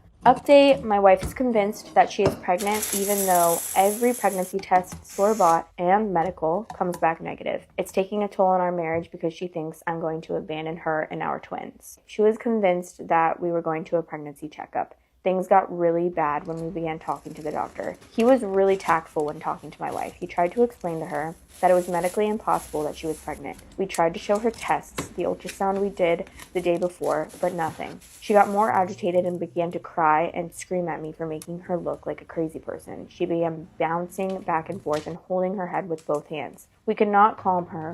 She went in a full-on panic attack. She could not breathe. The doctor laid her down and tried giving her some medicine for her to relax, but it did not help as he didn't have the necessary tools to treat a panic attack that was that bad. She had to go to the hospital where they took care of her, did an EKG to exclude that she was suffering a heart attack. At that point, I really had no other option than to inquire about involuntary commit, so I could not do it myself. I needed my doctor's statement that she was a danger to herself and others, and he had to initiate the process of an involuntary examination of 72 hours. After that, we will have to submit a written statement to the court to determine whether or not she can stay there against her will. So far, I've submitted all her posts in both Facebook groups, as well as the tests we did with the timestamps when possible. My wife is 2 days into the 3-day examination, and I have no contact to her. When I last saw her, she was furious with me. She said I was taking away her freedom, which I am. I felt horrible, dirty, and useless. She is so mad at me. I feel like I am abandoning her, and I don't know how she will ever forgive me for this. I love her with all of my heart, and I'm afraid of what will happen if the courts decide that I can't commit her, how our life will be affected. I feel like I failed to protect her. At this point, I'm just rambling. Sorry for the long post. I guess I just need to vent because I have no one else to really turn to that wants to listen. I feel judged by everyone and pitied. I just hate it. Sorry for the spelling mistakes. Edit, I will not effing leave my wife, you unempathetic dickheads. When I gave my vows, I meant through illness and bad times. I'm not only on the ride for good times. If you truly love someone, you will do whatever it takes to see them healthy again. Would you leave your spouse if they went through a severe physical illness? I am here to say I will not divorce her. She is not an effing psycho. She is sick. I hope none of your loved ones ever has to go through this because their support will consist of cowardly dickheads. A bride is going viral on the internet because her maid of honor booked her wedding on the same weekend as hers. Not only was it the same weekend, but it was the day after the bride's wedding. For context, this bride had her wedding planned for 2 years. So you can imagine her surprise when her friend texts in the group chat that she booked her wedding venue, and it happened to be the Saturday after this bride's Friday wedding. So immediately, some drama breaks out. The bride's first course of action is to ask her maid of honor to step down as maid of honor, as she doesn't think she'll have the ability to plan her own wedding and be, a good maid of honor. After all, a ton of planning goes into being a maid of honor and organizing. Bride and maid of honor were very close and they shared the same friend group. A lot of the bridesmaids and groomsmen in the first wedding, the original wedding, were asked to come be bridesmaids and groomsmen in the second wedding the day after. All of them immediately started expressing some concern about being able to afford to be in 2 bridal parties. Not to mention the time commitment of being in 2 bridal parties on the same weekend. To really top matters off, the friend/maid of honor ended up using some of the same vendors as the bride. Specifically, the florist and the photographer. After all, why do research when someone else did it for you? So what are your guys' thoughts on this? How would you react in this situation? And also it begs the question, if 2 friends want to have a wedding very close together, what is too close? Is having it in the same month too close together? In the same week? What defines that?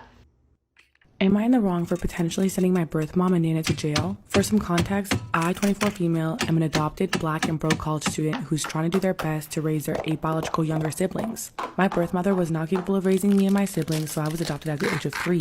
During my childhood, we did not have contact with my biological mother. All of my siblings prior to COVID were taken away from her at some point in time before their 2nd birthday, and most of our biological fathers were never in the picture because she didn't know them. However, after years of no contact with her, my bio mom, 43, reached out to us. My younger siblings and I were separated my entire childhood, considering the big gap that we all have. A few months ago, my bio Nana, 65, who happens to be a recovering alcoholic, decided to get drunk on Mother's Day and had a heart attack the following day, which led to her getting open heart surgery just recently. Now let's keep in mind, my bio mom has had 10 kids.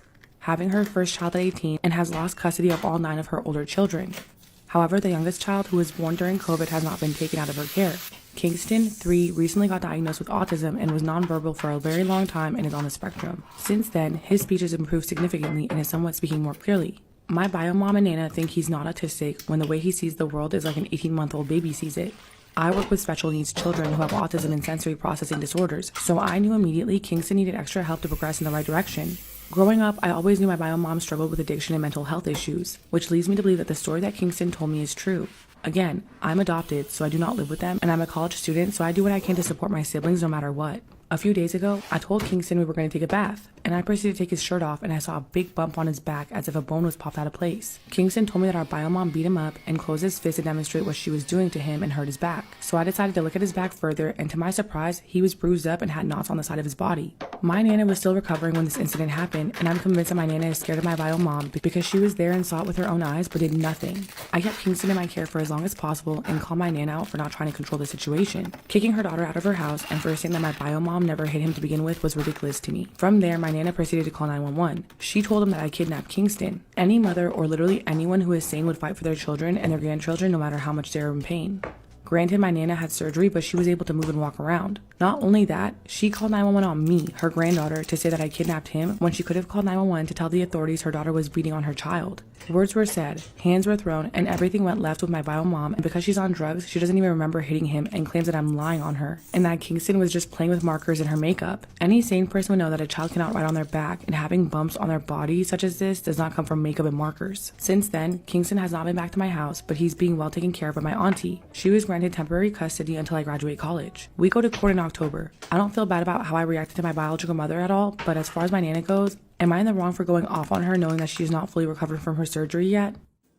I matched with my dad on Tinder because he was catfishing me. Disclaimer, this is not my story time, it's that I'm on Instagram. My parents got divorced only 2 months ago. My mom was so done with my dad. She served him divorce papers on a Friday, and the next Monday they were divorced. Okay, truthfully, and this is so shameful to say, but my dad is a little bit narcissistic, so I completely supported my mom in the divorce. A couple of weeks after the divorce, my mom started going out on dates. She downloaded every single dating app I could think of, and she was having the time of her life. And then of course my dad finds out she starts going on these dates. He got so jealous that he came to our house at 5 in the morning banging on the door, demanding that she delete the apps. She kindly reminds him that they're divorced, so he has no business asking her. But what do you think my dad does? He downloads every single dating app too. The problem is, my dad is not, he's not a looker, you know? He's bald, bit stubby, he has never exercised a day in his life. And I guess this is when he got the bright idea that he should just catfish people. So he thought he should go on Instagram, find a random hot guy, steal all of his pictures for a dating profile. But the thing is, it worked. Can you imagine getting catfished by a 60-year-old man, thinking you're gonna meet a 20-something-year-old? And that was my dad. But it gets worse. I ended up matching with him. Part 2 is up.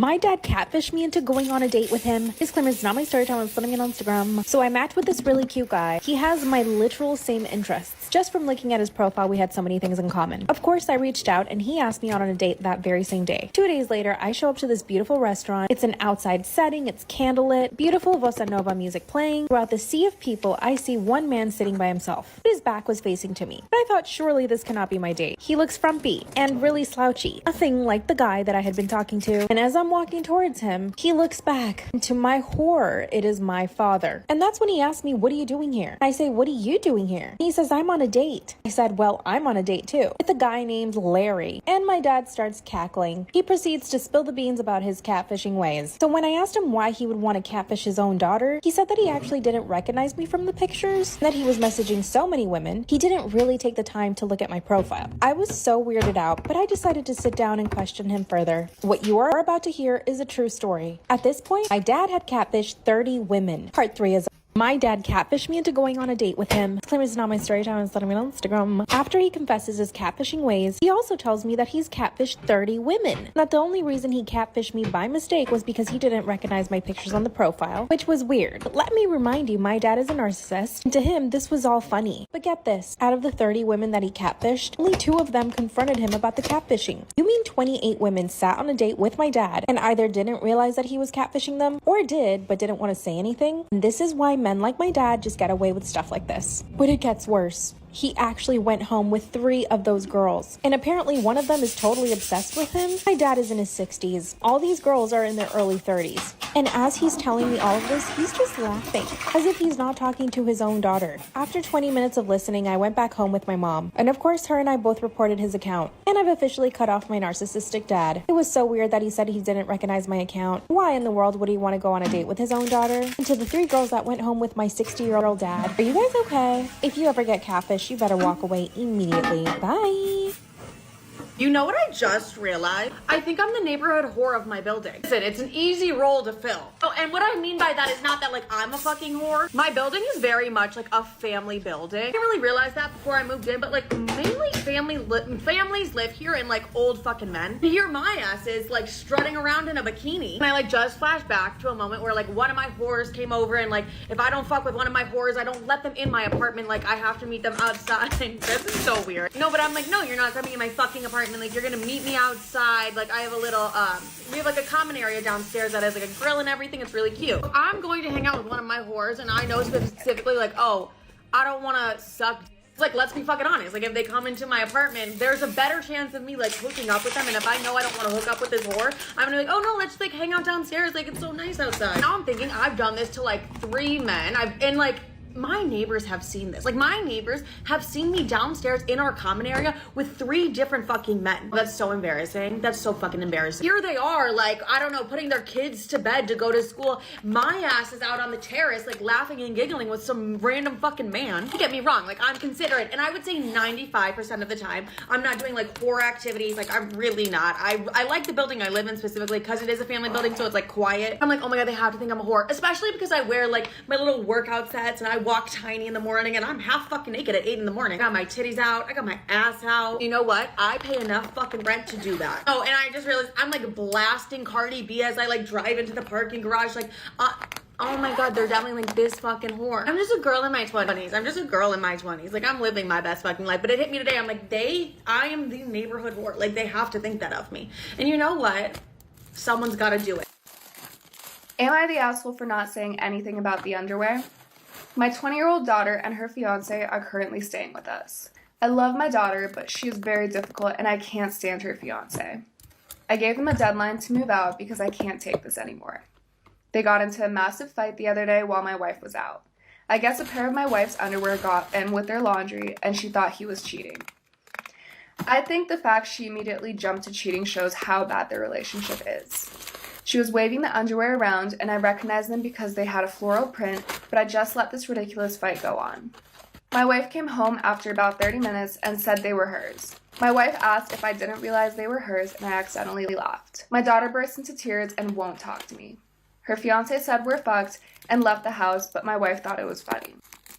I just found out my sugar daddy's real identity. Now I feel sick. Story time. So for the past 3 years, I have had a sugar daddy, and it has been amazing. I always heard stories about my friends having sugar daddies and they've done like weird random stuff for these men. However, they earn so much money, so as much as I felt a bit demoralized, I was like, let me have a go at this. So I kind of entered the websites my friends told me to enter, and I found this guy, and he was the only guy on that didn't give me the creeps. I messaged him and we got talking, and he ended up being my sugar daddy.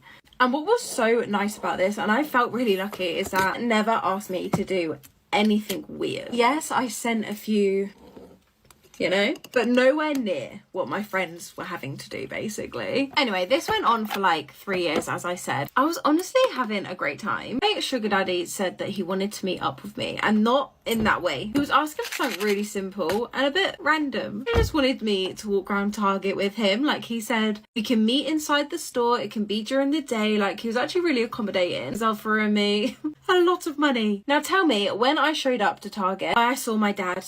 I wish I was joking. I missed a little bit of backstory about my dad. So he kind of exited our lives when I was about 10, probably. To be honest, I was happy about it. I really didn't like that man and I didn't want anything to do with him. He tried reaching out to me. I just ignored him every single time. But obviously, when I saw him, I didn't think anything of it. I thought, this is going to be a bit weird when he sees me walking around with this like 60-year-old man. Whatever, he's not a part of my life anymore. So I just walked past him even though he was like shouting my name. And after me thinking I got stood up by my sugar daddy, turns out that my sugar daddy is my actual dad. I generally think I am never going to get over this. My dad was looking at photos of me in that sort of way. I'm really sick of the whole like LA is the fakest place to live narrative. I moved from New York to California in January. Personally, I think it's the best decision I ever made. I see so many people come on this app and be like, it's the fakest place in the world, it's so fucking fake. Like, newsflash, you're choosing that part of LA. I knew when I moved here, I specifically did not want to live in West Hollywood. I was like, I don't want to live in the heart of LA. My job is social media. The last thing I would ever want is to be surrounded with like by content creators 24/7. I was moving from New York. I wanted to be away from the chaos in general. Whole narrative, like everyone's so fucking fake. You're just choosing to hang out with fake people. My friend group is people who I've known for a while, or even people who work like 9 to 5 fucking jobs. Like, I would just never surround myself with people who like used each other. Like I would never do that. That's why I don't think LA is fake, because like I don't surround myself with fake people. Like that's what I just like don't get. It's like if you're gonna go and live in like West Hollywood and hang out with all the influencers and like try and suck everyone's to be famous or whatever the fuck, obviously it's gonna feel really horrible. Don't be wrong, I've seen like the bad side of LA. Like I've seen that whole area that, because I knew I didn't want to be a part of it. Like last Halloween, there was like a party that I went to with a friend and I was like, absolutely, no, it's a scary fucking place. It's a scary fucking place. When I knew I was moving here, I was like, I'm not going anywhere near that. That's just not going to be my life. I remember when I was telling people I was moving here, like I had other content creators be like, oh no, like you gotta make TikToks with people. You gotta do that whole thing. Like, you know, like you gotta clout chase. And I was like, I'd actually rather die. I never started a friendship or like had a friendship where I was like, oh, this is gonna benefit both of us on social media. No, I didn't give a fuck, because the people around me are actually really fucking important to me. Like I'm not gonna have fake ass people around me, because that just affects me. Like why would I do that? Like when I heard that advice, I was like, yeah, absolutely fucking not. But no, I don't think LA is fake. I think you're surrounding yourself with fake fucking people. If your mindset is that you like need to hang out with these people, or you like need to do this to like be successful or anything like that, one, you're gonna be fucking miserable like the rest of your life. I just think your experience in LA is your choice. If you think it's fake in a horrible fucking place, maybe look around who you're hanging out with and where you're surrounding yourself and what you're doing on the weekends, and then take a step back and be like, oh wait, maybe I'm the fucking problem. Because like I've lived here for 6 months, I've been to the influencer events, I've done everything. I don't find it fake whatsoever. Like the moment I like think it's fake whatsoever, I remove myself from that situation, because like I wouldn't want to surround myself with those kind of people. You find fake people in fucking Ohio, you know? So it's like, it's really just your choice.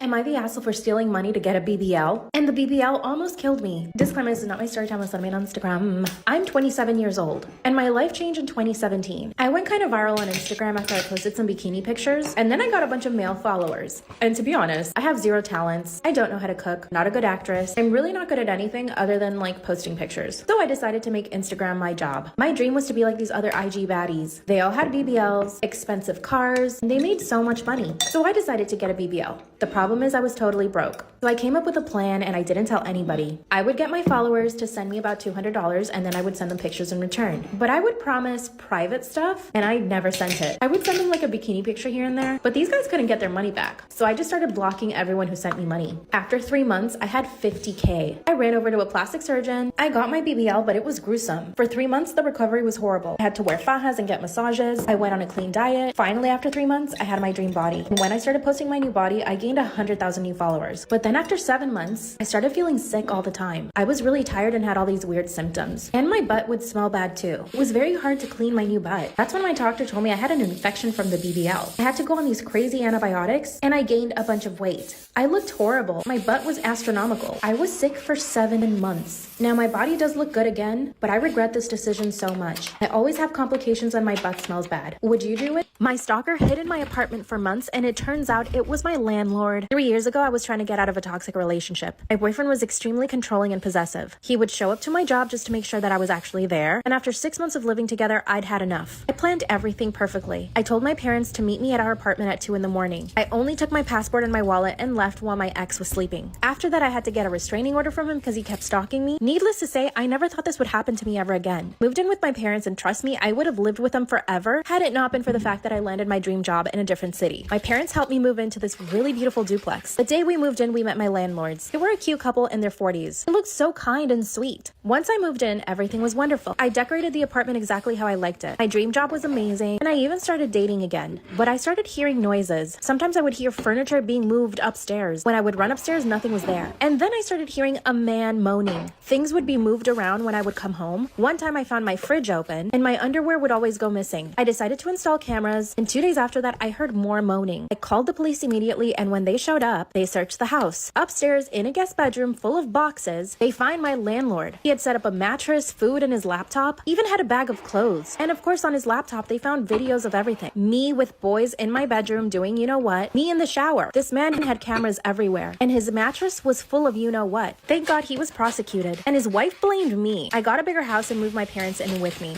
I will never date men again. What would you have done? Am I the asshole for not letting my husband go on a business trip with the woman that he cheated on me with? 6 years ago, my husband cheated on me with a woman who was a part of our social circle. I found out about it and immediately I wanted a divorce, but my husband put in a considerable amount of effort to kind of repair our relationship, and I decided to change my mind and not go through with the divorce. I can say that since then and until now, we have had a beautiful, amazing relationship without huge issues. I honestly almost forgot what had happened until in 2023 when this woman coincidentally got hired to the same company that my husband works for. My husband thankfully did not hide this from me, and honestly he seemed a little bit uncomfortable with the whole awkward situation, especially because the company requires them to say if they've had any past relationships with any of the people in the business. He didn't say anything at work about their past history together because he knows that everyone in his company knows that me and him have been married for 12 years. So it would have been a very strange situation. Am I the asshole for not letting my husband go on a business trip with the woman that he cheated on me with? I felt chills down my spine when I learned about the whole she's working there now news, but I just tried not to think about it. My husband hasn't shown any interest in that woman, and our relationship has been amazing and it hasn't changed at all since she started working there. Last week, both of them were notified that they had to go on a business trip to Canada. The two of them and then another person from the same company but in a different state, and they don't know my husband or that woman. This time, no matter how hard I try to overlook it, and I really want to overlook it, I just can't, because the fact of the matter that my husband will be spending 14 days in another country with this woman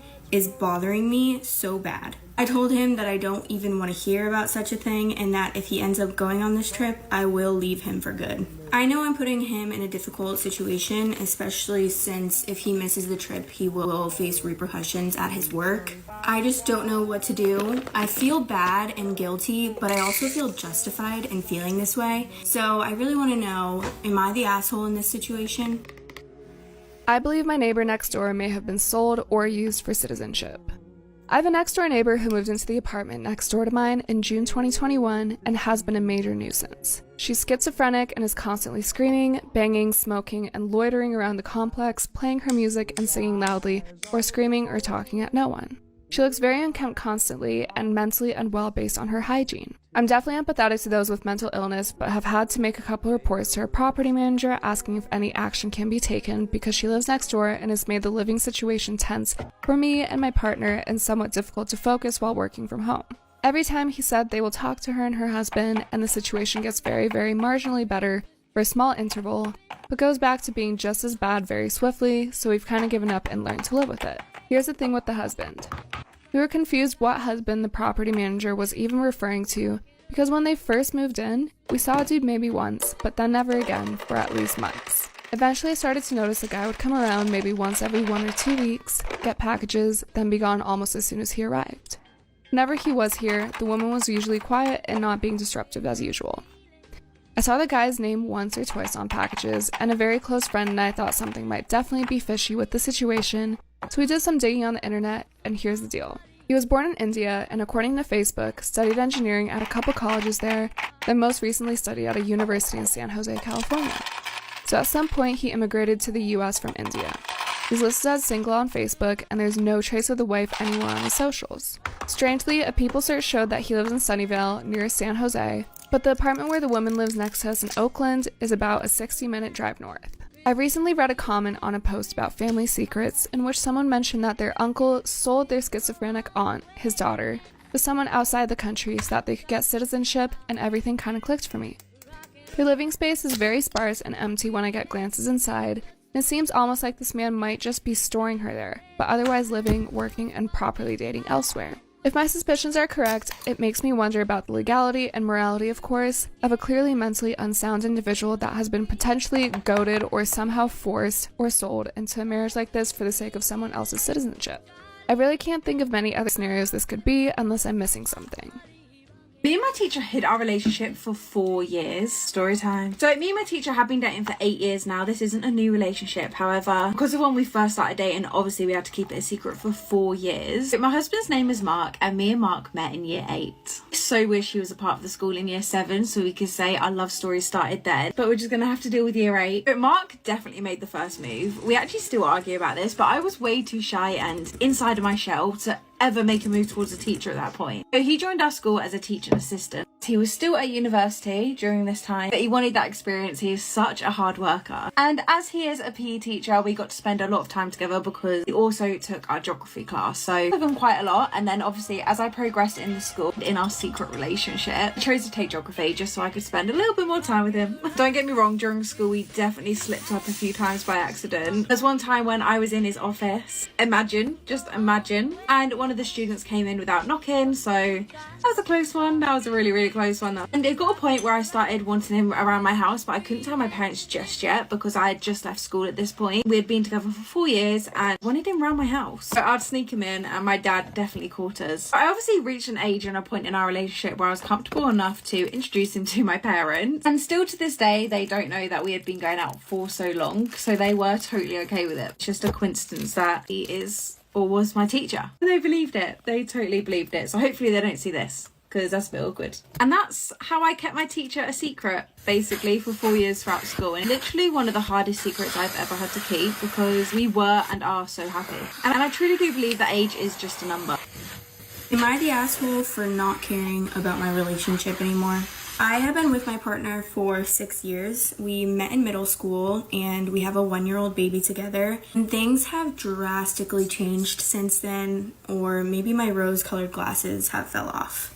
There are so many contributing factors, but I'm just gonna name a few for you. A couple years ago, we went to go pick out an engagement ring, but it has been collecting dust for the past 3 to 4 years. We got pregnant and I told him that I would really like to be engaged before the baby was born. It has been a year now. My baby is about to turn a year in a week. When I was freshly postpartum, he wouldn't help me out with anything. Not help with the diapers, diaper changing, cleaning, so many things. A couple of months after our baby was born, he told me that he was no longer attracted to me, but that he would still expect me to be intimate with him. Also established that I would be a stay-at-home mom with our baby until she was about 1 year old, but he is an extremely unmotivated person and he would constantly call off for the dumbest reasons and always making up excuses why he wasn't going. Yes, he would pay the car payment and he would pay rent, but we would always be short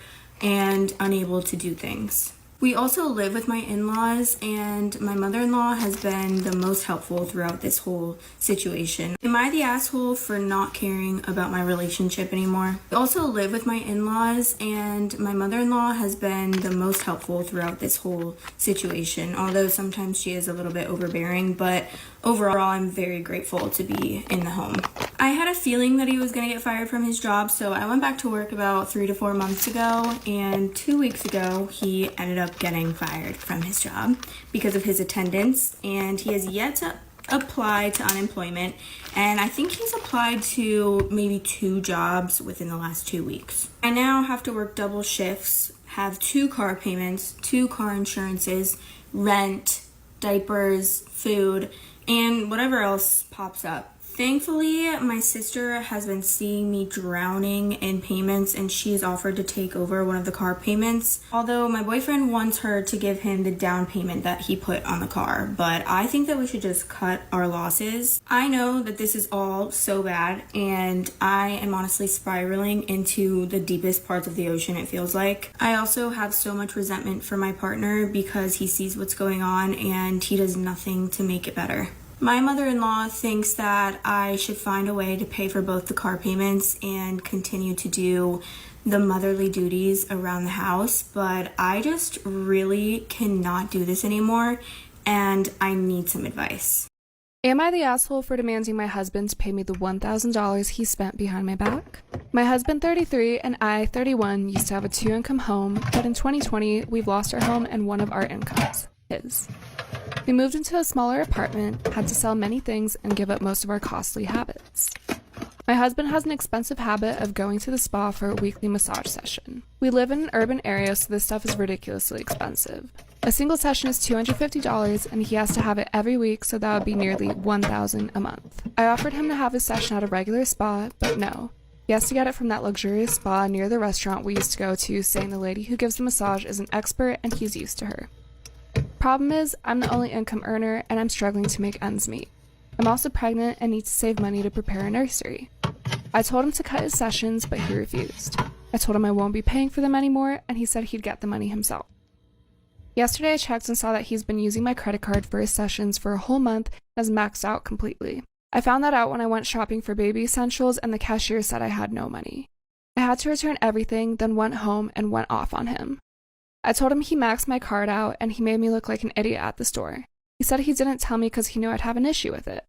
I demanded he pay me back the $1,000 he spent, but he refused.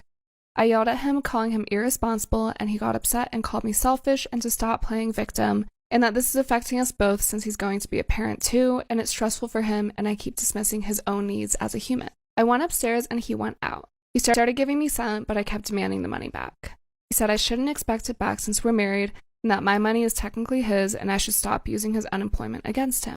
Anytime I get a hate comment these days, my immediate thought is, I'm gonna fuck your man. I have no idea what switched in my brain, but like one day, I was just like, let me check the profile of the bitch that's leaving me a hate comment. Check the profile, I see her man. In my head, I'm like, I'm gonna fuck her man. No, I'm gonna fuck her man. You wanna comment on my video that I'm like an unstable, crazy ass bitch? I'm gonna show you how much your man loves a crazy, unstable ass bitch. Like dead ass though, when I get hate comments these days, that's the first thing that goes through my fucking head. I'm like, no, I'm just gonna fuck her man. Why would I not? I think it just like helps me cope with the hate comment, but I'm just like, no, like you want to say these negative things about me. Let me bring it into your life. Let me invade my 2 cents and my opinion in your life. Like, what's your man doing? Like, no, your man's about to do me. Like, I swear to God. I don't even fuck like that. I really don't. I'm like born again virgin type of vibes. I'll go out of my way to fuck your man to prove a point. I really will. You know what? I'm living up to the hate comments of like, she's a crazy bitch. No, you want to comment that? I'm going to show you a crazy bitch. You want to see crazy? I'll show you even fucking crazier. I'll make your boyfriend hard launch me on Instagram. I'll get engaged and start a family with the man out of pure spite. Okay, no, but like if I actually did that, check me into a psych ward, like that's a little fucking weird. But that is dead ass the scenario I play in my head anytime I get a hate comment. You know what? Honestly, it's really helped me cope with them because I used to cry. Like if I got a really mean one, I would cry. That was when I first started social media, but like you have some random fuck call you a fat stupid bitch who has like mental issues, okay? You would cry too. You'd be like, what the fuck is this? So I used to just like tear up, and sometimes I would actually let it ruin my day. But the more that I've been doing social media as a living, I don't know when the fuck I flipped my mindset to like, no, I'm just gonna fuck your man. And I'm just like giggling at my phone, like, like looking at your man. And I'm just like, I'll fuck him. I'll fuck him. I won't even comment shit back. You'll just see me popped out with a new man who happens to be my biggest hater's man. Like that's my man now. Listen, I know this is a crazy and unhinged thing for me to say, and it's so out of pocket, but so is commenting hate comments. You can play that game, bitch. 2 can play that game. And watch what the fuck you comment, because sometimes I really don't have it in me to be the bigger person. I really don't. You know what? If I'm being so fucking real and a little bit evil right now, I would never even fuck your man. You wanna know why? Because he fucks you, and you have negative and weird energy if you can comment hate comments on people's videos. Like it's absolutely fucking nothing to you. So I really wouldn't even want to fuck the man that fucks you, because that's embarrassing. But just know I do think about it. Every time I think about it, you leave a hate comment, might fuck somebody's man to death. My own friend convinced my husband that I cheated on him, he kicked me out of our house, and now she finally said she lied. I, 25 female, don't even know where to start because I'm devastated. She, 25 female, and I were best friends for over 10 years before this all happened. She was my sister, my friend, the person I trusted the most, but to her I was never anything. Because if I had meant something to her, she wouldn't have stabbed me in the back just because I married the man she wanted. And this is important because she did all this for that very reason. 8 years ago, we met my husband, 29 male, in college. We were in our first year, and he was the assistant to one of our professors. The three of us became very good friends until he and I started dating. At that time, she never told me that she had feelings for him, so I never questioned my relationship with him. During all these years, I trusted her with very important things about my husband and myself. The last thing was the most important that I ever told her, and that was that I'm pregnant. I even told her before I told my husband because I took the pregnancy test while I was with her because I trusted her with my whole life. When the test came back positive, we both cried because it was a planned baby. She seemed so happy that my chest hurts knowing that was all fake. 6 months have passed since that day, and my husband started acting weird. He was always mad at me for absolutely no reason until I had enough and confronted him. He told me he's mad at me because he knows the truth. I asked him what he was talking about, and he showed me all the infidelity evidence he has. They were chats from a dating app between a man and me, and I use quotes because I never created that account. Someone else did and used my photos that I had never posted and I only have on my phone. So it is impossible that someone has stolen them from my social media.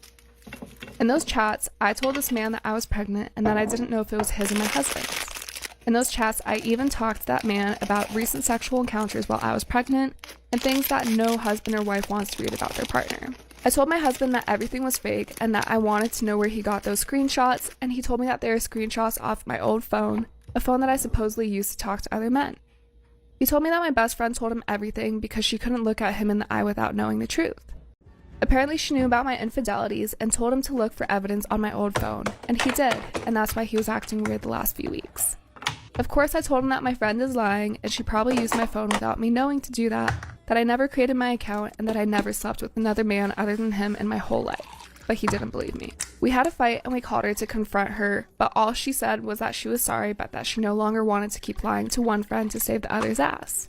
We had a horrible fight, but she was as calm as a fucking psycho, insisting that I'm a cheater. I couldn't convince my husband that it's all a lie because the evidence indicates that I'm guilty. So he was furious and told me to pack my stuff and get out, that he wanted a divorce and a paternity test.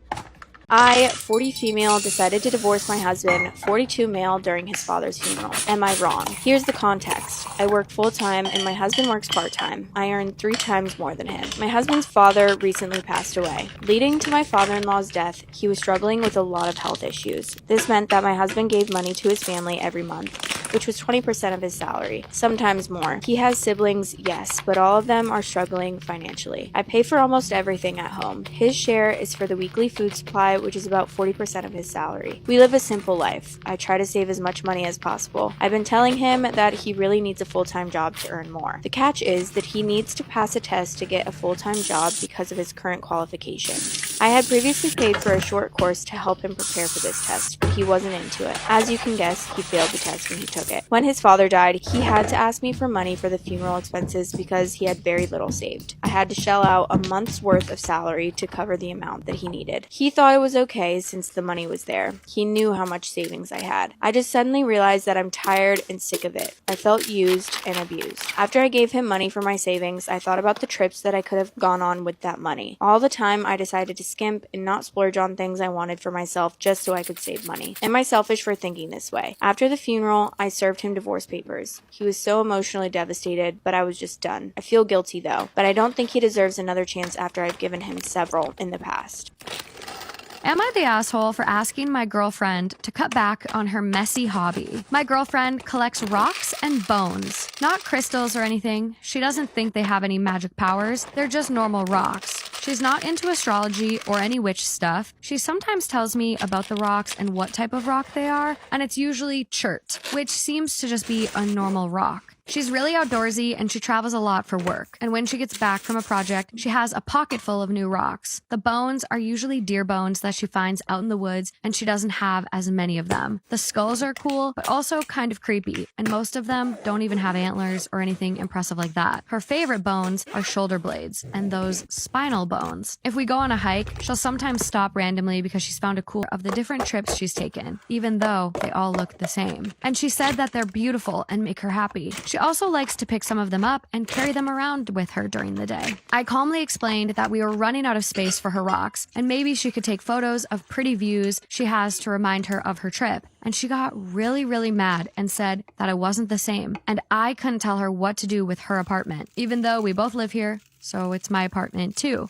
I tried to get my friend to commiserate, but he said I was being an ass for trying to stop my girlfriend from doing something that makes her happy, and that I should be thankful that her hobby doesn't cost any money. Am I the asshole for wanting a clean apartment? I'm not even telling her to get rid of all of her random rocks and bones. I just want to put them away to make the place look nice. Am I the asshole? I don't necessarily find OP to be an asshole. I just think that it's like a compatibility thing. It goes in that category, the new one we have, where you're not an asshole, but you're an asshole for writing it this way because you're trying to make a mockery of That's true. You're trying to make a mockery of her, They all what look the she same. likes to do in this collection, to try and win everyone over that's reading your write-in to say, yeah, that's super weird. Why would anyone even do that? We're kind of focused on the problem, but we're trying to belittle what she likes to do and the things she likes to keep.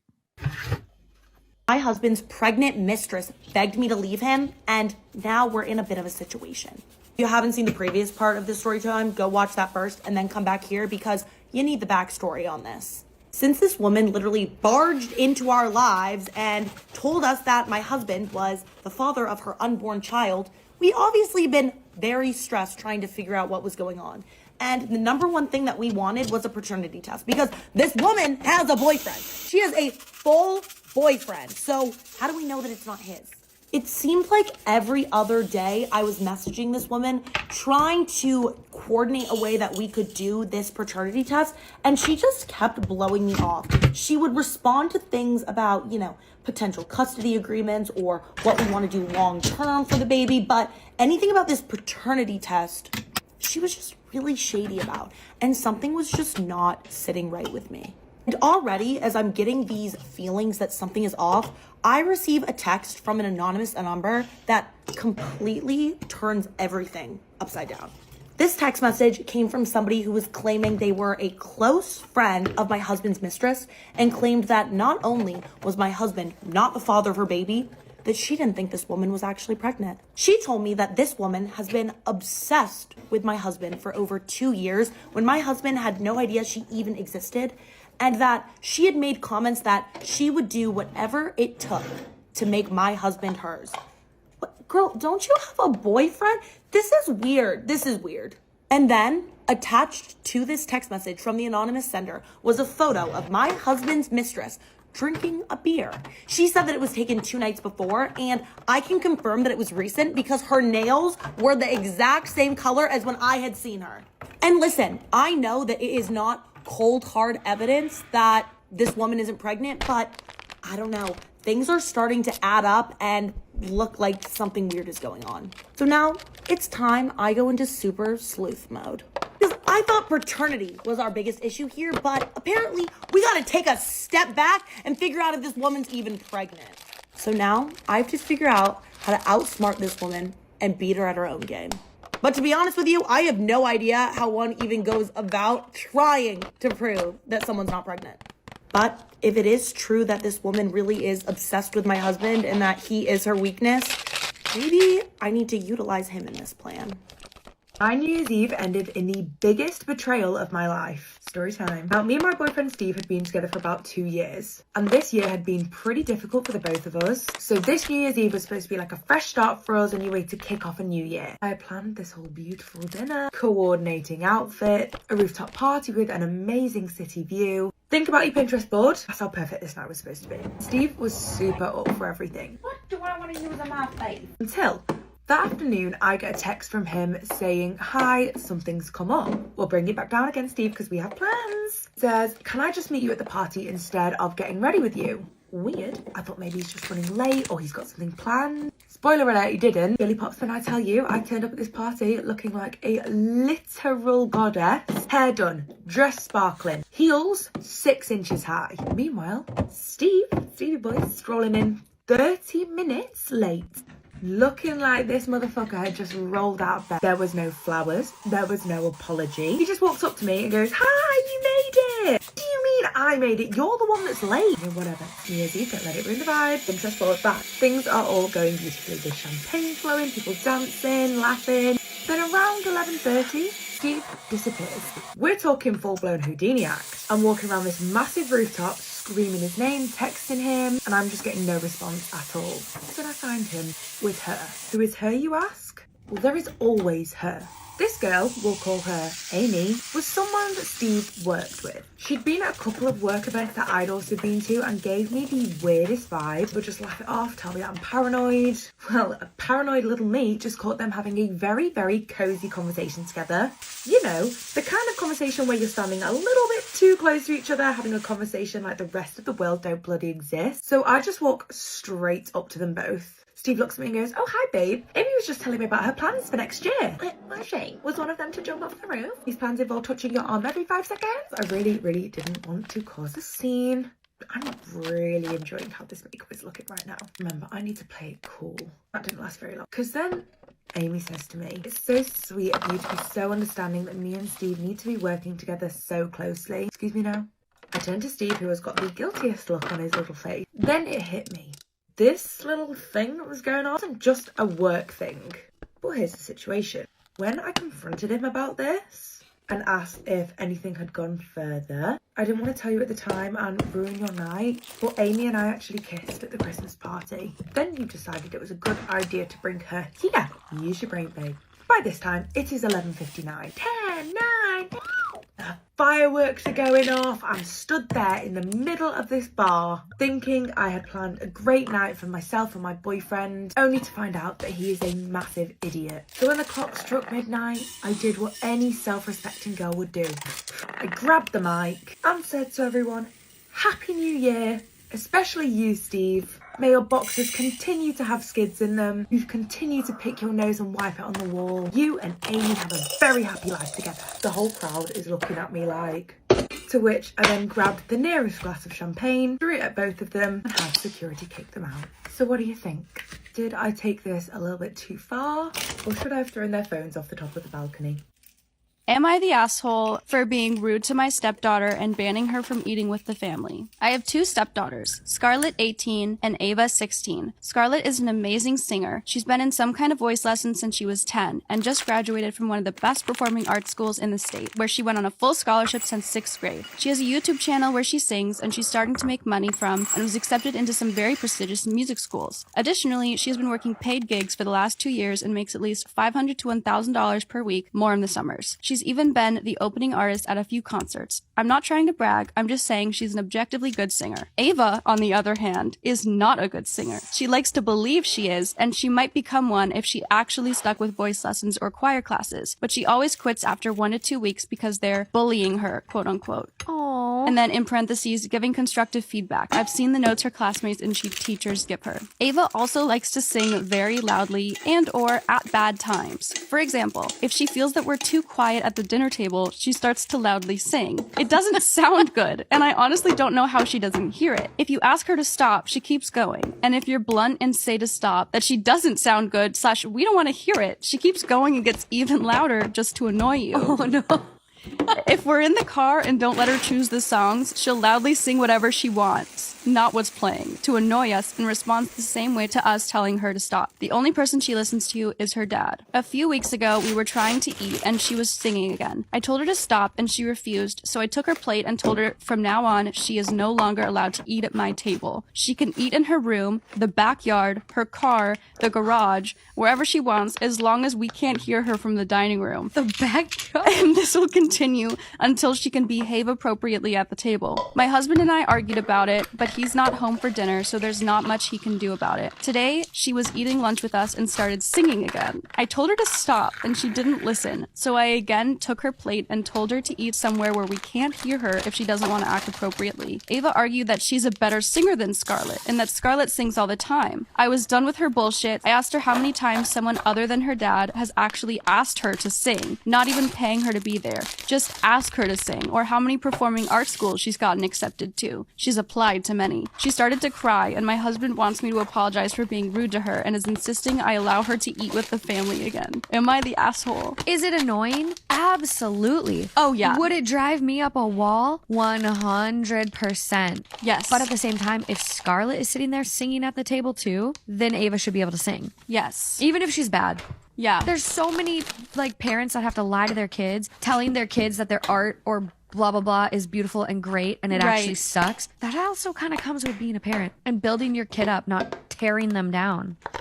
Am I the arsehole for not letting my maid of honor hold her baby during my wedding ceremony? Story time. So I'm getting married at the end of July, and my sister is my maid of honor. We'll call her Amy. Now, Amy is currently pregnant with her 4th child. Her due date is 3 weeks before my wedding. God, we're cutting it a bit fine there. However, she's been making some comments that have me a little bit concerned. She has repeatedly told me that she is going to carry her baby down the aisle regardless of how I feel about it. No, it's not like her husband's not going to be there. He will be there, sat in the audience. She says that she also plans to hold him throughout the ceremony and has said that she does need to feed him at some point, aka whip her tit out during my ceremony and feed her child. Now listen, I haven't got a single problem with you breastfeeding. Maybe not whilst we're at the altar. I told her, you're so welcome to have your baby with you throughout the rest of the day. Obviously, this baby's going to be like fresh out of the womb. So I understand it's going to have needs. You know, it is not going to be a problem if it's there whilst we're getting ready. But also, when it comes to walking down the aisle, I would just like you to be there, not holding a child. The baby could cry, it could poo, it could wee, or like she has preempted, it could need to eat. Now, I pulled her up on this and I was like, listen, Amy, I'm really sorry. It's not sitting well with me. To which she then goes on to tell me she will be holding this baby or she will refuse to be at my wedding. Not even just in it. She won't even come. And then to make matters worse, in addition to wanting to hold her baby throughout, she is threatening to call me a bad aunt during her maid of honor speech. Or even worse, she's going to get her other children to object to our marriage during the ceremony. Now listen, I don't know if she's trying to be funny, but as I'm sure you can imagine, every single one of these comments has me a little bit concerned. And it's old now, I'm getting really frustrated. So what do you think I should do here?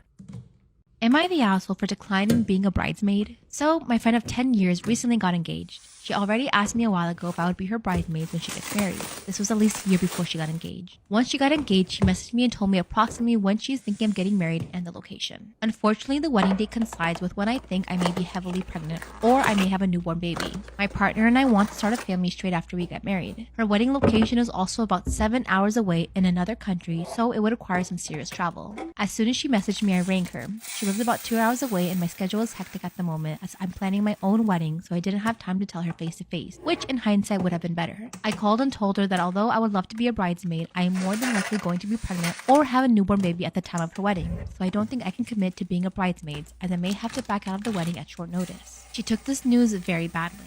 She was trying to interrupt me on the call, and then when I asked her how the wedding planning was going, she said it's all going to shit and then she hung up. She hasn't spoken to me in nearly 2 months. As a side note, she has constantly stated how much she hates surprises, has a tight budget, and she likes to plan things in advance. I thought the best thing to do would be tell her straight away instead of leaving it until a couple of months before her actual wedding and before she spends any money on bridesmaid dresses, etc. So, am I the asshole? So she does have an edit. I'll read this first. The friendship, yes, I have known her for 10 years. However, she is not my best friend. She is not a bridesmaid at my wedding. My sister and my best friend are bridesmaids. The date of her wedding is approximately 14 months after mine. When she asked if I'd be a bridesmaid, it wasn't in a serious conversation. We were in a group setting and saying, oh well, we'll be in the same nursing home together, or we'll be bridesmaids. Myself and another friend didn't take this conversation seriously. The other friend is a bridesmaid, and she also felt a little caught off guard that the bride took this conversation seriously. A lot of people are saying you are the asshole, but I don't think so. I get it, your friends, everything like that, but like my nuclear family and everything, like my family planning will come first, and you're being so upfront about it, saying, hey, you don't know if you'll even be able to get pregnant that fast. People don't know, but you're just giving her a heads up. Like, I don't know, I can't can't commit to this yet because I'm trying to have a baby right after I get married, and don't get your hopes up too high. We'll see, we'll cross that bridge when it gets there, but I'm telling you now, I can't commit to this. That's very respectable. I wouldn't expect my friends to hold off on their life because of my wedding. Like, it's okay. It's not that. I don't think that's that big of a deal. Am I the asshole for giving my husband an ultimatum and telling him I will leave him if he doesn't stop acting like he's God? My husband and I have been married for 4 years, and we have 2 children. When we first met, he told me he was an atheist. I didn't really care. I was born into a Catholic family, but never really practiced. So religion was never a part of our relationship. But over the past year or so, he has shifted. At first, it started with him saying he is questioning our existence, and that led to him believing that there may be a higher power. It ended with him believing he himself is actually God. No.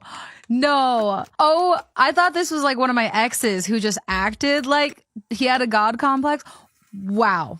At first, I thought he was joking. Yeah. So I humored him a bit. But after months of it getting progressively worse and worse, I'm done with it. He built a small little room in our backyard in which he goes and prays to himself. He has said things like, quote, "If it isn't true, then why do I believe it?" It's gone from stupid to downright creepy and scary. He also has been looking into renting a building so he can open up a legitimate church. I find him oftentimes just sitting in silence, him saying he feels people praying to him, and that it's time for him to finally reach out and help those who need him. I told him enough is enough and that I am not going to deal with this. I said he must drop all of this shit immediately or I will leave him and take the kids. He seems to not understand and thinks I am just rebelling, but will find my light soon or something like that. Am I the asshole for threatening to leave him and take the kids? This is a different one. My head goes down this rabbit hole of like, does he have a brain tumor? Because how do you go from completely normal atheist to all of a sudden, I am God, I want to buy a church, I can hear and feel people praying to me. This is like not normal. It's almost like he was so atheist that when he started to think maybe there is a God, he's like, well, why not it? Why not me? Why not me? I am God. I God. I God now. What does he say here? If it isn't true, then why do I believe it? I believe unicorns are real. I don't have proof. Am I the asshole for telling my 27 male fiance, 28 female, that my theoretical hall pass would be her sister? I've been married with my fiance for 5 years. We rarely fight and we have a lot of trust for each other. She and I are going to be married in a couple of months. We have an inside joke together that we're allowed to F whoever we want the night before our wedding. We're both very aware it's a joke and it's not something we really want to try. We haven't said actual names during the joke yet, but she was curious. She said she knows exactly who she would sleep with. I asked her who, and she said I'd have to tell her mine first. And to be honest, I had never really thought about who. But when she asked, the first person that came to mind was her sister, who was 5 years younger than her. I know this is probably effed up. I rationalized my thinking that since her sister looks like a younger version of her, it's like I just want to cheat on my fiance with my fiance when we first met, which now I realize sounds pretty awful. I didn't say and said I don't really know. She didn't believe me for a second and kept asking. At one point she jokingly said, who knows, I might be able to hook you up with her. I guess she could tell on my face that I felt bad about who I thought. She said it's okay because it's just a joke and she wouldn't be mad. I, against my better judgment, blurted out her sister's name. She stopped smiling and asked me, what the F did you just say? I went into panic mode and said the name of a celebrity. That didn't help the situation. She was unbelievably upset that I said her sister. I tried to give her my rationalization and that only upset her more. She was near tears and told me that I was such an asshole. I told her that she said it was a joke and that she wouldn't be upset over whoever I said. She said that hers was her hot high school teacher back from when she was 17 and she couldn't believe that I wanted to F her sister. Until last night I slept on the couch because of it, and she's still sour to me about it. I've talked to some friends about it. My close friends that are women said that I'm an asshole. My guy friends said I wasn't an asshole, but that I'm stupid. Am I the asshole? And the consensus here is you are the asshole. Because what's wrong with you? You knew in your head that it was wrong and you just couldn't help but say it. The amount of time you had to think about that in your brain before you actually let it come out of your mouth is insane that you didn't just lie. I found out my sister's secret and it destroyed everything. Story time. A little bit of background here. I have a sister who we will call Amy. Now, I've been dating this guy who we will call Steve for about 2 years. Listen, I really thought this guy was the one. And Amy always said that she liked Steve. She's like, oh, he's such a sweetheart. But slowly but surely, Steve started to change. He got more distant, and then Amy started acting weird. She'd never answer any of my calls, and then even if I text her, she'd be like, sorry, I'm busy. One night, Steve was supposed to be coming to my house for dinner, but then he decided that he was going to bail last minute again. And as you can imagine, at this point, I'm over it. I was so sick of his shit, so I decided that I was going to go over to Amy's house and I was just going to crash there. I grabbed a bottle of wine and I was out the door. Now, when I got to Amy's, it was a little bit strange. I knew for a fact she was in because her car was in the driveway, but none of her lights were on. Thankfully, I had a spare key, so I let myself in. And to be honest, my first thought was that like, oh, she's probably on a Zoom call. This is when I heard a man's voice coming from her bedroom. Not just any man's voice, Steve's voice. My stomach was literally in my shoes. I could hear them laughing. She'd laugh and he'd laugh and he'd laugh and she'd laugh. I can feel the vomit rising. And when I got up to Amy's bedroom, the door was ever so slightly open. And what I saw will be burnt in my brain forever. Steve and Amy were in bed together, all cozied up. Isn't that nice for them? Keeping a bed warm while her husband was away. And at this point, I'm pissed off. So I pushed that door open and I barged my way into that room. They both looked at me like deers in headlights. Steve jumps out of bed. He's like, "Ugh." I'm like, get your words together, Steve. Come on, think of something. Think of something. So I look at Amy and she is just dead silent. After my initial shock wore off, the truth began to spill out. They had been sneaking around my back for months. Amy is trying to justify it, saying, we didn't mean for this to happen. At this moment, I just come to the conclusion that I cannot deal with this right now. It's just too much, too quick. So I left to try and process what I had seen. Little did I know, it was about to get crazier. A few weeks later, Amy calls me and drops the absolute bombshell of the century. And that was that Amy was pregnant with Steve's baby. Yep, just let that sink in for a second. And at this moment, I'm thinking this cannot get any worse. But it did. A few weeks later, Amy calls me and tells me that her and Steve are moving in together and that the only reason that she was calling is because she wanted my blessing to do so. Well, my blessing wasn't important when you were sucking his... Like, Brie, are you kidding me? I did what any normal, unhinged person would do. Every single little ounce of dirt that I had on the both of them and sent it to everyone. And I mean everyone. Our parents, Steve's parents, Steve's boss, Amy's co-workers, and then I even sent it to their landlord because now they live together. And let's just say they've been having a rough couple of months. You think we're done? Here is the absolute kicker. The ultimate plot twist in it all. About a month after my revenge spree is really hard to say, I get a call from Steve. Turns out Amy wasn't even pregnant at all. She just lied so that Steve wouldn't leave her. So now they are both just miserable, unemployed, and living in an absolutely tiny one-bed apartment. For suspecting my wife of doing something awful at her friend's bachelorette week in Mexico. She spent virtually $0 and took no pictures. I'm in the middle of probably the biggest crisis of my adult life, and I can barely think, so I apologize in advance if this comes across as really weird or rambly. My wife went to Mexico last week for a friend's bachelorette party, and aside for the plane ticket, the hotel, and the first day's food and drinks, she didn't spend a penny all week. I mean, on the credit card, it's as clear as day that on Monday, up until about 9 p.m., she was buying dinner, stuff at the hotel shop, drinks at the bar, souvenirs, and then at 9 p.m., she didn't spend another cent the entire week until she was at her layover airport in Dallas. She says it's because her friends took over and paid for everything. I guess this is plausible, but it's still giving me a funny feeling. What's worse is that my wife is a person who posts her entire life on Instagram and TikTok, mostly Instagram. But if she does anything from getting a latte to picking up the kids at school, she will post it either as a picture or as a story. The last thing she posted on TikTok was a trend of people jumping into their vacation from the airport, and after that, her social media is blank. I was kind of keeping an eye on it because I was excited for her to go on the trip, and again, I guess it's plausible, but it gives me a funny feeling. When she got home, I said I can't wait to see all the pics that she took, and she blew me off. She said that she just didn't feel like taking pictures that week. She has been incredibly distant, and last night she said that she just felt like sleeping on the couch because the AC hits better. This is 100% true, but I swear I heard her talking on the phone in the middle of the night. When I got up to check on her, I accidentally tripped over the dog. It made a huge racket, so when I got downstairs, she appeared to be asleep. I brought all this up to her this morning and said I'm not accusing her of anything, but all of this put together is making me feel uneasy. I wasn't trying to bait her or fight with her. I just wanted to get my feelings out on the table. She said, "You're a major fucking asshole for bringing this up on her first day back at work." I said I wasn't trying to pry, just communicating with her, and she said, "Your communication is prying, and I'm not discussing this with you ever again." Oh. She then took the kids to summer camp and left. Am I the asshole? And there's edits. Okay, so updates.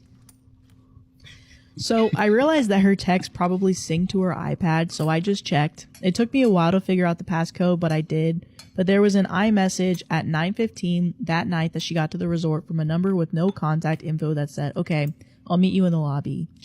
Is the app you said Signal? I look up Signal, and it's kind of like WhatsApp. Oh, no. The iPad doesn't have Signal on it. Oh. Edit number 2. If you've been following my comments, you've seen that my sister is coming over, and she's an insane internet sleuth and is relentless when it comes to this cheating stuff. She also scares me a bit, so I'm hoping this isn't a mistake.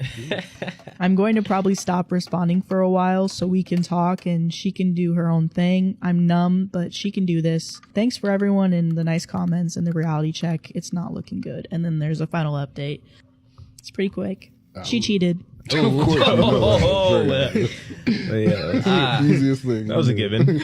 Man. My sister was able to get lots of info from this real estate guy, and my wife denied it at first, but then admitted it. Sorry it took so long to update, but I'm numb now. I took care of the house full time, and my husband worked. I was building my own business as well. About 4 months ago, my husband lost his job, and I had just opened my business, which was booming, so I took care of the bills. I was also taking care of the house and cooking. He would leave things dirty behind, clothes on the floor, wet towels too. I kept nagging him all the time to clean up after himself, and he would just say, "Sorry," but nothing changed. I got fed up and told my husband I would start charging him $10 for everything I had to clean up behind him. I managed to make $150 and told my husband he owed me that. And we had a fairly big argument. He still gave me the money as I wouldn't back down. AITA for charging $10 for cleaning up after him. How many things can this woman do at once? She is keeping the place spotless, cooked, did the grocery shopping, and built her own business, which turns out is merely booming. Someone sent me screen caps of him sexting. Apparently he'd been emotionally cheating on me with a few women for some time. Once the 4-year mark hit, I got into therapy and realized I had no romantic feelings for him. He also couldn't keep a job, didn't cook, didn't clean, didn't grocery shop, didn't have a license or a car. I was his mom, not his girlfriend. So I broke it off. I felt really guilty and started second guessing my decision to leave because he got so depressed. A week later, I got a call from his work. He'd been in a serious work accident. I dropped everything and ran to the ER.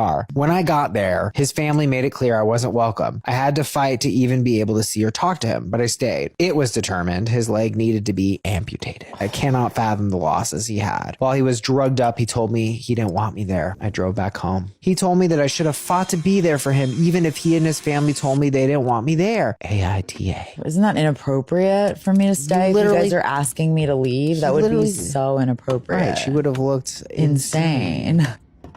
My older sisters, 27, are twins. Jesse's the one I'm closest to, and Holly is the one I couldn't care less about. Ever since I can remember, Holly is the wonderful child in my parents' eyes. They would praise Holly for every accomplishment, big or small. I remember vividly Holly would bully Jesse. Jesse tried to tell our parents, but they brushed it off as sister rivalry. I don't like Holly, and I never did. I moved out when I went to college, and I went to live with Jessie, who was starting her master's. In July of last year, I took Jessie on vacay, and we posted pictures of the things we did. Holly somehow found out. She went off about how unfair it was that she wasn't invited and that Jessie didn't have to pay a dime. She said they're a pack, so it makes sense to do everything together. To this day, I don't intend on trying to reason with her until she apologizes to Jessie for being a bully. AITA. It sounds like Holly is just getting all the hype. And it's like, dude, that's really f***ed up. Like, to do that to sisters is already bad, but to do it to twins, it's like, obviously they're constantly comparing to each other. Right.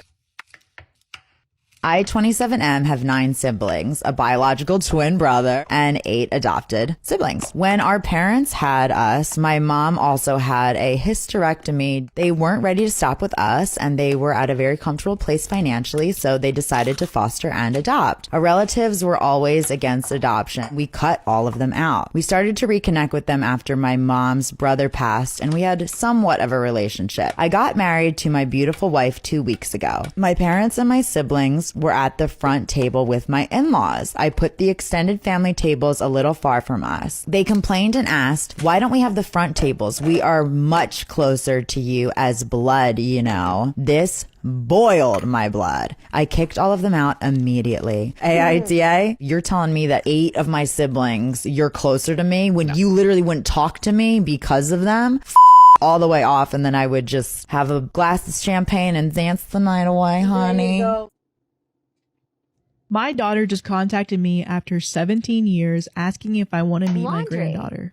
I'm in my 60s now. I was married to my ex-wife and we had a daughter. Our marriage was going through its ups and downs, but I was really close with our daughter. But as our marriage was going through its difficulties, I made a huge mistake I still regret to this day. I started having an affair with my coworker. She was in a violently abusive relationship at home. We became friends at work and things just escalated from there. She got an out from me, but got the support she needed to file for divorce from her husband, who is currently in jail now. The affair went nowhere and we called it off shortly after, but I was glad that she got out of her abusive relationship and that she was safe. But when my ex-wife found out about the affair, things expectedly didn't go well. She lashed out and said a lot of horrible things about me to our daughter, who was 15 at the time. I admitted full fault with the affair, but even after the divorce, I sensed that the distance between me and my daughter was growing, until one day my daughter said that she wasn't going to speak with me anymore. She was going to cut me off from her life forever. And that was the most painful thing anyone has ever said to me. And I begged her to please reconsider. And I still remember that day. But time passed on. My daughter kept her word. And after trying to connect with her for the first year, I gave up. I found out from one of my mutual friends that my ex-wife married a great guy. And I was happy because I was hoping that would remove the hatred for my ex-wife, and my ex-wife would advise our daughter to at least rekindle a relationship with me, but that never happened. I moved states a year later. I'm at peace now, but still have some aching sadness. I have retired. Both my parents have passed away. My brother passed away tragically a couple of years ago. To be honest, I'm waiting for my turn. I only have a dog, and my sister left. A couple of hours ago, my daughter called me on my phone.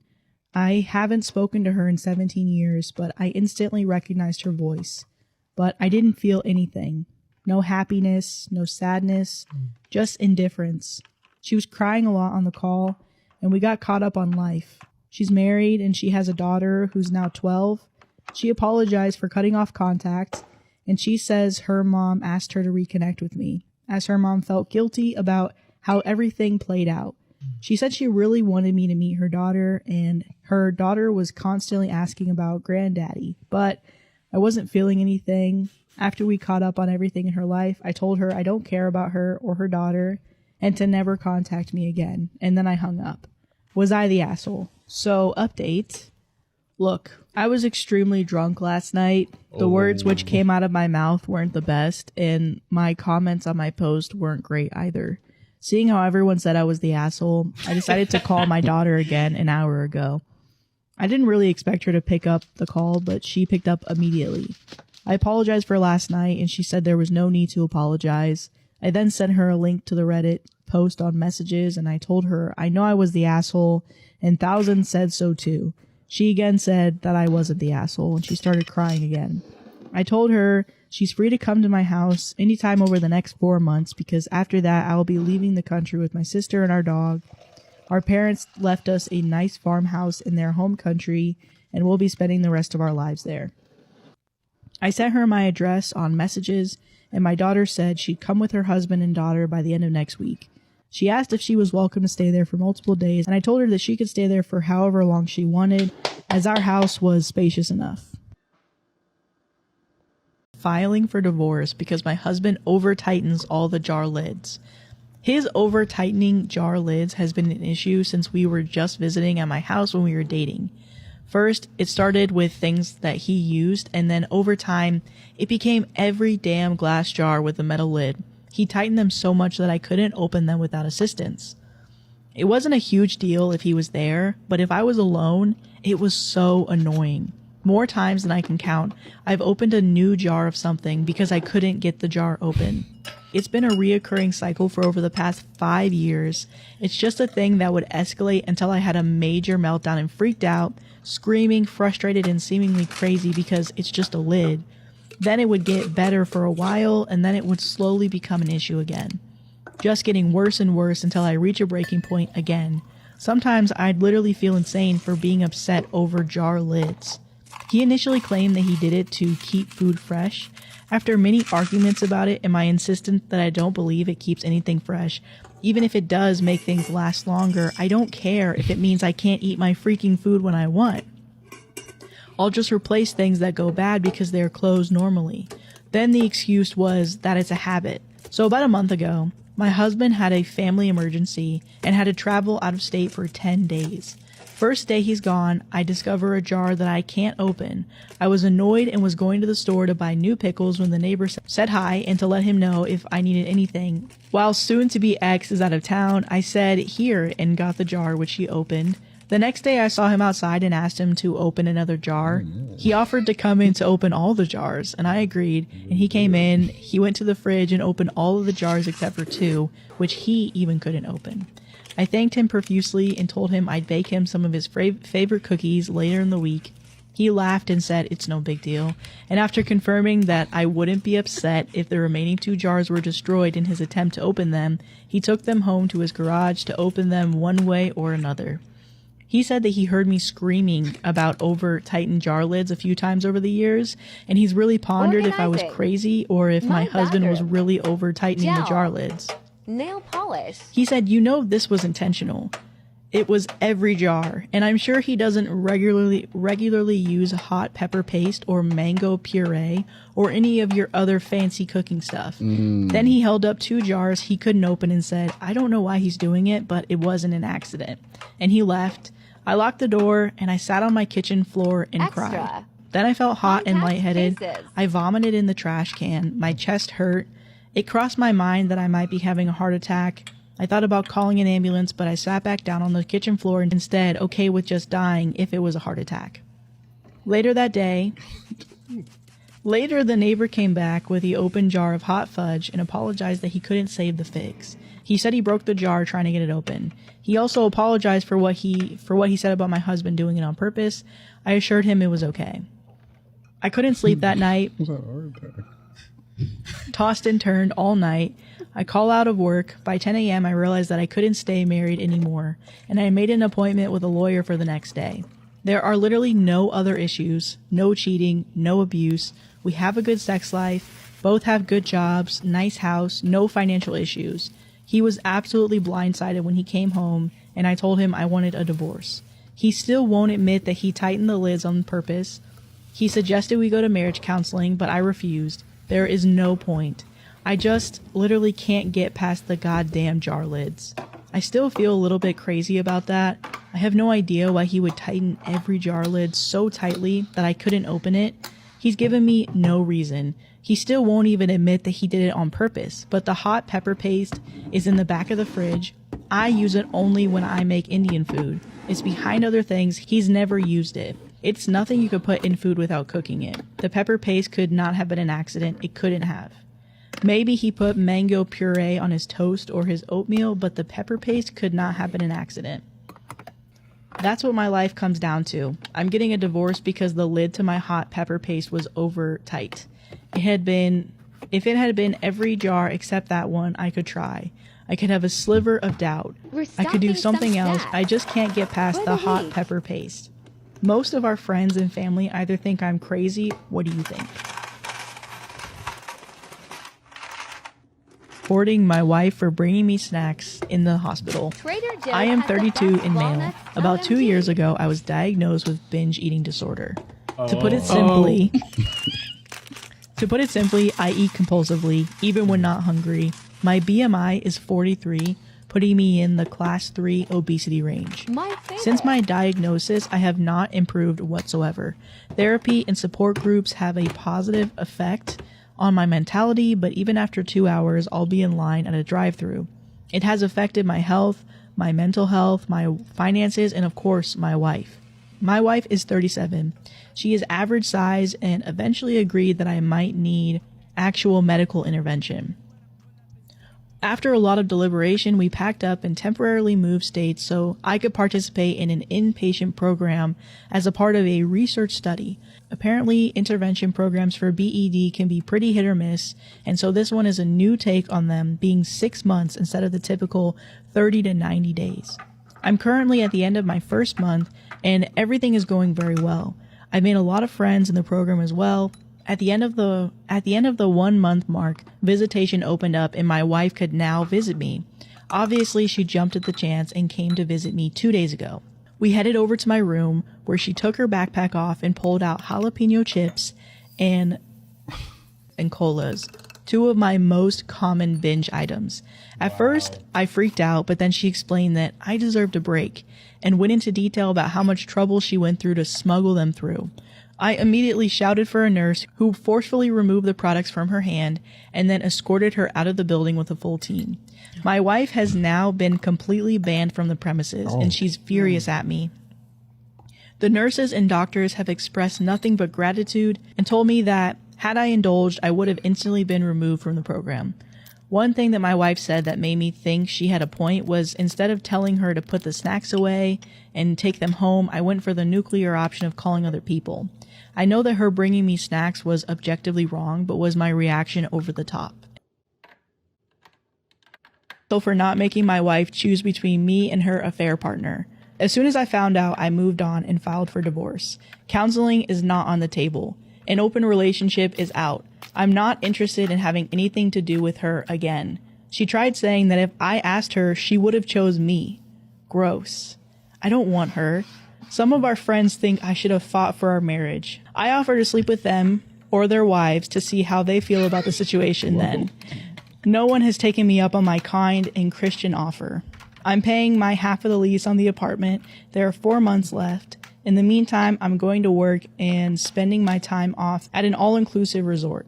It's cheaper than getting an apartment for myself. Am I the asshole for not trying to save our marriage? Am I the asshole for not making my wife choose between me and her affair partner? As soon as I found out, I moved on and filed for divorce. Counseling is not on the table. An open relationship is out. I'm not interested in having anything to do with her again. She tried saying that if I asked her, she would have chose me. Gross. I don't want her. Some of our friends think I should have fought for our marriage. I offer to sleep with them or their wives to see how they feel about the situation then. No one has taken me up on my kind and Christian offer. I'm paying my half of the lease on the apartment. There are 4 months left. In the meantime, I'm going to work and spending my time off at an all-inclusive resort. It's cheaper than getting an apartment for myself. My female 53, soon-to-be ex-husband Roger, male 47, whom I forgave for his affair, came home with a baby 4 months ago. His girlfriend, 22, could not handle it anymore and brought the baby to him at work and left. To the best of his knowledge, she's in Spain. I allowed him to stay so long as I didn't have to do anything. Well, about a month ago, Roger had a heart attack. It didn't kill him, more's the pity, but he is very weak and incapable of doing anything for himself. Since he isn't up and about, he cannot care for his child. He also cannot drop off and pick up his son at daycare. I have been helping, but I'm done. My kids are fully grown. I shouldn't be having grandkids anytime soon. I do not have any desire to care for a baby. I told Roger that I want a divorce. I contacted the mother's parents. I know the father through friends. I said they had until Friday to come and get their grandchild, or I was calling Child Protective Services. They just left with the baby, but they scolded me for being so cold towards a baby that had done nothing to me and no harm. I viewed the child differently. Roger is recovering and I will be moving out. The house is in his name, but I have never contributed to it. I have the equivalent of 22 years of rent and interest put away, and as per our prenup, my savings are my own. I work and I don't need anything out of this marriage except for myself. My kids tried telling me to stay to help their father, and I said they're welcome to come over and help him with cleaning himself and the baby. Both declined, what I felt was a fair offer. I do not feel like I am acting badly. However, Roger, our children, his child's family, and a few mutual friends think I am. Perhaps writing this out and seeing their responses will give me clarity. My birthday was yesterday, and my husband invited his best friend Matt and his best friend's pregnant girlfriend Jane out for a barbecue. They live 2 houses down from us. It was only us, our 3 children, and them here, and their 3 kids.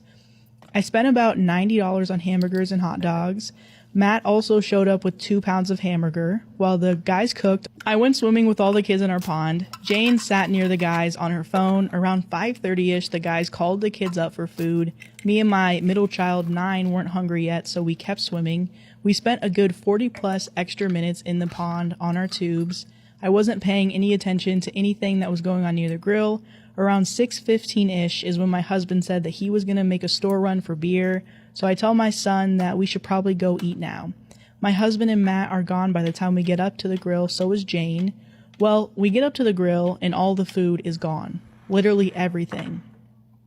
I call my husband and ask him where's the food, and he said that it should be on the grill. I tell him that everything is gone. There was a long pause before he said, Jane did ask if she could take some for leftovers, but I didn't think she would take all of it. He then tells me that there was at least 8 burgers and 10 hot dogs left, as well as macaroni salad when he left for the store 10 minutes prior. I told him to call Matt and to see where the fuck all the food is. He does, and then he calls back and says that Matt claims Jane only took a few and that they had already been eaten. But my oldest son, 13, straight up tells me he saw Jane walk off the property carrying the entire dish, one of those extra large tinfoil barbecue dishes. Oh my god. Anyways, I'm pissed at this point. Me and my son hadn't eaten anything. My husband is also pissed, but he just grabs me and my son something from the store instead of making a huge fuss. I don't really blame him. Him and Matt work together, so it is what it is. But anyway, much to my surprise, Jane and her kids come back over 45 minutes later and ask if they can have some of my cake. I tell Jane that her kids can have some, but she can't. She then asked why, and I said, I'm pretty sure you've eaten plenty considering you took off with my entire barbecue dinner before me and my son could eat anything. She tried arguing that my husband told her she could have it and that half of it was hers because they brought 2 pounds of hamburger meat, and that she didn't realize me and my kid hadn't eaten yet. She was beside the grill the entire time. I just shrugged my shoulders and walked away. She tells her kids, let's go, and they leave without cake. Now I'm feeling like I may be the asshole. No one has said anything, but I know there's tension. I'm 32 and I'm expecting my second child with my wife. My wife is 14 weeks pregnant and we are really excited. My sister, who's 25, and her wife, who's 27, are also pregnant with their first child. My sister and her wife did IVF, and my sister is 38 weeks pregnant. The other day we all go to see our grandparents, and they live out of state, so we don't visit a lot. So we all try to set time aside to see them all together. My grandparents were talking about how excited they are to see my sister and her wife become mothers, and they couldn't wait to have their first great-granddaughter. And continue to talk about my sister's baby and didn't even acknowledge my wife's pregnancy. I was jealous hurting my wife, tried to start a conversation that included her. Just went back to my sisters. I even talked about the gender reveal that we're having soon. No one seemed to care. I got upset and walked out of the room. I asked if everything was okay, said that my wife was just feeling left out. My sister-in-law apologized. My mom even tried to convince my wife to come back. Sister told my wife that she can't expect every conversation to be about her, and this isn't competition. Told my sister that her baby isn't the only thing that matters. Ours matters too. Grandma said she would have talked about both of them. Now it's too late. Wait for her to leave, so that's what we did. So was I in the wrong here? Asshole for kicking my son's girlfriend out of our house. I recently met my son's girlfriend. My son is 24. Apparently, they've been dating for a year before he decided to have us meet her. What he's told us all about her seemed great. She just got her a degree, she's enjoying her job, family-oriented, etc. And I'm honestly just happy he's happy. Last weekend, he brought her over for dinner, and he keeps talking about how perfect she is, how she's the one. They ring the doorbell, we open the door, and she looks exactly like what he said. We invite her in, she accepts my hug, a firm handshake to my husband, and then she opens her mouth. I'm the one your son puts his thing into. To be frank, I was appalled. Expected my husband to laugh, but this was just was way too much. Maybe I'm reserved, but out of everything that she could have said, why did she say that? And my husband saw my face, which was disapproval. I was really disturbed by the whole visual that she put in my head, and then it translated to anger. I told her to get out, and I wanted to say more about how gross it was, but I just left it at that. My son didn't want to go, insisting I give her a chance. I was too fed up and uncomfortable, and even my husband didn't like it. Left immediately, and I felt guilty. I know my son looked forward to this, and I even tried apologizing to him, but he won't respond. My husband thinks that she should apologize. So was I the a-hole here? So for calling my guy friend creepy for getting mad that I swiped left on lots of guys. I'm 28 and recently in a really good place in my life for the first time. I'm financially stable and have a great career. I'm fit and have various passions. So I decided to start dating seriously. I even started using a dating app for the first time. I was hanging out with a couple of my friends at the beach the other day and started using the app. I swiped left on just about all of the guys with an occasional match here and there. Turns out one of my guy friends has been closely watching the whole time. He got up and started going through some crisis. Asked me if I'm seriously judging the guys on the pictures before anything else, and I said hell yeah. He said I literally rejected 99% of the guys who seem perfectly fine, and that's unreasonable. I was confused by his sudden outburst and told him that he's crazy. He said that he's not crazy, he thinks that I'm crazy, to dismiss his views just like that. I didn't even know what to say, but I just told him he's creeping me out a lot. Well, as soon as he heard the word creepy, he accused me of using slurs against him and making him look bad. And he legit said that I called him the equivalent of another bad word. So am I the a-hole here, or is my friend overreacting? For telling my husband that I would have never agreed to have his child if I knew he would go back on our agreement. I, 36 female, am a neurologist, and I absolutely love my patients and my job. I believe there's no greater honor in life than being able to help others. The road to my medical degree was not easy, and it was paved with many rejections. I was a troubled teen in high school, and I didn't get accepted into any colleges my senior year.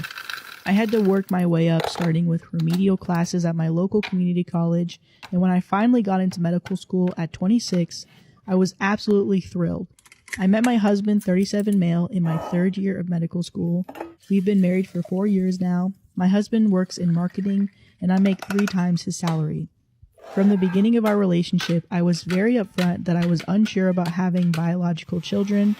My dream was always to adopt from foster care, and my husband seemingly understood this. However, after his friend had a baby boy last year, he began to really press me on having children. I was initially very against this idea because I was just beginning my career. I wanted to wait a few more years before revisiting the topic of children. In August of last year, I found out I was unexpectedly pregnant due to a condom breaking during sex. I was initially considering an abortion, but after many heartfelt conversations with my husband, we decided to keep the baby, and he would quit his job and stay home until our daughter was old enough to start preschool. There were several factors that went into our decision to have him stay home with our daughter. 1, I made significantly more money than him, so financially it just made more sense. 2, I'm in the first few years of my career as an attending physician. After 4 years of med school and a 4-year residency, I'm just starting to practice on my own, whereas my husband has been in his career for 15 years. I was very clear I had absolutely zero desire to stay home and be a housewife. I respect stay-at-home moms, but my work is my life, and I would go crazy at home all day. That just isn't a lifestyle I want whatsoever. 4, finally, I'm not comfortable putting my child in daycare until she's old enough to express herself verbally. I was a victim of SA when I was young, and I just do not trust people enough to leave my daughter in the hands of strangers when she would be unable to report abuse/neglect. Our daughter is 9 weeks old today, and I'm preparing to return to my practice in a few weeks.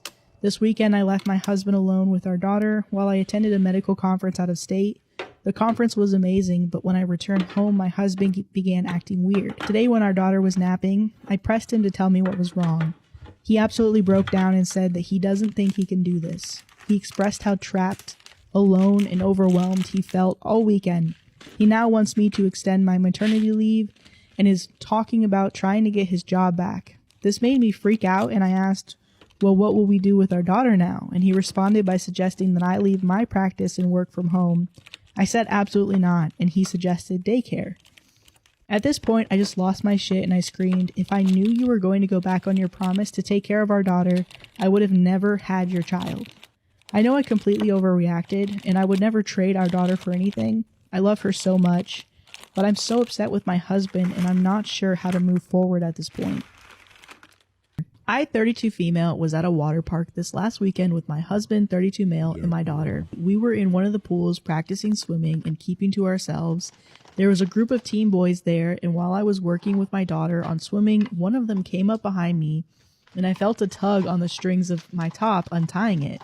I spun around and saw this 15 to 17-year-old with a smirk, and I slapped him. This quickly caused a scene. The park staff got involved, as well as the boys' parents, who were livid at me. My husband and another lady saw it happen and confirmed that he really did grab my top. There was also cameras around the pool that kind of show it. Wasn't the best angle, though. The boys' parents threatened assault charges, and I threatened sexual assault charges. Come on. If they decided to go that way. Eventually, we were both asked to leave and haven't heard anything back since. My husband still thinks I overreacted a bit, which I don't. Am I the asshole? Am I the asshole for slapping a teenager? I, 32 female, was at a water park this last weekend with my husband, 32 male, and my daughter. We were in one of the pools practicing swimming and keeping to ourselves. There was a group of teen boys there, and while I was working with my daughter on swimming, one of them came up behind me, and I felt a tug on the strings of my top, untying it. I spun around and saw this 15 to 17-year-old with a smirk, and I slapped him. This quickly caused a scene. The park staff got involved, as well as the boys' parents, who were livid at me. My husband and another lady saw it happen and confirmed that he really did grab my top. There was also cameras around the pool that kind of show it. Wasn't the best angle, though. The boys' parents threatened assault charges, and I threatened sexual assault charges. Come on. If they decided to go that way. Eventually, we were both asked to leave and haven't heard anything back since. My husband still thinks I overreacted a bit, which I don't. Am I the asshole for asking my sister-in-law to stop sleeping with my husband? Story time. So my husband and sister-in-law are very, very close. So let's call my husband Mark. I knew of Mark and his sister's close relationship before I got into a relationship with him. I didn't know the depths of it. Don't call me a weirdo. I didn't know the ins and outs. Pardon the pun. First time I realised they had a weirdly close relationship was actually at the first family dinner I was ever invited to. And bear in mind, I had not met any of Mark's family at this point, and his dad actually pulls me out a chair at the dinner table. I thought that was really, really cute. And then when Mark goes to sit down, he goes and sits the opposite side of the table away from me with his sister. So me and Mark eventually moved in together, and we actually moved a little bit away from both of our family homes. And now I noticed that whenever we would get back from being with his family for the weekend or for the week, or just after we had been with his family, Mark suddenly had no drive. If you get what I'm trying to say, he had no want or desire. Obviously, this raised a bit of concern. Obviously, I thought he was just cheating on me. I thought maybe he had a girl from his old school that, I don't know, he used to know before me. I really didn't know, but I knew something was going on because normally there was no issues in that department. I was about to go and confront Mark about this. I'd been kind of thinking of something for like 2 weeks just to kind of think of what to say to him. And he goes and pops the question. Goes and proposes to me. Spill foundation down me. And I say yes. I'm so stupid and naive that I thought, oh my god, if he's proposing to me, whatever he's cheating on me with is going to stop. However, after this trip back to his family home, we come home and suddenly he had no drive again. I think for God's sake he's still cheating on me. Anyway, I bring it up to him. I basically say, I'm not going to marry you if you're cheating on me. And he said, I'm not. And he came up with some lame excuses that I didn't think were lame at the time. I just went ahead and married him. Never felt the way I felt for anyone. The way I feel about Mark. So I naively put on a dress, accepted a ring, and walked down the aisle. My whole world changed a few weeks ago when I found out the reason Mark never has drive when we come back from his family house for him and his sister. Not a random girl, his sister. Who obviously I mentioned before that I knew they had a close relationship. I didn't think it was that close. Now, I brought this up to Mark and he completely brushed it off and was like, what are you on about? This is so normal. Like, I thought you did this to your brother and sister. No, I don't, believe it or not. Anyway, this started to really, really get on my nerves. And the next time I saw his sister in person, I lost it. Maybe I was the asshole for how I spoke to her. At the same time, you have been sleeping with my husband. So basically, at this family gathering, I was getting really annoyed with my sister-in-law. And I basically just said to her, like, can you stop sleeping with my husband? Like, can you and Mark just stop? This isn't normal. His whole family said that I'm the weirdo because I don't think it's normal. And I was getting called all the names under the sun. One was sticking up for me, but this isn't normal. Toxic? Oh girl, I've been that. Being so for real, my toxicity started in kindergarten back when I had 2 boyfriends. Obviously, I had my main stink and his name was Rudy, okay? And then the other one, his name was Sammy. Rudy was like the definition of perfect in my eyes. He was this cute little white boy that I was obsessed with. So he was my main boyfriend, okay? And anytime that he would piss me off or like we would go on a break or something, I would go running straight to Sammy. He was the side hoe. Bro, everybody knew these were my boyfriends and that they were not to be touched, okay? But Rudy was a little player and he had his little side hoe that he ended up choosing over me. Oh girl, and I was not having that. So I ended up switching to Sammy full time and he was actually my first kiss, I think. I'm pretty sure. And if I remember correctly, me and Sammy were on and off for like 2.5 years straight up until like midway 2nd grade when I moved schools. So time goes by and I actually go back to that same school for 4th grade. But when I come back, that ship had sailed by this point. This one I'm using for blush, I forgot, my bad. But lucky for me, there were actually these 2 new boys that I became so infatuated with. So the first one, we're gonna call him Brent, okay? And he actually ended up being my on and off boyfriend up until 7th grade. Everybody knew we were together. Everybody knew that was my man and my man only, but for some reason, he was so fucking embarrassed of me and never claimed me. So at the same time that I was on and off again with this boy, I was infatuated with another boy and we're gonna name him Jamie, but he also was my bully. But here's the thing, he was the head bitch of the boys and I was the head bitch of the girls, so eventually me and him became besties, okay? Frenemies, if you will. I was so fucking delulu over this boy. He made it so clear that he did not like me. But I was so persistent on making him mine. Like, anytime he would talk to any girl, I would throw a fit. I was like real toxic for this boy. And he was also real toxic and manipulative towards me too. Like, he convinced me that he was into me. He just didn't want to date me for some fucking reason. I don't know. This lasted also up until 7th grade. Eventually, me and Bart, what did I name him? Bart? Barry?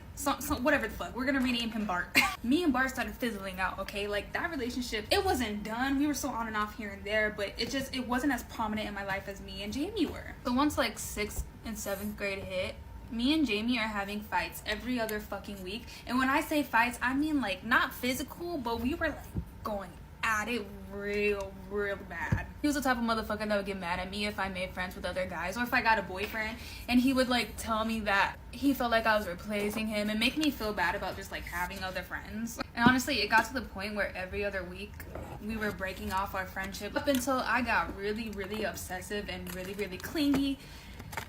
Honestly, around this time, me and Bartholomew, or whatever the fuck I named him, me and him tried it again in 7th grade and it just didn't work out. And then me and him honestly just stopped talking forever. Jamie actually ended up moving schools not too long after that, and I haven't talked to him or seen him since. We're 22 now. Bartholomew and I actually graduated at the same school, but we literally never talked since 7th grade. I don't know what he's up to anymore. I be checking up on Jamie sometimes just because I'd be curious, and honestly, like, he could still get it. But yeah, anyways, here's the look. I know nobody asked for this story time, but I didn't give a fuck. I wanted to talk about it. Would I be the asshole if I asked my pregnant wife to move out because she and her best friend decided to test my loyalty? My wife is pregnant with our daughter. Initially, we were really happy and excited about it. But then she starts acting like a nut job. She gets angry and irritated for small things, insults me when she doesn't like the food I make, starts acting insecure, and accuses me of losing attraction for her. For example, she wanted to eat chicken sandwiches for dinner last night. Well, I made chicken sandwiches. So she eats all the sandwiches, leaves me nothing, and told me that they tasted like shit. I wasn't pissed because she left me nothing. But if she didn't like them, why does she have to eat everything? When I asked her this, she told me that she was hungry. Okay, fine. She does this every time. Eats everything I make and calls it shit. I don't argue with her because I work for more than 80 hours a week and I really want to have some peace when I'm home. So yesterday, a random girl starts out flirting with me after the gym and asked me if I wanted to meet up with her for some drinks. I rejected her and told her that I was married. And when I get home, my wife started to hug me and apologize. When I asked her what happened, she told me that her best friend suggested a test for my loyalty. So they asked a mutual friend to flirt with me and asked me out. And I passed. Yay. I'm really pissed. I'm done with her antics. Would I be the asshole if I asked her to move out? My wife wants me to cut off my sister after she didn't watch our son last month. My wife and I have a 6-month-old baby, and he is the light of our lives. Before our son was born, my sister made it very known that she was not a baby person. Now, I've known this for nearly our whole lives. And even my wife knew, but I'm starting to wonder if she didn't take me seriously. My sister came to our baby shower where she again made it known that she's not a baby person. That while she was happy for us, she would not have much to do with our kid until he was older. I remember my wife making a comment along the lines of, "Aw, he's gonna love his auntie, and you'll love him when he gets here." Now, my sister just laughed it off, but I saw the irritation in her eyes. I talked to my wife that night and I told her that my sister was serious, that I know her and I know that she doesn't really like babies or small children, and that we shouldn't try to force her to interact with our little one until she's ready. We went back and forth a little, but the conversation ended with us agreeing that we wouldn't force her. Now, fast forward a few months to about a month ago, and our son is 5 months old. I had planned a nice dinner date for the two of us at a very exclusive restaurant, a place where she had always wanted to go to, but it was always booked out. I surprised my wife with a reservation that I had booked a few months in advance for her birthday, as I thought it'd be a nice outing where we could take a quick breather from parenthood and also to kind of help us reconnect as a couple. But a few hours before our reservation, our babysitter canceled on us. My wife frantically suggests we call my sister and ask her to watch the baby. I already knew that my sister was going to say no, but my wife was very insistent. I did try calling a few friends first, but all of them were busy, or they couldn't since it was very last minute. Finally, after my wife insisting some more, I called my sister. I told her what was going on, but of course, I already knew her answer. She said that she was sorry, but she didn't want to. I told my wife this, and my wife asked me to put the phone on speaker. I was hesitant, but after I did, my wife loudly shouted into the phone, "Why don't you want to watch your nephew?" My sister was silent for a moment, but she told her she just wasn't comfortable with it. My wife responded, "Why not? He's your nephew." At that point, I just took the phone off speaker and I told my sister I would call her back. My wife was hysterical in tears, as we didn't end up making the reservation. I tried to comfort her by telling her we could do something that weekend and that I would reschedule the reservation for the next available date. But she wasn't in a good mood for a few days after this happened. And of course, I knew at this point that she really didn't like my sister. Well, yesterday was the day that everything went south. Well, I got a call from my sister telling me that it was an emergency and I needed to take her to the hospital. It was about 11 p.m. My wife and baby were both asleep, and my sister only lives about 10 minutes away. I texted my wife to let her know where I was going, just in case she woke up. Everything went well and my sister is okay, but we didn't get out of the emergency room until about 6 a.m. When I got home this morning, my wife didn't say anything to me at first. I asked if she got my messages throughout the night and if she was okay, but she didn't speak to me. I went into the office to work, and about 10 minutes later, she barges in. She starts yelling at me, telling me that it's insane that I left her in the middle of the night to help someone who doesn't even want to help us. She said that if it was that big of an emergency, she could have called the ambulance, and that I should have woken her up to tell her first. We went back and forth a bit, but it basically ended with her telling me that if I don't cut off my sister, that she doesn't know what's going to happen to our relationship, and that I need to prioritize our family. I know she's still upset about what happened last month, but to make me completely cut my sister off, I just don't think that's an appropriate thing to do at all. All she did was assert her boundaries. I won't lie, I was hurt and frustrated when we lost our reservation, but I got over it because I knew my sister's boundaries from the start. I love my wife and family more than anything, but my sister is also one of my loved family members. She has shown up in a way that she can, both to the baby shower and after the birth. Other than caring for the baby, my wife and I haven't spoken much today.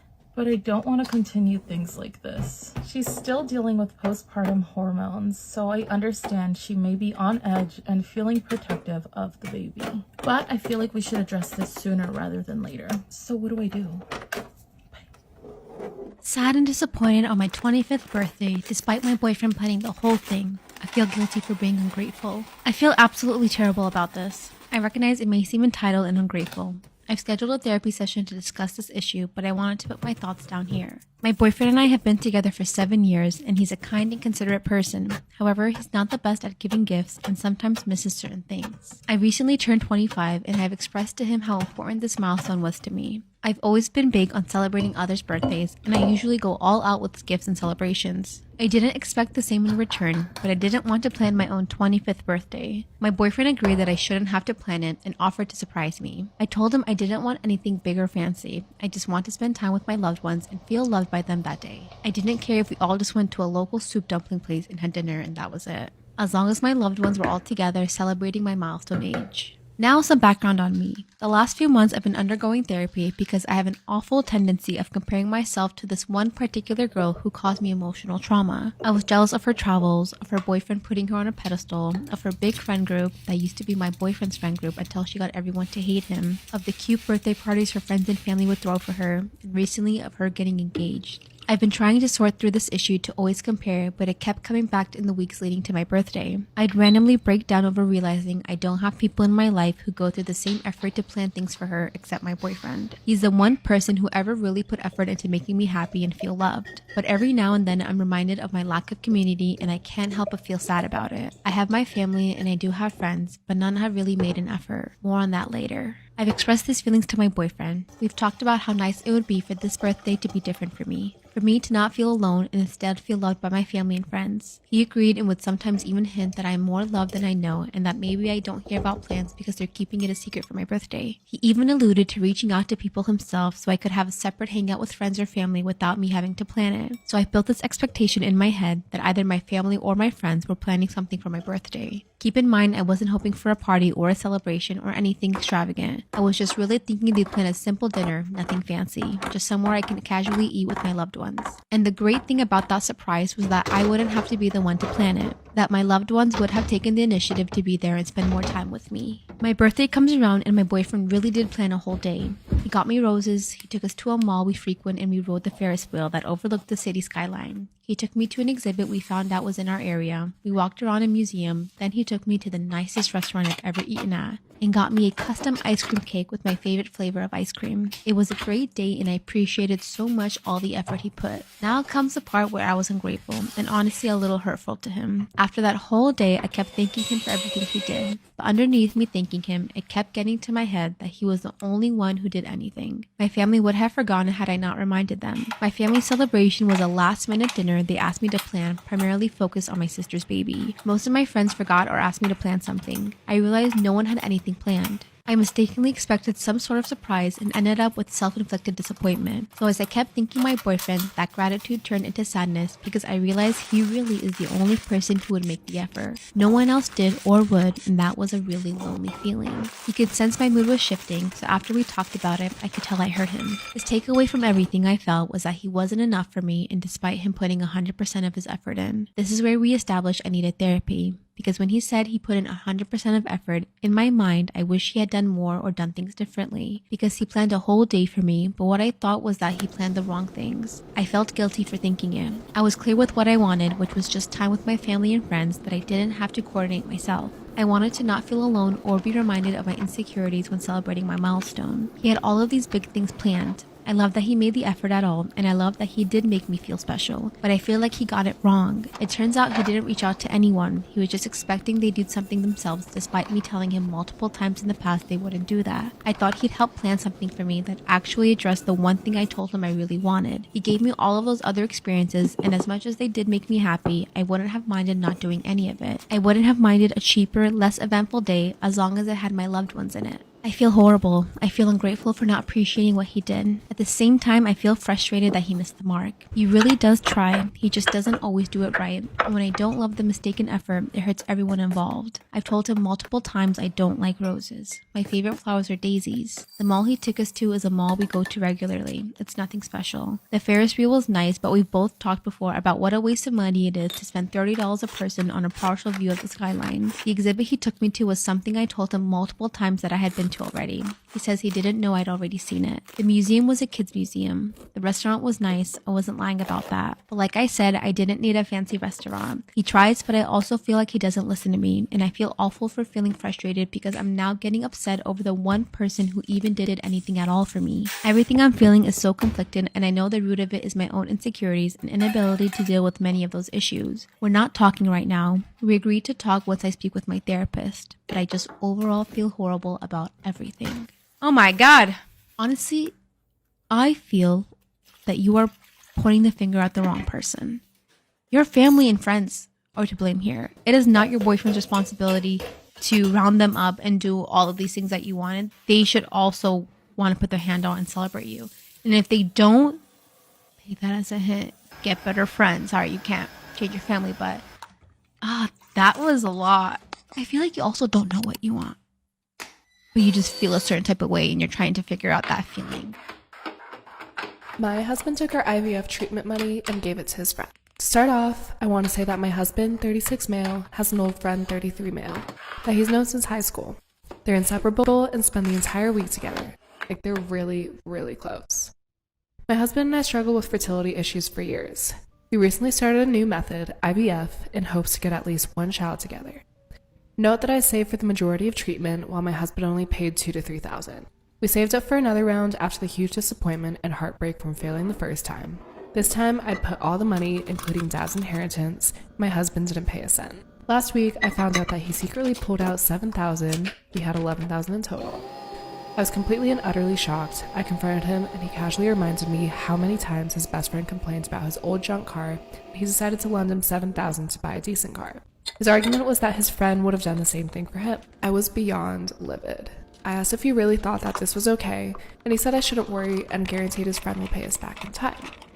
I lost it on him and immediately demanded perfect age for me. I think maybe like 2 of the boys are married. I think one of them's in like an on and off relationship. So I just thought it was a really, really good time to try and get with every single one of them. I don't back myself in that department too much. With this calibrus of men, I did. And I just knew for a fact this was going to make my boss jealous. So I thought win-win. Like, once he's jealous, he'll want to be with me, he'll dump his wife, life shall be good after I've done this. But obviously this had to be quite like a top secret thing in my head because I couldn't let them all know I'm playing them against each other. So story short, to cut through the night, I would go outside to like smoke. I'm not a smoker, but a majority of them are. I'd just go outside with one of them, make a move.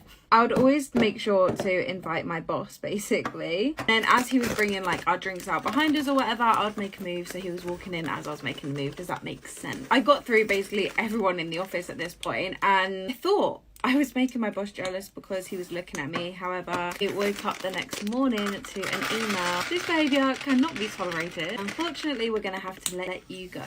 I weren't making my boss jealous. I was just getting myself fired. Am I the asshole for shouting at my ex in front of my daughters? I, 37 male, have 3 girls, 8, 10, and 12. Their mother walked out on us for another man when our youngest was around 4. My ex still stays in contact though and pays child support. A few weeks ago while doing laundry, I saw red spots on my oldest underwear. I asked her if she knew about it, and she cried and told me she tried to call her mom, but my ex didn't call back. She's been stuffing toilet paper in her underwear, hoping that would work. I explained to her that periods are nothing to be ashamed of and found some great resources online for us to review together. I took her to the store to pick out brands of feminine products she wanted to use. After we were done, I decided I should do the same thing with my other 2. My 12-year-old volunteered to be part of preparing them, and we made a whole night of it. It was wonderful, and I learned a lot. The other day, my ex called back. I usually arrange a video chat and leave the room so that they can have some alone time, and when they're done chatting, I'll come back in to talk boring co-parenting stuff like school, bills, etc. This last time, my ex was furious with me for talking about periods with the girls. She shouted at me that I was sick and perverted. Why didn't I call her myself if I knew it was so urgent? I could have called one of their grandmas or aunts, but my mom has dementia, while her mom and sisters call me a loser because I teach kindergarten, so I'm not fond of them. My ex told me I was being immature and should have just toughed it out for the girls. This really pissed me off, so I shouted back that maybe if she wasn't such a deadbeat and answered her goddamn phone once in a while, she could have handled this. I brought up everything she does that hurts them. She hasn't been to a single soccer game, piano recital, or gymnastics meet in 2 years. Every other weekend when they come home from her house, they go straight to their rooms, only to emerge hours later asking me why she loves her new husband more than them. What did they do to make her leave? My ex responded by saying I should just tell them it's not their fault. I couldn't satisfy her. And I screamed, "Fuck you," and she just smirked and pointed behind me saying, "Look what you did." When I turned around, my 8-year-old and 10-year-old were standing in the doorway crying. It broke my heart. I never shout, so I know I scared them. My 12-year-old stormed in and started screaming at her mom. While I appreciate her sticking up for me, this is not a battle I want her fighting. My ex hung up before I could fully de-escalate the situation. And let's just say the girls have been given free reign of the ice cream and limitless hours of video games because I feel so bad. I even watched all the Twilight movies with them, so don't say I don't love them. But in this instance, am I the asshole for shouting? Am I wrong for causing the miscarriage of my husband's affair partner? I don't know where to begin or where to end this story. I can't discuss this with anyone I know because I feel like an asshole, but also I feel justified at the same time. So I'm 36 and my husband is 39, and we've been together for a decade. Early on, I had to have a hysterectomy due to some health complications. I told him that if he wanted kids, then we should go our separate ways, but he remained adamant that he was child-free. In every other way, we were perfect for each other. A few years into our marriage, we even had the chance to adopt a little girl. She was from a family member's unplanned pregnancy, and I was honestly so thrilled. But he did not want kids, so she was adopted by another family member. Not being a mom hurt, but I accepted it. Sometime back, my husband started to act weird. You know how sometimes you just know when someone you love changes? He came home late, avoided intimacy, and he was so cold. He would deny that anything was wrong, but I could tell he was lying. Whenever I tried to talk to him about it, he would tell me I was psycho and controlling. So I snooped through his phone and found evidence of a very long affair. And I won't lie, I'm not proud of it, but I did it.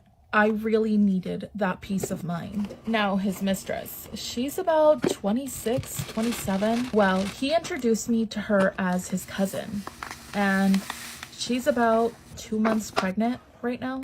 And right now they're currently discussing marriage between both of them after he divorces me. He's admitted that he doesn't want to divorce me yet because he'll lose the house, which I have funded entirely. He's also been using our joint account that I contribute significantly more to pay for his mistress's bills, her rent, medical bills. Well, when I confronted him, he admitted to it all. The affair, her pregnancy, she came over and things got heated. I tried to blame him and not her, but after a lot of tears and fighting, I lost control and I told them I hope they lost the baby. I am completely ashamed, but I did say it. He moved out of my house the next day, and honestly, I'm not sure where they're staying. A few weeks later, she had a miscarriage, and they blame me for it entirely. They blame me and believe that I caused it. She came to our house, and there was a physical altercation. I was not significantly injured, and he didn't hurt me physically, but he also didn't stop her. And I know I was foolish to let them in, but I am also in a weird mental state. I also didn't expect for her to attack me, and maybe I deserved it. I would have felt the same way if somebody said something like that about my unborn child, and then I just lost it. I won't file any charges against her. I just want to know if I was wrong. And if I was wrong, how wrong was I?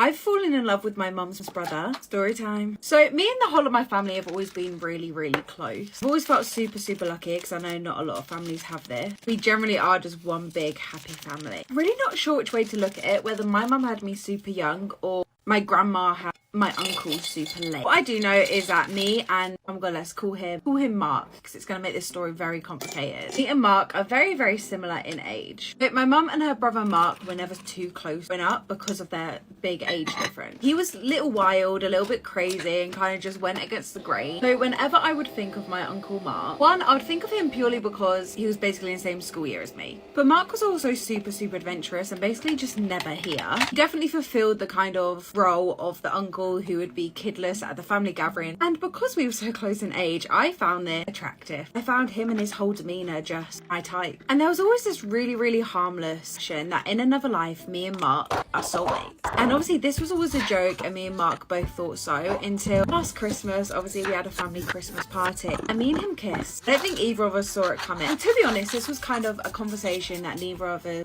ever had after this. We never discussed it. However, did that mean we never kissed again? No, it happened multiple times. It was just never discussed. And I don't think Mark realizes that I have fallen deeply in love with him. And I know this isn't quote unquote normal, but can you help who you love? Am I the asshole for not inviting my mother and half sister on my honeymoon?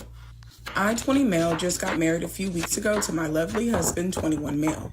For our honeymoon, we went to Rome, which is where my husband is from and where his family lives.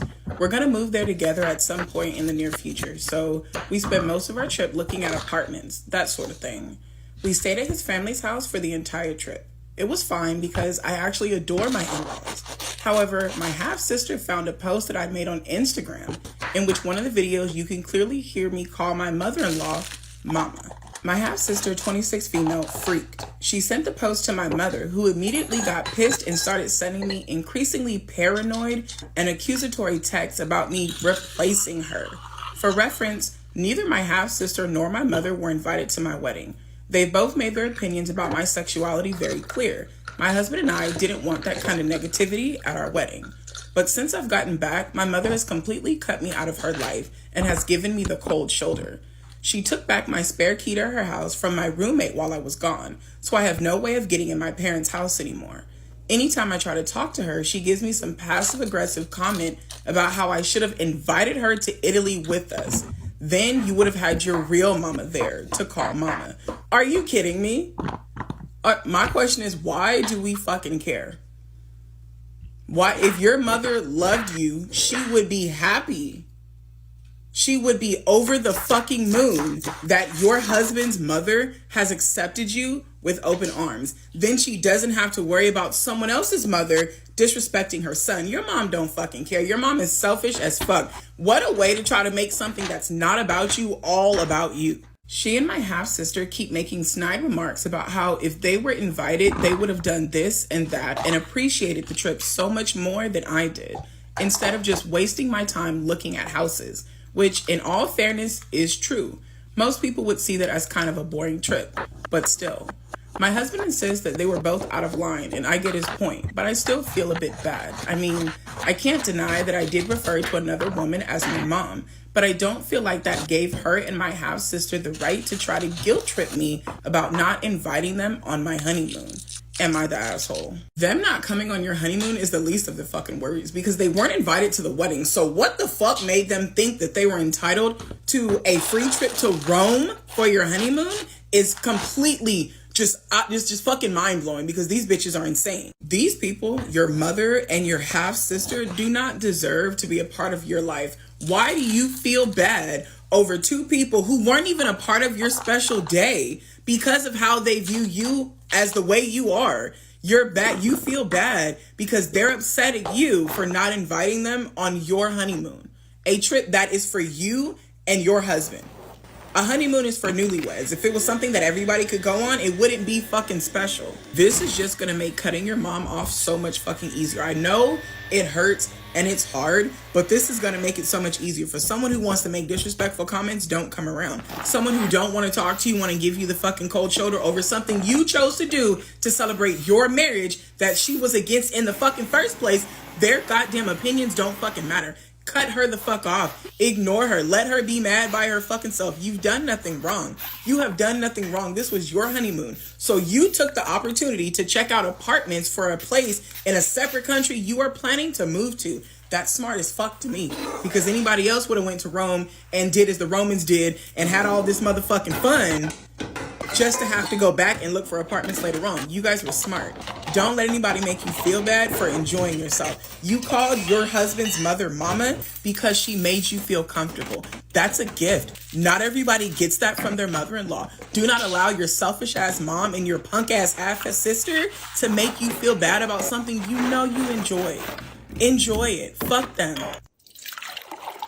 Am I the asshole for rejecting my friend's request to have an open relationship with my husband? I, 30 female, have been married to my husband, 32 male, for 5 years. That's not long enough. You can open it up. We have 2 beautiful kids, 5 male and 6 female, and have a very strong relationship and are happy together. Recently, my quote-unquote friend, Lisa, 29 female, confided in me that she had developed feelings for my husband. She said that she finds him attractive and admires our relationship. She asked if we would consider having an open relationship, and so she could be with him too. That's pretty forward. I Okay. don't think this is how it happened. I don't know that much about open relationships.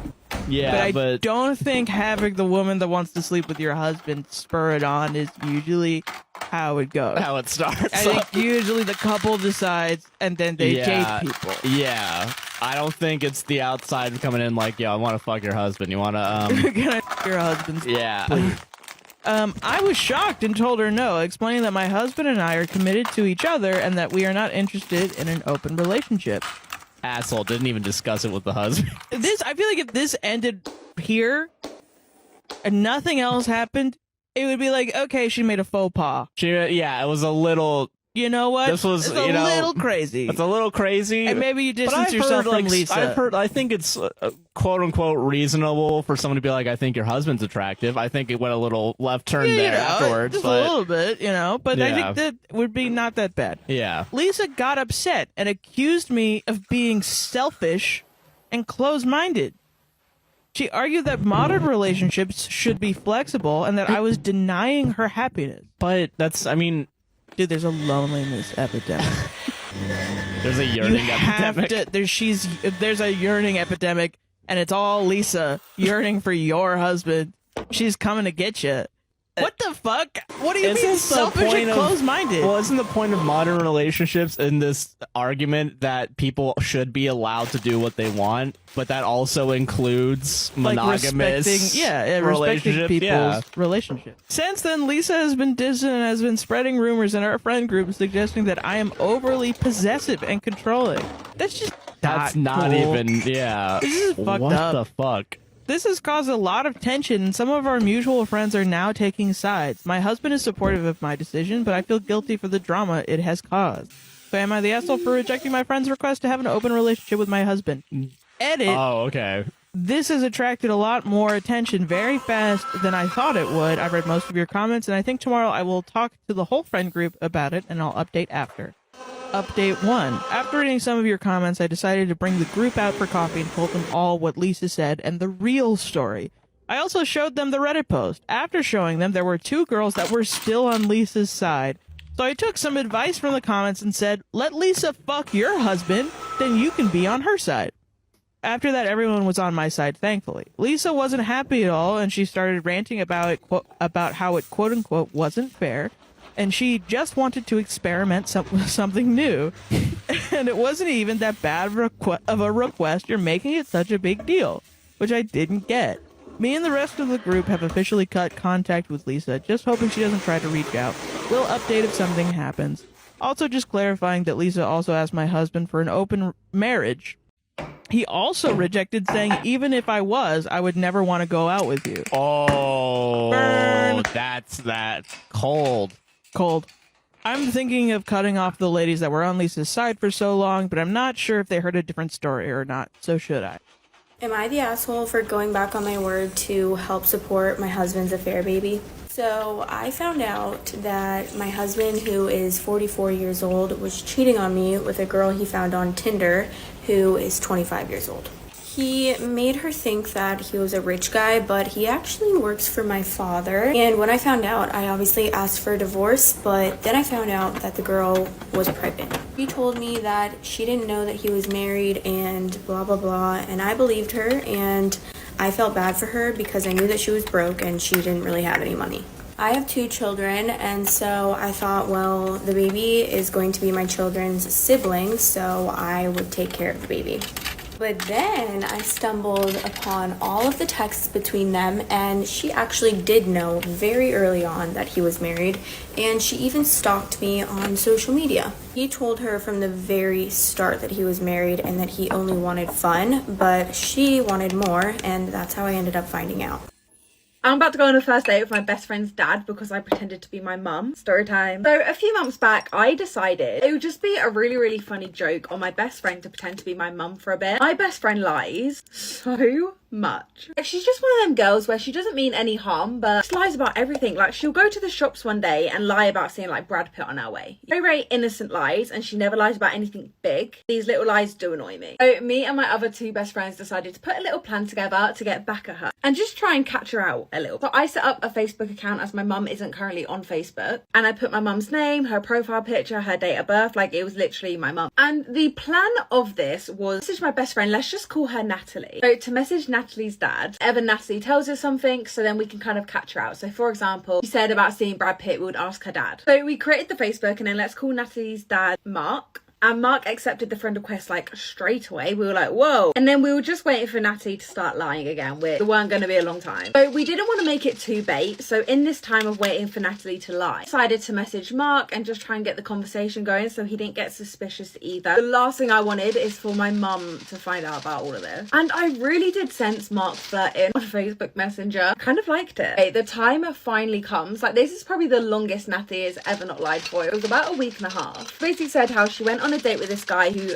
coincidentally doesn't go to our school, and she says she went to this restaurant with him. It was really good, and then they dine and dip. So I sent a message to Mark, obviously posing as my mum, and I basically said something along the lines of, oh, I heard on the grapevine that Natalie was out last night with a guy and they dine and ditched at a restaurant, stopping her in basically. He was like mortified. He was like, she cannot be doing this, like it raised her up to be this way, like a massive rant about it. I actually felt really sorry for him. Then he dropped in like, oh my god, I'm just so stressed about this, can I meet up and talk to you about it? By the way, both Mark and my mum are single. So I decided to just come clean because I felt really bad for Mark, and I was just saying how it's actually me, and like we just know Natalie lies a lot and we wanted to get her in trouble a little bit. I thought Mark was either going to have a massive go at me or ring and tell my mum. He didn't. Saying along the lines of like, I think me and you should meet up, like to me, knowing it was me. I thought it was because he wanted to kind of like tell me off in person basically, because he does work at our school, which is a little thing I forgot to mention. I just thought I was going to have like a teacher tell me off. I kind of like denied it. I was kind of like, oh no, like I'm okay, like we can just see me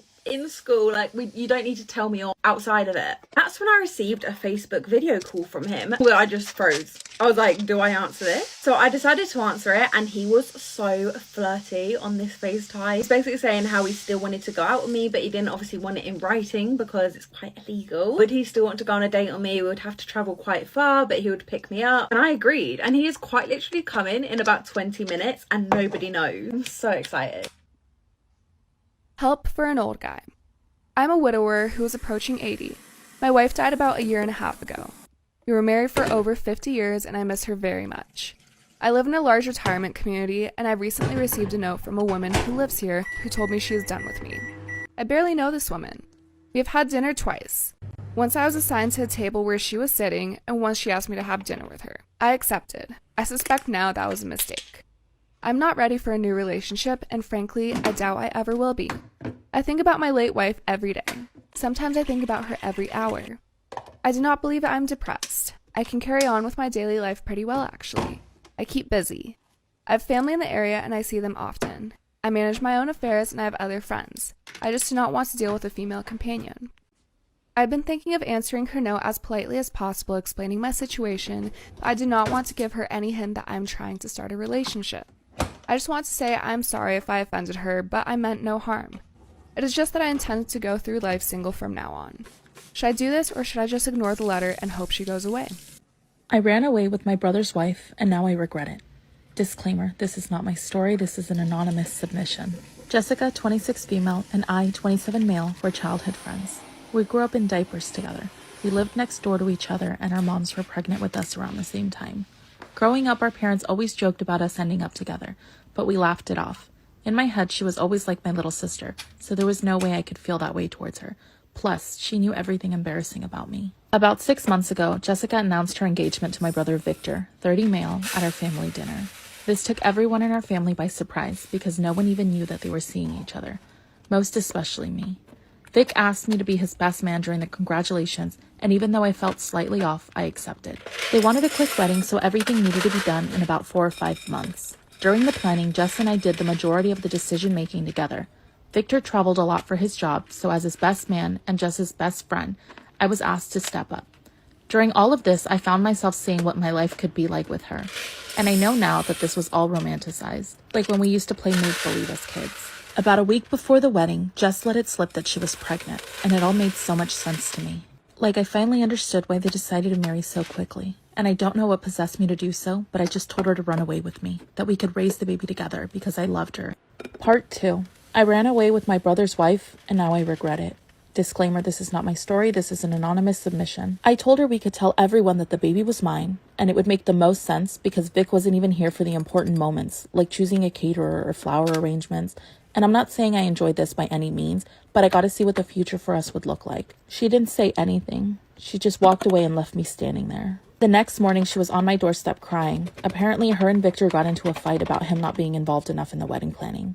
I urged her to run away with me again, and she did. We went straight to the courthouse and got married. We took a photo of our marriage certificate and texted it to our families, and like true cowards, we turned off our phones. We didn't bother going home.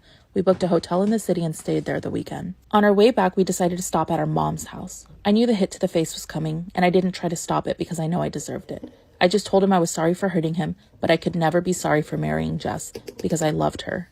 Victor told everyone in the family about the pregnancy. He told them that he was the father, and even though Jess and I tried to deny this, he made it very clear he will be taking legal action to claim his rights. Jess is a few weeks from her due date, and it has made this such a clusterfuck. Our parents haven't really spoken to either of us other than checking in with her about the pregnancy. Normally, my go-to person for advice would have been Victor, so now that that's not an option, I find myself missing him. Because we're married, my name will be on the birth certificate, making that baby legally mine. But I know Victor still plans to establish paternity either way. I never thought divorce would be in the cards for me, but knowing how much this marriage has cost me, I just hope I can end it quickly enough.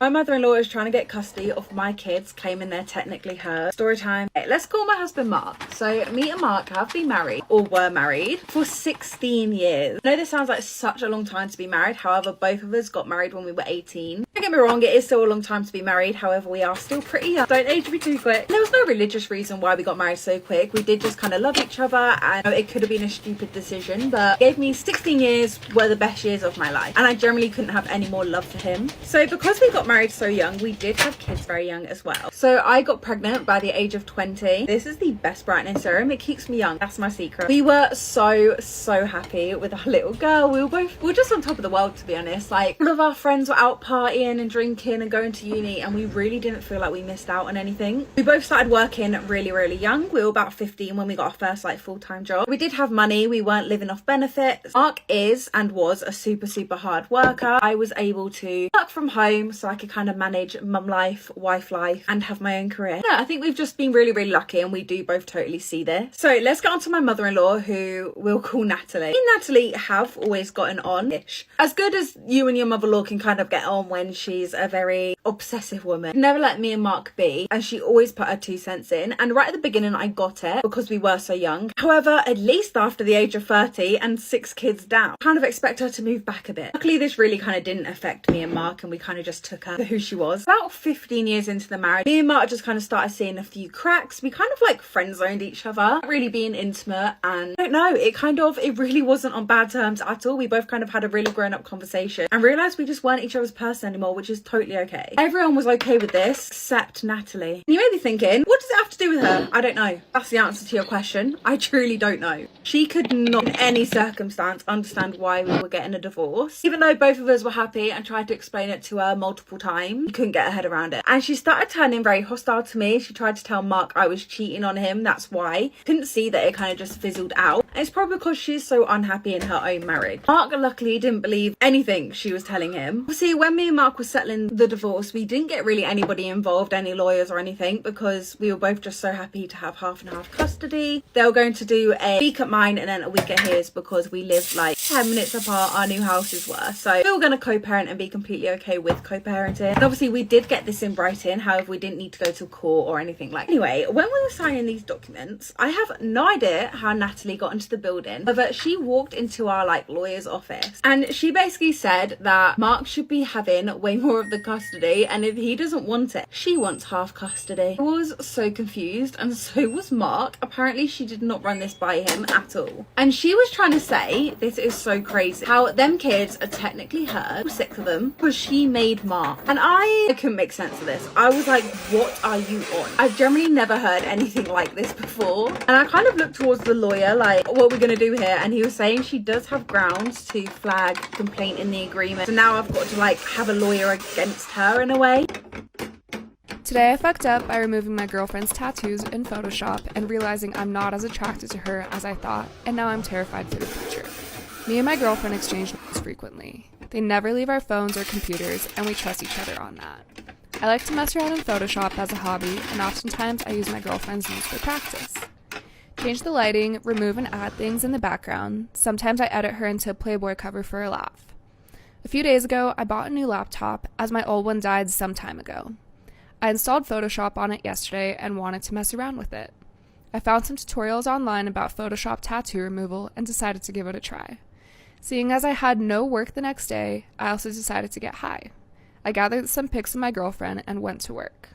My girlfriend has a big tattoo on her upper chest, covering her collarbones and the upper part of her boobs, 2 smaller pieces on her hips, 1 between her shoulder blades, and some smaller ones on her legs and arms.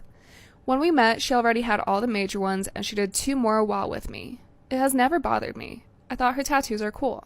But before falling for her, I never imagined myself to be with such a heavily tattooed girl, but I hadn't really thought about it since then. Now I edited the pictures, starting from the smaller tattoos and eventually getting rid of the big chest one. I followed a tutorial and made a damn good job in my opinion. I ended up doing 3 pics, and when I was admiring my work, I got hornier than I ever had expected in my life. I've always considered my girlfriend's body to be a 10 out of 10. That combined with her wonderful personality made me fall in love quick and hard, and I didn't ever think to wonder how she would be if she didn't have tattoos. Well, now I know, and to me she would look infinitely better. My motherly aunt wants me to give up my unborn baby girl to my godly infertile cousin. According to her, my cousin, who works part-time from home, and her husband are way better able to provide my child with a loving home with good values and religion. I have both my aunt and cousin blocked on most forms of communication, and I have moved to a new home where they do not know the address. My partner and I also got married in a private ceremony, so they won't have control over my medical decisions. Out of the 2, my aunt has been more aggressive towards me and even showed up to my old apartment one day to scream and argue with me about the situation. She, in a fake nice tone, tried to get me to come with her to a cafe near the church to speak with me about the baby, even when I told her there is nothing to be discussed and that I'm keeping the baby. I spoke with the apartment manager and had to hide until she left after half an hour. My aunt also has her church friends after me. They sometimes regularly send me hostile text messages and voicemails. My cousin has been on the quieter side towards me and has been struggling with depression and trauma from her latest pregnancy last year, ending in a stillbirth of her baby girl after preterm labor at 30 weeks. She has been regularly posting on social media and has joined motherhood-related groups. I've heard through gossip that she is trying to get a baby through those groups and has been banned from a considerable amount of them to her dismay. She had been harassing young moms and widows for their babies. My motherly aunt wants me to give up my unborn baby girl to my godly infertile cousin. My cousin is desperate for a baby to fix her family and is apparently waiting for me to give birth for my baby girl, who she apparently sees her own late baby in. My aunt and her are apparently sure that I will be overwhelmed with my decision and the responsibilities with motherhood, that I will give up / give more to my baby by letting my cousin and her husband adopt her. My aunt says that giving my baby to my cousin shouldn't be as hard as it is because we are family, and that I could have a baby later on as I am still young and have plans to attend grad school after working for a while. My cousin also apparently wants to get in contact as we had before pregnancy. I will not be speaking to her again until after I give birth to see where she is then and to prevent further stress during my pregnancy. I have been very supportive to her through her infertility journey and generally liked her more than my aunt growing up, but her behavior and thinking have shocked me and are making me fear for my safety. I am planning a big wedding party for next year since my partner and I privately got married this year, and I am not sure if my cousin and aunt would be invited and able to come. I have a lot of family support from both sides right now, apart from those who are close to them and on their side, but I'm not sure if that support will be as strong in a year and what my relationship with my aunt and cousin will be then. I have skipped some family events that I know they will be at, but I don't want to miss out on all those family gatherings and fun forever. I'm not sure how the future will look with my aunt and cousin after my baby and the issues that arise with that. Any support would be appreciated.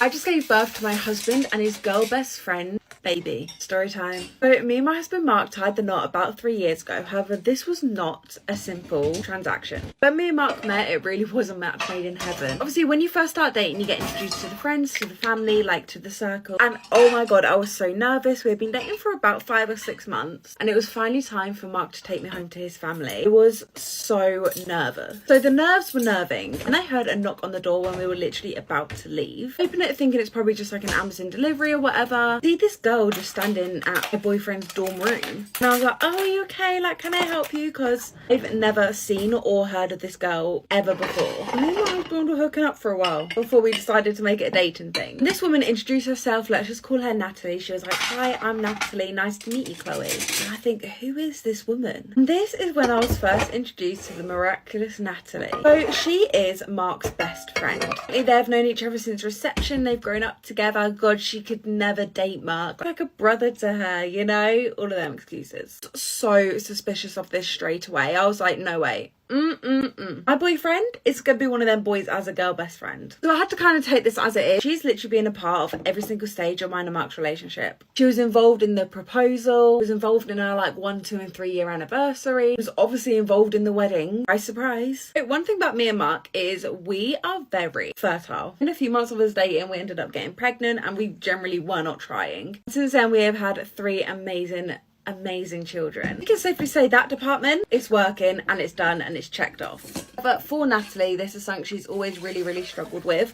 One, conceiving, but also finding someone to conceive with. Wonder why. So apparently Mark and Natalie had a little conversation together without consulting me.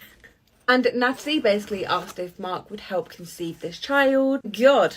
Not through the natural way, but through donations. And Mark agreed to this and told me. I thought, okay, whatever, like obviously laws and agreements in place, we had contracts made. Something I was too stressed about, more just annoyed about. However, unfortunately, Natalie couldn't carry this child. So that's when her and Mark had another little conversation together without consulting me. Mark basically agreed to me carrying a kid for them. They do the whole tube thing, I'm the one that carries it. When I tell you, Mark told me this. Like, oh yeah, I've booked our first appointment. It'll be really good. And I was like, what? So confused. It's took me so long to actually agree and come round to it. Clearly. However, in the end, once again, there was laws and contracts in place where it's not okay. It's helping a woman who's obviously struggling to get pregnant. I'm okay with that. And oh my god, was Natalie so annoying during the whole of this pregnancy. She was saying to Mark, I'll take you out on dates whilst obviously I'm bed rest. I was like, no you won't. Basically trying to take over Mark whilst I was pregnant with her kid. Anyway, it was finally time for me to push this kid out. I could not wait for it. It was a bit weird seeing this kid and like it look a bit like our children when they were born. However, I was just so happy this whole process was finally over. After 10 years, I found out my daughter is not mine. I got together with my wife about 15 years ago. She came with a pre-made family of a daughter and 2 boys. Then, in October 2012, she got pregnant. We weren't trying to conceive, but we weren't actively trying to prevent it either. The date of conception seemingly matched up, and a beautiful baby girl was born in August of 2013. I've been led to believe until this last Saturday that she was 100% mine, and I never questioned it. But over the weekend, I took our youngest son, who was my stepson, but you all know I see him as mine, to a show choir event and met up with an old friend from around the time of my daughter's birth. A friend I met through my wife. This friend and I had a few drinks, and she said that she needed to get something off her chest, and that she's been holding a secret for years and told me everything. I was shocked to say the least. The next day, I called and confronted my wife, and initially she denied it, but admitted to having sex with the actual father. I hung up on her, and I had 3 hours to drive home with my son, all the while ignoring her calls. When I got home, she then pulled me aside away from the kids and confessed all. This little girl is my world, and I do not have any intention of turning my back on her. It's not her fault that this happened, but her mother now wants me to try to move past her indiscretion and stay together. Stating what we have built since is strong, and I shouldn't tell my daughter about this, as the real father has no intentions of being part of her life. I do not think I can forgive her for this. It's too big. I'm so angry right now at her and all her friends that knew but kept silent. I can't leave because I don't want her to state that I abandoned my family. I'm afraid that if I do keep this secret from my daughter, that she will one day find out and hate me for it. If I stay, I can't talk to anyone about it. They will be confused and astounded that I stuck around, and it would make me feel like less of a man. I would bottle it up and let it eat me up and then rage quit my life.